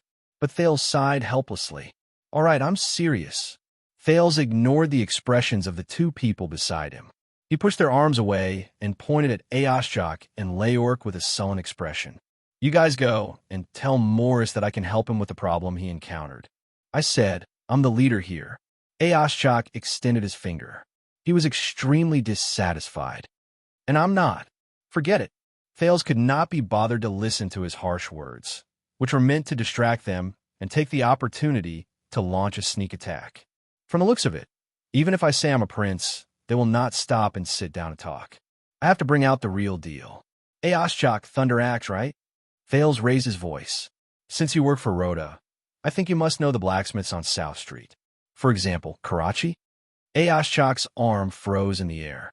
You must have felt terrible, too.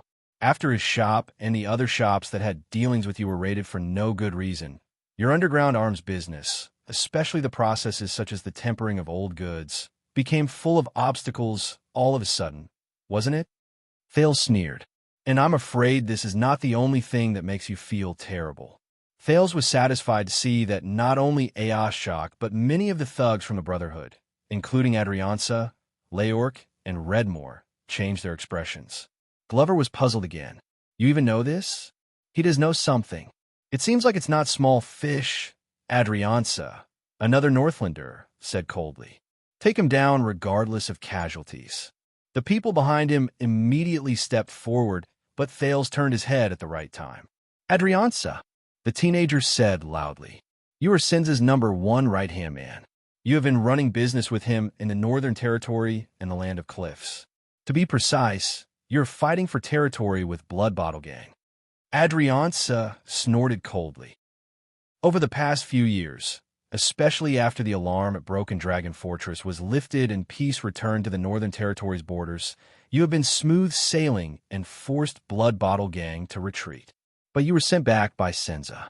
Thales shook his head, because he knows the reason for your victories over the past few years. He knows where the key to Blackstreet Brotherhood's development lies. Especially these days, when your development is blocked. The moment he finished speaking, a figure swayed in front of him. Asterisk clang. Asterisk Xianxia's spiked mace and Glover's sword were entangled. They could not advance or retreat. F***CK, the Northlander nicknamed Steel, all gritted his teeth. His expression was ferocious. King hate nobles. What a coincidence. Glover did not forget to reply in a muffled voice while he wrestled with the other party. Me too. But on the other side, Cohen suddenly trembled. He subconsciously turned around and raised his sword to block a blade that appeared out of nowhere. Asterisk clang. Asterisk Leorc's figure moved swiftly. He retreated the moment he came into contact with the blade, like a ghost under the sun. In an instant, the situation changed. Battle cries rose. The Brotherhood's hatchet men surrounded and attacked. Glover and Cohen shouted angrily. The two of them stood in front of Thales and protected him in the middle. They exerted all their strength to block the attacks from the swords and sabers. Thales knew that the situation was not good, but he had faced such situations countless times. He believed in Glover and Cohen's abilities. So, he forgot about the fear in his heart and calmly said, Leorc, are you not worried that you will be entangled with us here? Leorc's gaze flickered in the crowd. Felicia has just escaped from danger. Aren't you going to take a look? Leorc's expression changed. He put down the blade that he held tightly and blocked the hatchet men behind him. Thales smiled faintly. Or could it be that the news she brought back made your leader extremely nervous? Leorc's expression changed again, but this time he showed a ruthless expression and ordered his subordinates, Go, leave him with his tongue. As long as he can speak, it will be fine. Thales' smile froze. F***CK, on the other side, Glover and Xianxia separated again. He swung his long sword and drew 2 streams of blood at the same time. He took down 2 hatchet men who wanted to take advantage of the situation and blocked the other enemies who wanted to swarm him from the back. Cohen roared and swung his sword. He used his strength to control the width of his sword. Time and time again, the enemies who could not stop him fell back into the group. Are you still not coming out, Morris? Amid the battle cries, Thales summoned the sin of Hell's river and let his voice penetrate the crowd. But the situation did not change. Take care of yourself. Oskow sneered in front of him. Chatty young master. Thales felt a chill in his heart. I want to say that Waya. Cohen panted. Are we really not going to ask for reinforcements from Flames? Although Cohen and Glover appear to be at ease, Thales could not help but feel anxious when he saw the enemies swarming in front and behind him. What about Lance? The sleepless eye of the Brotherhood? The prince added a name and shouted. I think he was the most affected by the news that Felicia spat out, right? Doesn't he want to go home and take a look? The moment he finished speaking, a calm voice that was different from the others spread in the air, as if it was right beside his ears. Stop! Thales exhaled and stared at the surging crowd. Finally, a fat and strong figure appeared in the crowd. He spoke in a low voice, but it was as if he had the power of 1,000 men. It made the crowd quiet down. Everyone stepped back. The hatchet men were puzzled in the chaos. Then they slowly put down their weapons from the back to the front, stopped fighting, and retreated. The battle cries gradually died down. Glover sheathed his sword, leaving behind 2 pitiful people wailing on the ground. Cohen elbowed the last hatchet man who was in a killing frenzy. He panted and raised his head. The crowd at the entrance of the alley slowly parted. A short and fat, but strong man walked over with calm steps. Thales saw the man's face clearly and felt relieved. 6 years. I see him again. Boss Morris. When Oskow saw the man, his expression became solemn. We will take him down soon. But Morris only curled his lips and revealed a ferocious smile. Can't you see, Axe?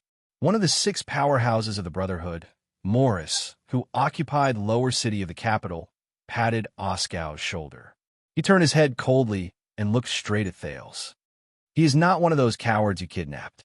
He is not one of those young masters who think they are the main characters, but once they lose their status, power, or divine weapons to rely on, they tremble in fear. Thales also looked back at Morris with a cold look in his eyes. When he was a child beggar, it was this kind-looking fat man who managed the gang business in Blackstreet, the birthplace of Blackstreet Brotherhood, and even the entire lower city.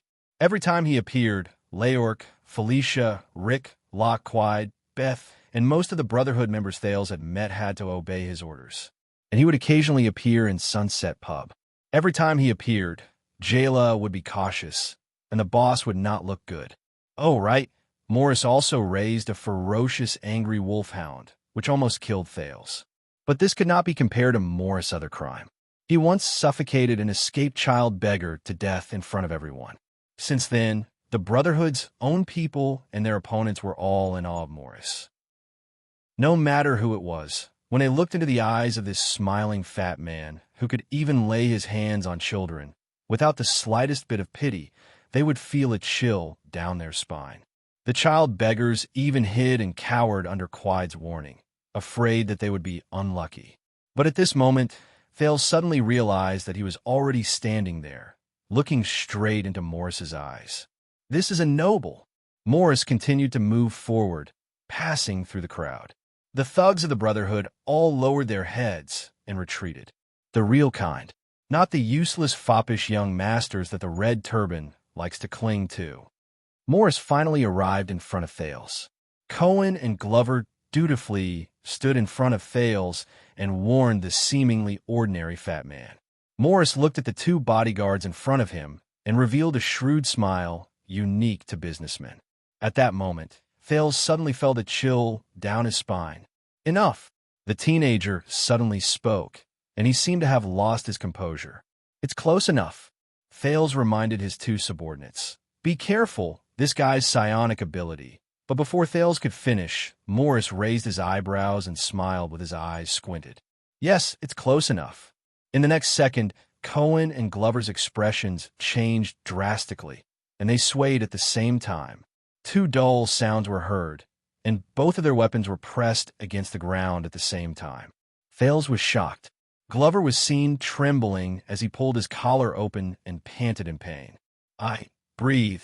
Morris just looked at him with a smile, as if he was watching a child next door playing a game. Damn it. Thales was shocked and angry at the same time. Morris's psionic ability is too far away. On the other side, Cohen's face was also red, and he desperately supported himself against the ground. I remember now. The Brotherhood, the fat boss, psionic ability. Here. Damn it, if only I had a chance, not too much, just 1 second to draw my sword. I wouldn't have to be so embarrassed in front of the prince, but you don't have that 1 second. In the Tower of Eradication, Master Zadie's words rang in his ears. If you don't snatch it, you don't have it. If you don't snatch it, you don't have it. Cohen angrily and painfully punched the ground, but it only made it harder for him to breathe. Ah, I recognize you. You're the infamous, stupid police officer from the gang in Western City. Morris scrutinized Cohen, who had his hood down, and clicked his tongue. It must have been hard on your father for you to survive until now. Cohen trembled. F***CK. Glover's expression was ferocious, and he stared at his own hand with difficulty. Damn it, if it wasn't for the whip, I could. Morris straightened his back. This time he looked at Thales. His smile did not diminish, but his gaze turned cold. Say it, kid. The fat man clicked his tongue. Who are you? Or more directly, who is your boss or your father?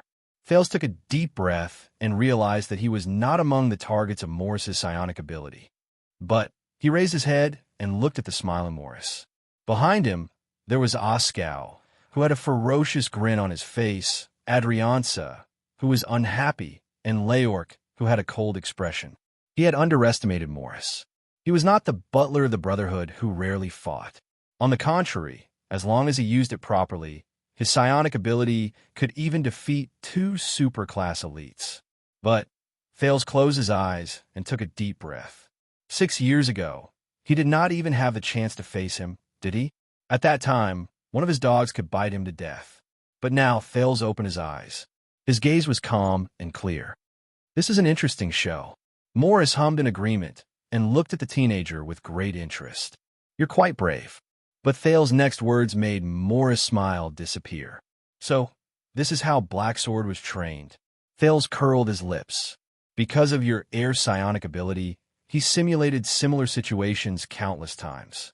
His resistance training was constantly improved, and he was able to calmly escape every time he faced Asda. Blacksword. Asda. Morris frowned, but a few seconds later, he laughed out loud. Over the years, more than one person has used Blacksword in front of me. With 2 clangs, Glover and Cohen could no longer hold onto the hilt of their swords. They supported themselves with their arms. The air was thin, and their symptoms of hypoxia became more obvious. Thales was anxious, but he forced himself to calm down and stared straight at Morris. But Morris scratched his chin, his face full of nostalgia. They always talk like they're old foxes, pretending to be close to people to intimidate them. It's as if they're of high status and have big businesses. It's as interesting as saying, "Do you know the Kingdom's Wrath?" I used to joke around with him. The Kingdom's Wrath. Thales thought about the man who carried him and charged into the enemy's formation with an aura as violent as a volcano. He frowned. In this world, there's probably no one who can joke around with that guy. As he thought about this, he suddenly laughed out loud in the midst of the crowd. I know. Thales also revealed a nostalgic expression. You don't fall for it. You've known Blacksword for a long time. You're very familiar with him. Perhaps 20 years ago, when you were still mercenaries in the Great Desert? Morris' gaze froze. Thales chuckled. Right, the 9 powerhouses? At that moment, the members of the Brotherhood looked at each other in confusion. Morris did not speak. He only pursed his lips and stared at Thales with a silent expression. The teenager also stared back at him quietly. But the next moment, Morris burst into laughter.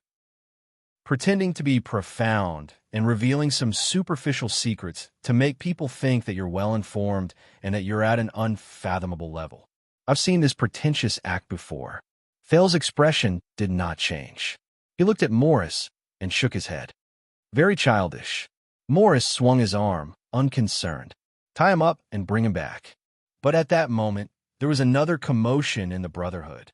This commotion did not originate from the rear. Thales lowered his head. He was also slightly surprised. At some point in time, Cohen raised his head and stared at Morris.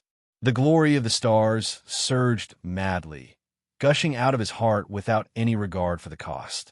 It shone brightly on his skin. They provided him with an endless supply of extra energy, supporting the police officer to forcefully inhale much more oxygen than usual. It made him tremble, but he could not stop it. He stood up. Cohen gritted his teeth and spun the sword in his hand. His vision gradually turned red and blurred. It's time to get back at them. On the other side, Glover also stood up slowly. His power of eradication spread throughout his body, melting the stored substances and energy, reducing the discomfort in his body, numbing his pain and soreness, and making his expression cold. The zombie's eyes froze and focused on Morris. As usual, his pain disappeared without a trace. His emotions gradually became numb. His body became a cold, cruel, and fearless weapon again. It's time to kill. Oskow and Leork looked at the two people in front of them in shock. They knew what kind of burden and damage Morris' psionic ability would cause to a fragile human body. This is impossible? Morris was equally surprised when he saw the two people break free from the restraint of the psionic ability. I underestimated you, Morris murmured. This is an ability and quality that can only be trained in bloody battles. You're all seedlings of supreme class. Blacksword was right. Psionic abilities could catch people off guard, but they could not change the outcome. Morris touched his forehead helplessly as he looked at the two tough men who stood up again. He smiled bitterly and helplessly. You're right. TSK, TSK, TSK. Why are the elites always on the enemy's side? Thales nodded. He felt the same way, but this time he smiled happily. Can we talk now? Morris' smile froze for a few seconds. Behind him, Oskow and Leork gripped their weapons. Cohen and Glover's expressions became even more terrifying. Finally, the plump man sighed and spread his hands. Glover and Cohen immediately felt that the air around them smelled good again. Then, they panted and returned to normal. Don't worry. I hate childish tricks too. The change in the situation made the prince feel at ease. He said loudly, We're all adults. Morris looked at Thales' tender face and furrowed his brows. Thales came to his senses and coughed. You know, during the age of the Empire, men became adults at the age of 14. They could go to war, get married, and have children. The teenager took a step forward. That's why I don't want to use my identity, and I don't want to use sensational news to scare people. Thales looked at him seriously. I'll say it again. I'm here to help you, Morris. Morris rubbed his hands. He looked around. The Brotherhood's thugs had calmed down again. He sneered. Ow! Returning to the battlefield he was most familiar with, Thales took a deep breath. The Blackstreet Brotherhood may be big, but there's no need for them to gather 4 big shots at the same time to carry out a normal street robbery, even if there are 2 muscular men behind them. Cohen shook his head. Glover swung his arms and snapped out of his previous state. Thales thought about what he had seen and heard over the past few days. He said faintly, There's only one reason for you to be so nervous. Morris stared at the teenager. You're talking nonsense. Thales ignored his words and sneered. But what if it's not them? Morris rubbed his hands together and paused. If the culprit who kidnapped Felicia's people in your territory, if the culprit who destroyed your business, hindered your development, caused everything to go wrong for you, and caused you to run into obstacles everywhere, isn't the old enemy that you thought? Thales' voice became stern. What if it's not Blood Bottle Gang? Morris did not reply, but Oskow, Leork, Adrianza, and the others behind him had different reactions. Of course, you already know from Felicia's mouth. Thales said coldly, You just don't know what to do, because the enemy is too powerful and cannot be resisted. Morris pursed his lips tightly and stared at the teenager under the hood. Thales pushed Glover and Cohen aside. Under their worried gazes, he took a step forward and stopped a foot away from Morris. Their eyes met. It turned out that he was already as tall as Morris. And the evil fatty in front of him, who made countless people fear him, his gaze was so fearful. Thales was at a loss, but he quickly regained his composure and said resolutely, And I am you. I'm also the only hope for the Brotherhood in this predicament.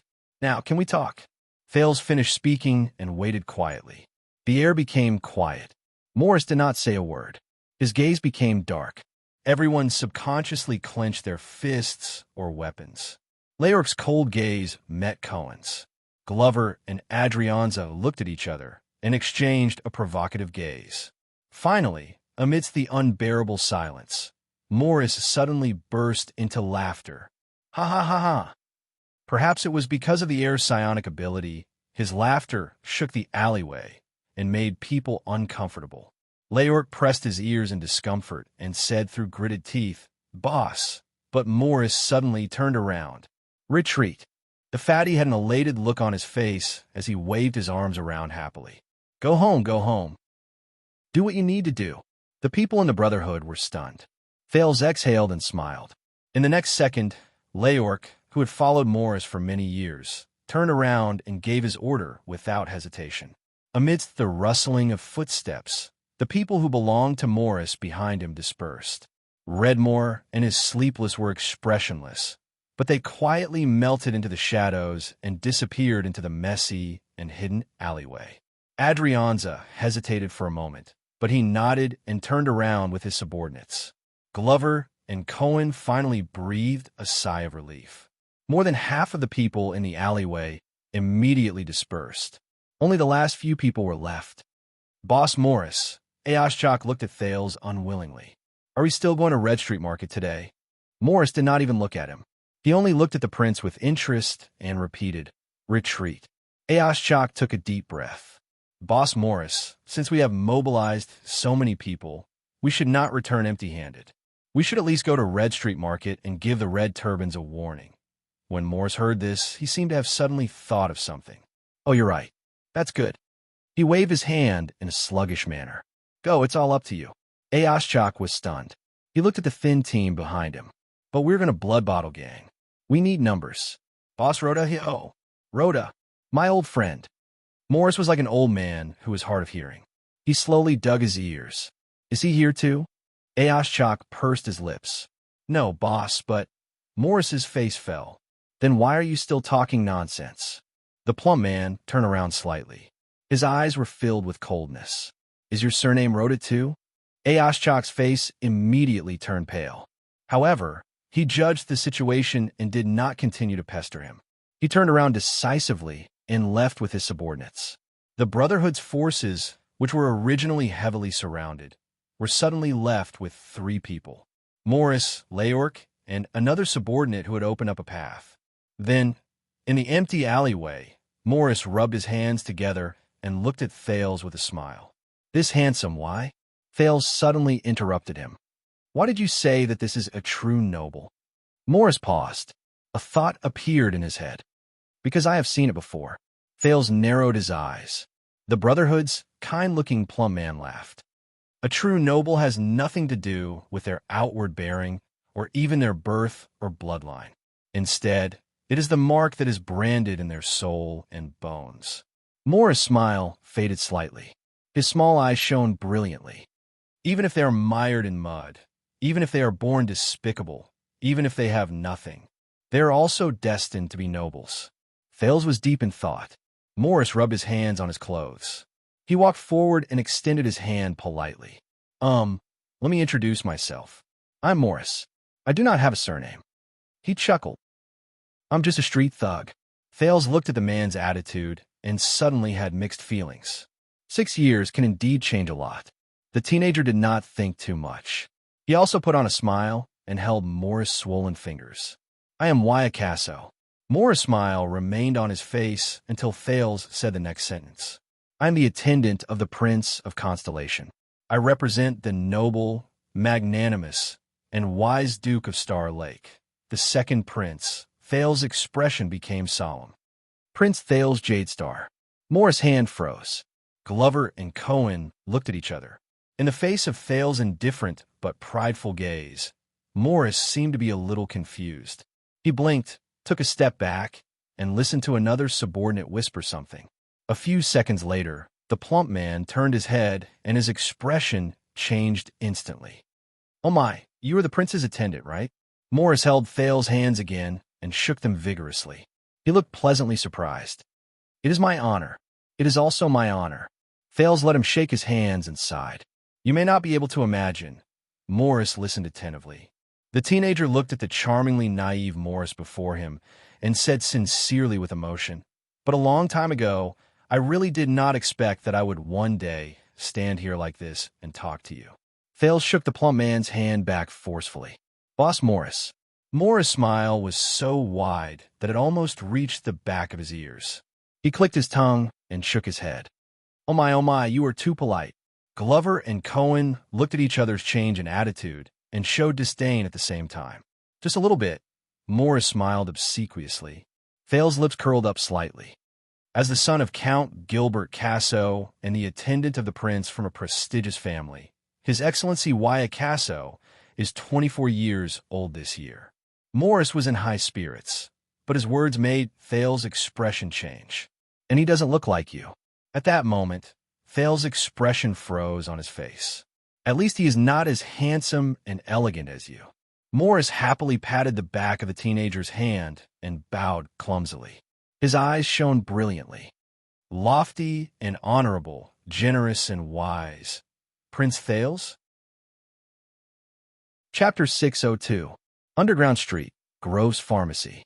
Grove listlessly sent away a bruised thug from the Brotherhood and recorded his credit in his notebook. Only then did he sit down lazily behind the counter.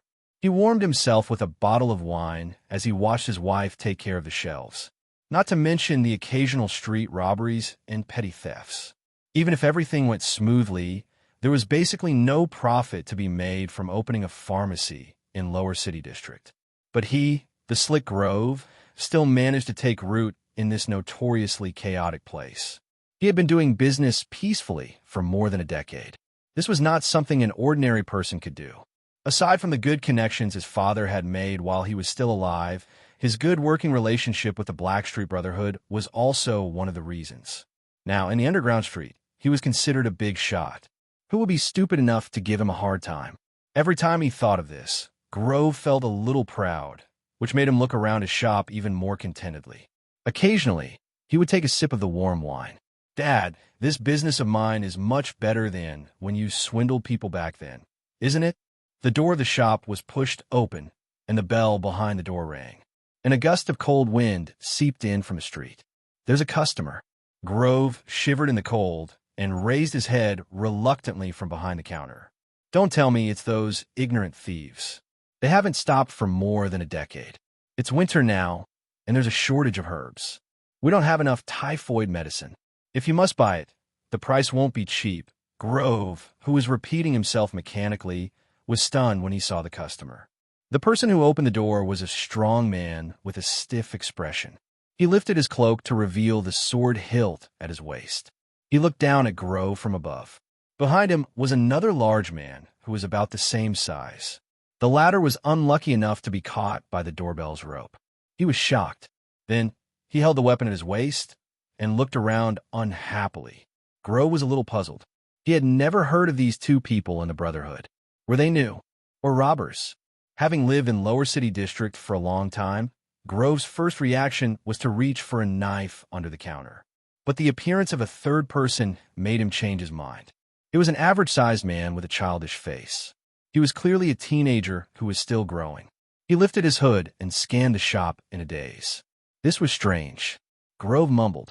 He had seen a lot over the years. He had met all kinds of customers.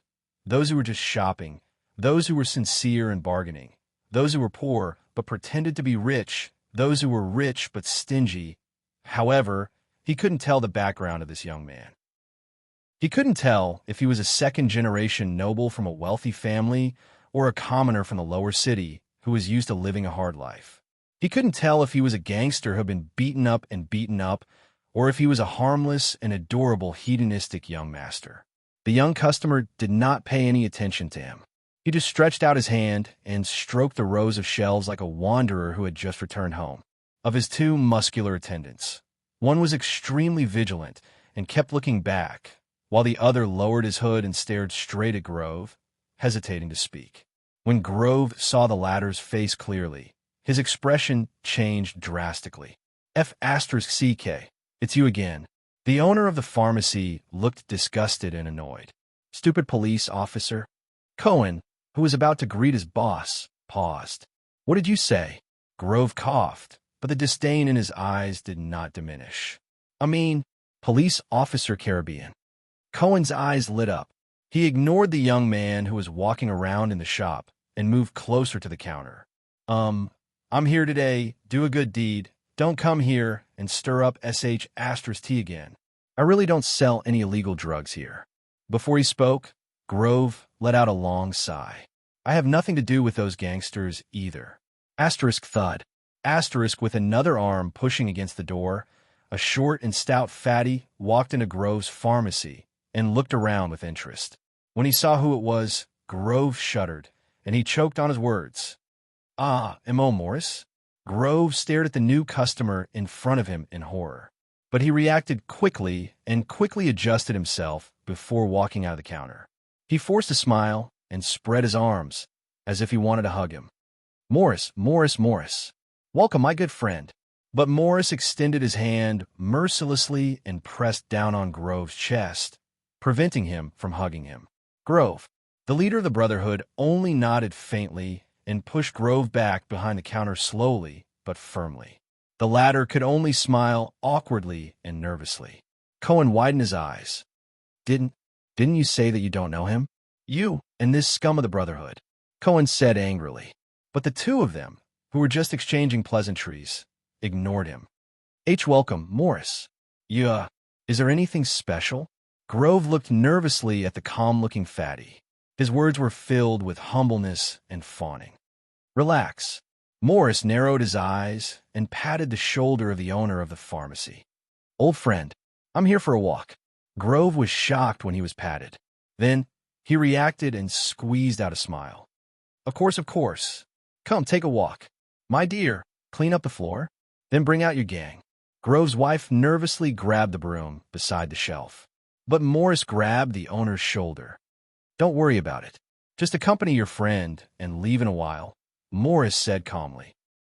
But the more indifferent the leader of the Brotherhood was, the more terrified Grove was. Okay. Grove waved his hand to get his wife to go back. He carefully approached Morris, looked at the angry Cohen, then pointed at the dazed teenager by the shelf. What's going on? Why is there a police officer? And who's that? Morris raised his eyebrows and turned around. Glover stood at the door and stared at him. His right hand was on his weapon, and the warning look in his eyes never diminished. Bodyguard. The dignified fatty snorted softly. My friend Bodyguard. Grove was stunned. Friend? A little friend. Morris turned to look at the teenager between shelves. His words were meaningful. And a big friend. Grove blinked, and the way he looked at the teenager changed. He quickly shouted, have a good time shopping, customer. Ha! With that, Grove rolled his eyes, rubbed his palms, and giggled. Morris, since you're here, I'd like to hand in my money for next month in advance. Yanni, bring me the money bag. Morris furrowed his brows. Money? Cohen's reaction was even faster. He immediately said angrily, Hey, how dare you ask for protection money in front of me? Grove turned to the police officer and said sternly, What? What protection fee? Don't spout nonsense. This is money I owe my friend. I'm just returning the money. Do you understand? Returning money? Is there a money for returning money? Cohen jumped up and said earnestly, I'm telling you, don't be afraid. I'm telling you, don't be afraid. The police officer is here to uphold justice for you.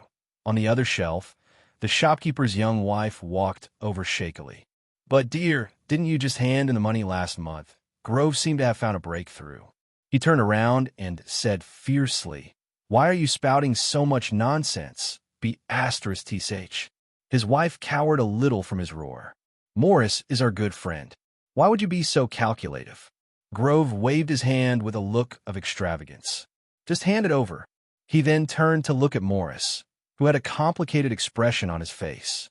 He became friendly and ingratiating again. Hey, do you think I don't exist? This was the indignant Cohen. But our income this month. This was the pitiful Yanni. Bang! Morris slams his hand on the counter. He suppressed all the voices. As I said, Morris looked around. This big shot of the Brotherhood's gaze seemed to have power, forcing everyone to shut their mouths. Grove, I'm only here for a stroll. Morris smiled and placed his palm on Grove's shoulder. Relax. The boss of the pharmacy subconsciously nodded, but he clearly couldn't relax. Instead, He fidgeted uneasily under Morris's palm as he broke out in a cold sweat.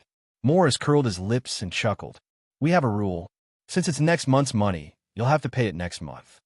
Grove exhaled a breath of air. Morris glanced at Cohen from the corner of his eye.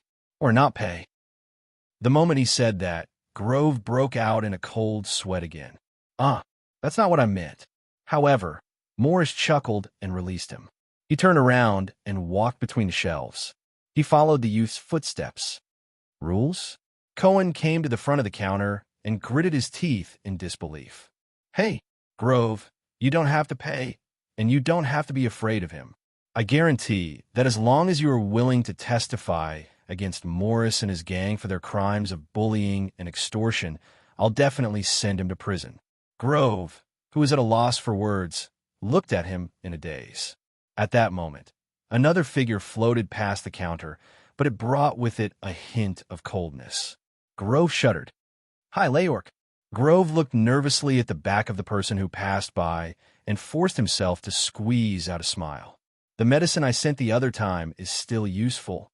However, Silent Killer didn't even look at him. He only walked past the counter and followed his boss. Grove's greeting hand hung awkwardly in midair. Cohen looked at Leyork's back and then at the petrified Grove. He felt that his previous words had been for nothing. He chased after Silent Killer angrily. "No, you did it on purpose, right? Let me tell you, Leyork, you still have 3 unsolved murder cases. Wait until my colleagues gather all the evidence." However, Leyork didn't even look at him. He was expressionless. "Excuse me, I want to eat pie in the kitchen."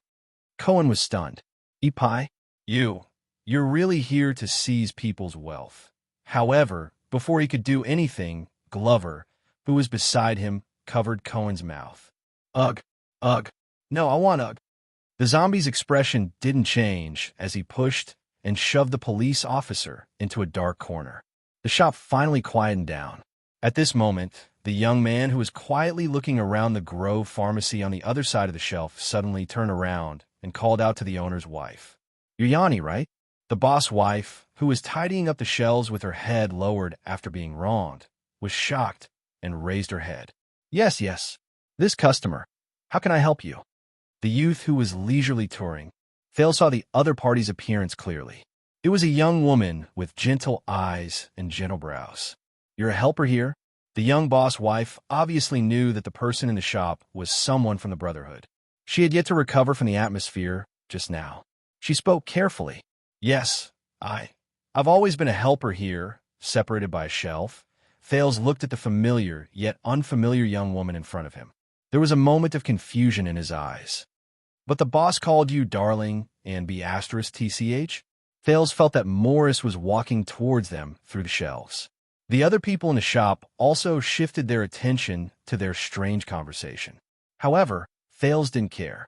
Yanni glanced back at her husband, who was on the counter. Grove was horrified again. I'm his wife. I married him a few years ago." "Is that so?" Thales looked at Yanni in front of him gently but dejectedly. She was the helper in the pharmacy who often helped child beggars when she was young. She distributed food, medicine, and even warm clothes. She was found out and scolded by the boss more than once. And that stingy, vicious, ugly, and smelly pharmacy shop owner. Thales lowered his head. A gloomy feeling rose in his heart. I'm his wife. I married him a few years ago. Things remained the same, but people changed. But not all of them had happy endings. The prince then looked up. "Do you know, Yanni, you're very beautiful and very young?"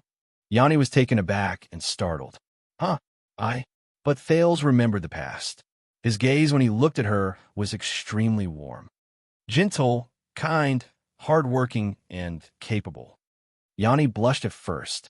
Then, she glanced nervously at the people around her and shook her head in panic. No, but Thales didn't wait for her to speak. He continued, "And your husband, he's old and ugly. He has a mouth full of yellow teeth. He's weird and has a bad temper. When she came here to do business when she was young, she was often beaten and scolded by him." Grove, who was on the counter, heard this and froze on the spot. Yanni seemed to be frightened as well. But Thales said to her seriously, enunciating each word clearly. Listen, he's not good enough for you. Yanni's face turned even redder. She lowered her head in panic. At that moment, a wide and plump figure inserted himself between the shelves and interrupted the strange conversation. Why don't you clean up the shelves over there, Yanni? It's a little dusty, Morris said with a smile. As if she had been pardoned, Yanni hurriedly avoided Thale's burning gaze and hid to the other side. The plump man from the Brotherhood watched the lithe lady boss leave and snorted softly. I don't think a person like you came here to shop or to flirt with women. Thale sighed and turned to face Morris. What if it's true? Morris' expression changed. He was as passionate as fire. Then Lower City District and the Brotherhood will always welcome you. Red Street Market as well. Morris stopped smiling and his eyes shone. After all, not every noble is happy to see their boots stained with mud. Thales no longer paid attention to Grove and Yanni, who were whispering to each other. He replied with the same profound meaning. Mud is the foundation of building a house. Morris picked up a bottle of medicine and tossed it in the air. He shrugged. But for some people, building a house is so that they don't see mud. Thales smiled coldly and decisively snatched the medicine from his hands. He carefully placed it back in its original position. Then their house will collapse sooner or later. Morris was a little surprised by the teenager's actions. Please forgive me. The plump man clicked his tongue apologetically. My sister's culture, I don't really understand. Thales suddenly spoke. You're not the only one. Morris' ears pricked up. Thales raised his head and stared at the once familiar, but now unfamiliar, dazzling eyes. It was not just you. During this period of time, the Blood Bottle Gang was also tampered with. Many of their businesses were cut off from inside and outside. For example, they relied on illegal alcohol trafficking, smuggling, the food market, and iron smelting. They had a deep relationship with the great nobles and officials. They also had close ties with the open market, so they were affected even more. Morris' expression became solemn. He turned around and looked at Grove and Yanni, who were watching them from the counter. They shrank back in fear and did not dare to listen anymore. The plump man then looked at Thales and whispered, I don't understand. Of course you do. Thales interrupted him and walked to another row of shelves. What did Felicia tell you? Who kidnapped her? Morris' gaze froze slightly. He was extremely vigilant. So, you're here on behalf of the kingdom's secret intelligence department? Or rather, this was your idea, and the kingdom's secret intelligence department is just following orders? Thales smiled. See, you understand. But Morris' expression changed. He stared at Thales coldly and clicked his tongue as he shook his head. I'm flattered to receive such favor from you. The plump man thought silently. How did I or the Brotherhood offend this young prince? Or did Blacksword offend him in Dragon Cloud City 6 years ago? Is it worth him mobilizing the kingdom's secret intelligence department to seek revenge? What kind of enmity did they have? Thales shook his head in a relaxed manner when he saw that the effect had been achieved. On the contrary, the prince stopped in front of another row of shelves selling typhoid medicine and said seriously, I'm not related to the kingdom's secret intelligence department. I have nothing to do with the secret intelligence department. They don't know that I came behind their backs. Morris' gaze shifted. Are you sure? The plump man looked doubtful. The kingdom's secret intelligence department is all-pervasive, I'm sure. Thales turned around decisively and interrupted him. When I say that they don't know. The prince's expression became stern and brooked no rebuttal. They don't dare to know. Morris was silent for a while. You're very confident. He stared intently at Thales' face, just like the countless opponents who fell at the Black Prophet's feet. Thales was also silent for a moment. The opponents who fell at the Black Prophet's feet. For some reason, he suddenly thought of many people. The late King Adi, Crown Prince Midier, King Nuvan. I don't know about the kingdom's secret intelligence department. I don't know what kind of entanglement the Black Prophet has with your sleepless eye, Lance. Thales organized his thoughts and spoke again, but made Morris frown again. But I know that your relationship is complicated and you're in a delicate situation. Thales stared at Morris. While he felt the strange change in status between the two of them after 6 years, he He tried hard to dig out something from the Brotherhood's leader's eyes. "If Lance doesn't like the Black Prophet," the prince said flatly, "tell him that I don't like him either. This should be the basis of our conversation." Morris was deep in thought. Thales turned around and ignored the plump man. Instead, he walked to the counter and resumed the previous conversation. "Did he force you?" Yanni, who was by the counter, was shocked. Only then did she realize that the teenager, whose gaze was so intense that she could not bear it, was looking at her again. Thales stared at Grove, who was behind the counter. He suddenly realized that Grove was looking at him and Morris, who was behind him. He had long since shrunk into a ball out of fear. He no longer had the image of a vicious, ruthless, and petty boss. "You used to be a helper here, and he was the boss. Does that mean he forced you to marry him?" Yanni was stunned. Thales' gaze became stern. "For example, if you don't marry him, you won't have a job?" Grove, who was behind the counter, trembled. "No." Seeing her husband's fear, Yanni also snapped out of her daze. She said in a trembling voice, "Of course I didn't.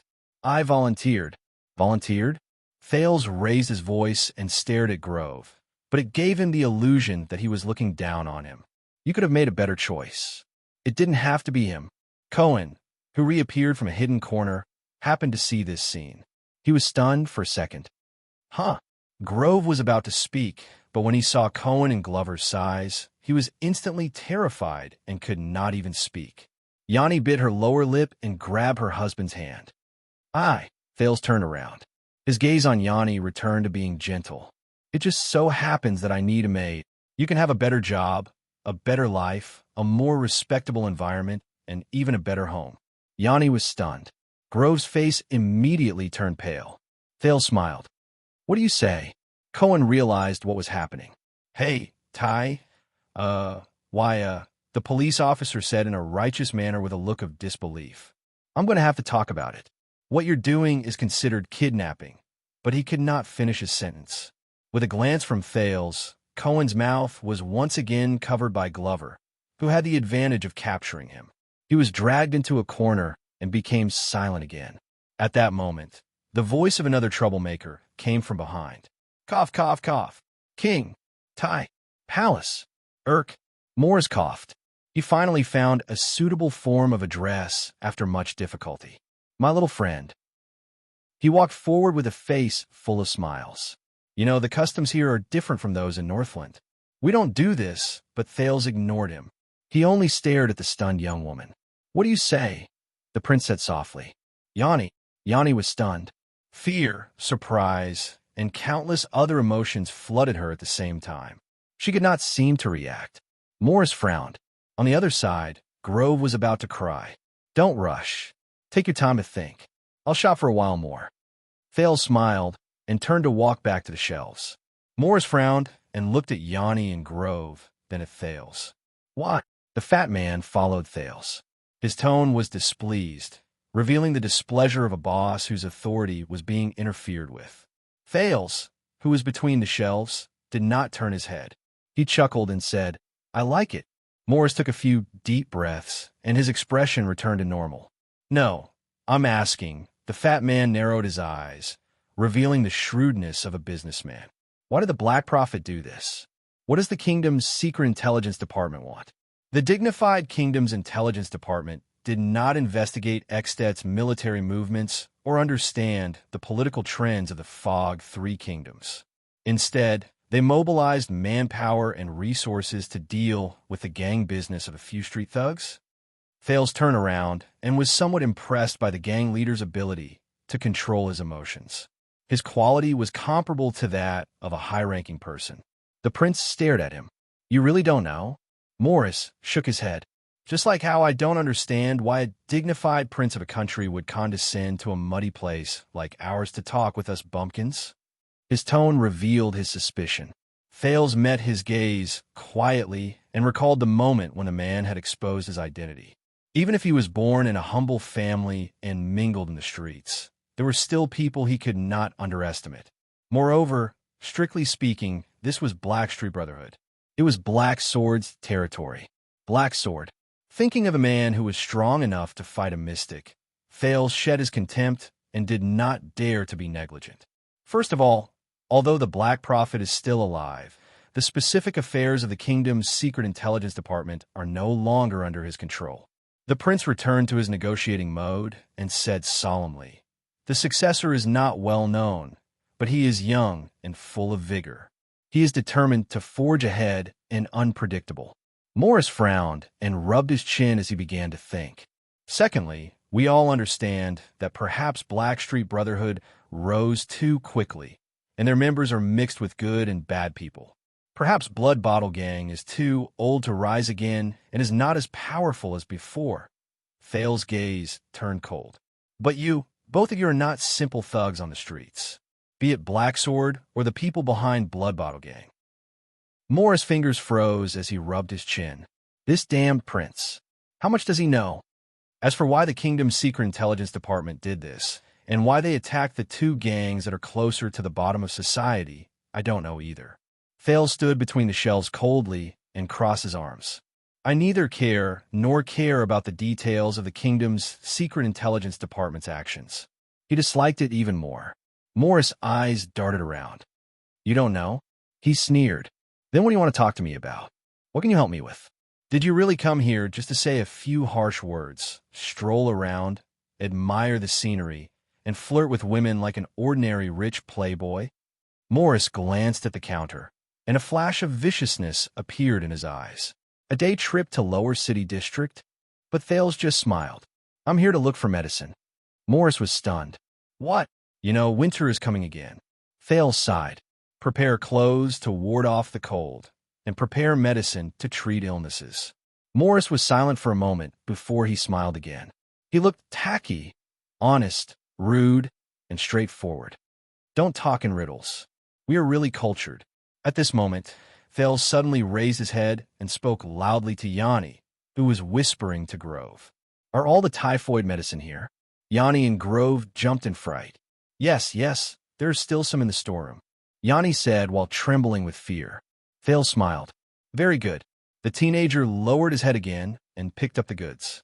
Morris raised his head and furrowed his brows. You don't look like you have typhoid. Thales nodded, then shook his head. Not at the moment. Morris snorted softly. And there is definitely no shortage of doctors in the palace. Thales hummed in acknowledgement and suddenly said, Why? Over the past 6 years, you have been growing stronger and winning against Blood Bottle Gang. Have you ever thought about why? Morris was stunned. Blackstreet Brotherhood rose to power in less than 10 years. As a rootless, spontaneous organization, a civilian organization, Thales raised his head and put on a pretentious air. Why is it developing so smoothly? When he heard the news about himself, Morris became serious again. He thought for a moment and sneered.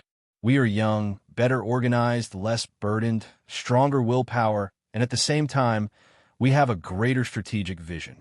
He took a step forward. Also, 6 years ago, we fought a great battle in Red Street Market and defeated Blood Bottle Gang. But Thales shook his head firmly and interrupted him. No. Morris was stunned.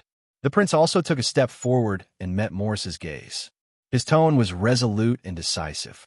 Because the kingdom needs you. Thales said slowly.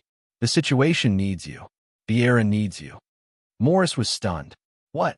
The kingdom needs you? But Thales did not give him a chance to ask. He turned around and continued. As an underground force in the kingdom and a black glove that is not afraid of getting dirty, Blood Bottle Gang has an unclear relationship with many local tyrants over the past decades. The transfer of benefits and the binding of relationships are even more deep-rooted. When he said this, Thales' gaze became fixed. For example, the Iris family of South Coast Hill, Covendier. Morris was deep in thought. Thales stopped and carefully studied a bottle of typhoid potion. Yes, between the king and the vassals, between the central government and the local government, between the capital and the entire territory, Thales' gaze gradually became absent-minded. Blood Bottle Gang, which rose to power by smuggling at the borders, chose to fall into the most influential and deep-rooted party from the very beginning. It was also the most difficult to get rid of them. To be the vanguard of others is to be protected by others. Thales stared at the potion in his hand. This is something I only understood after I stepped into politics for many years.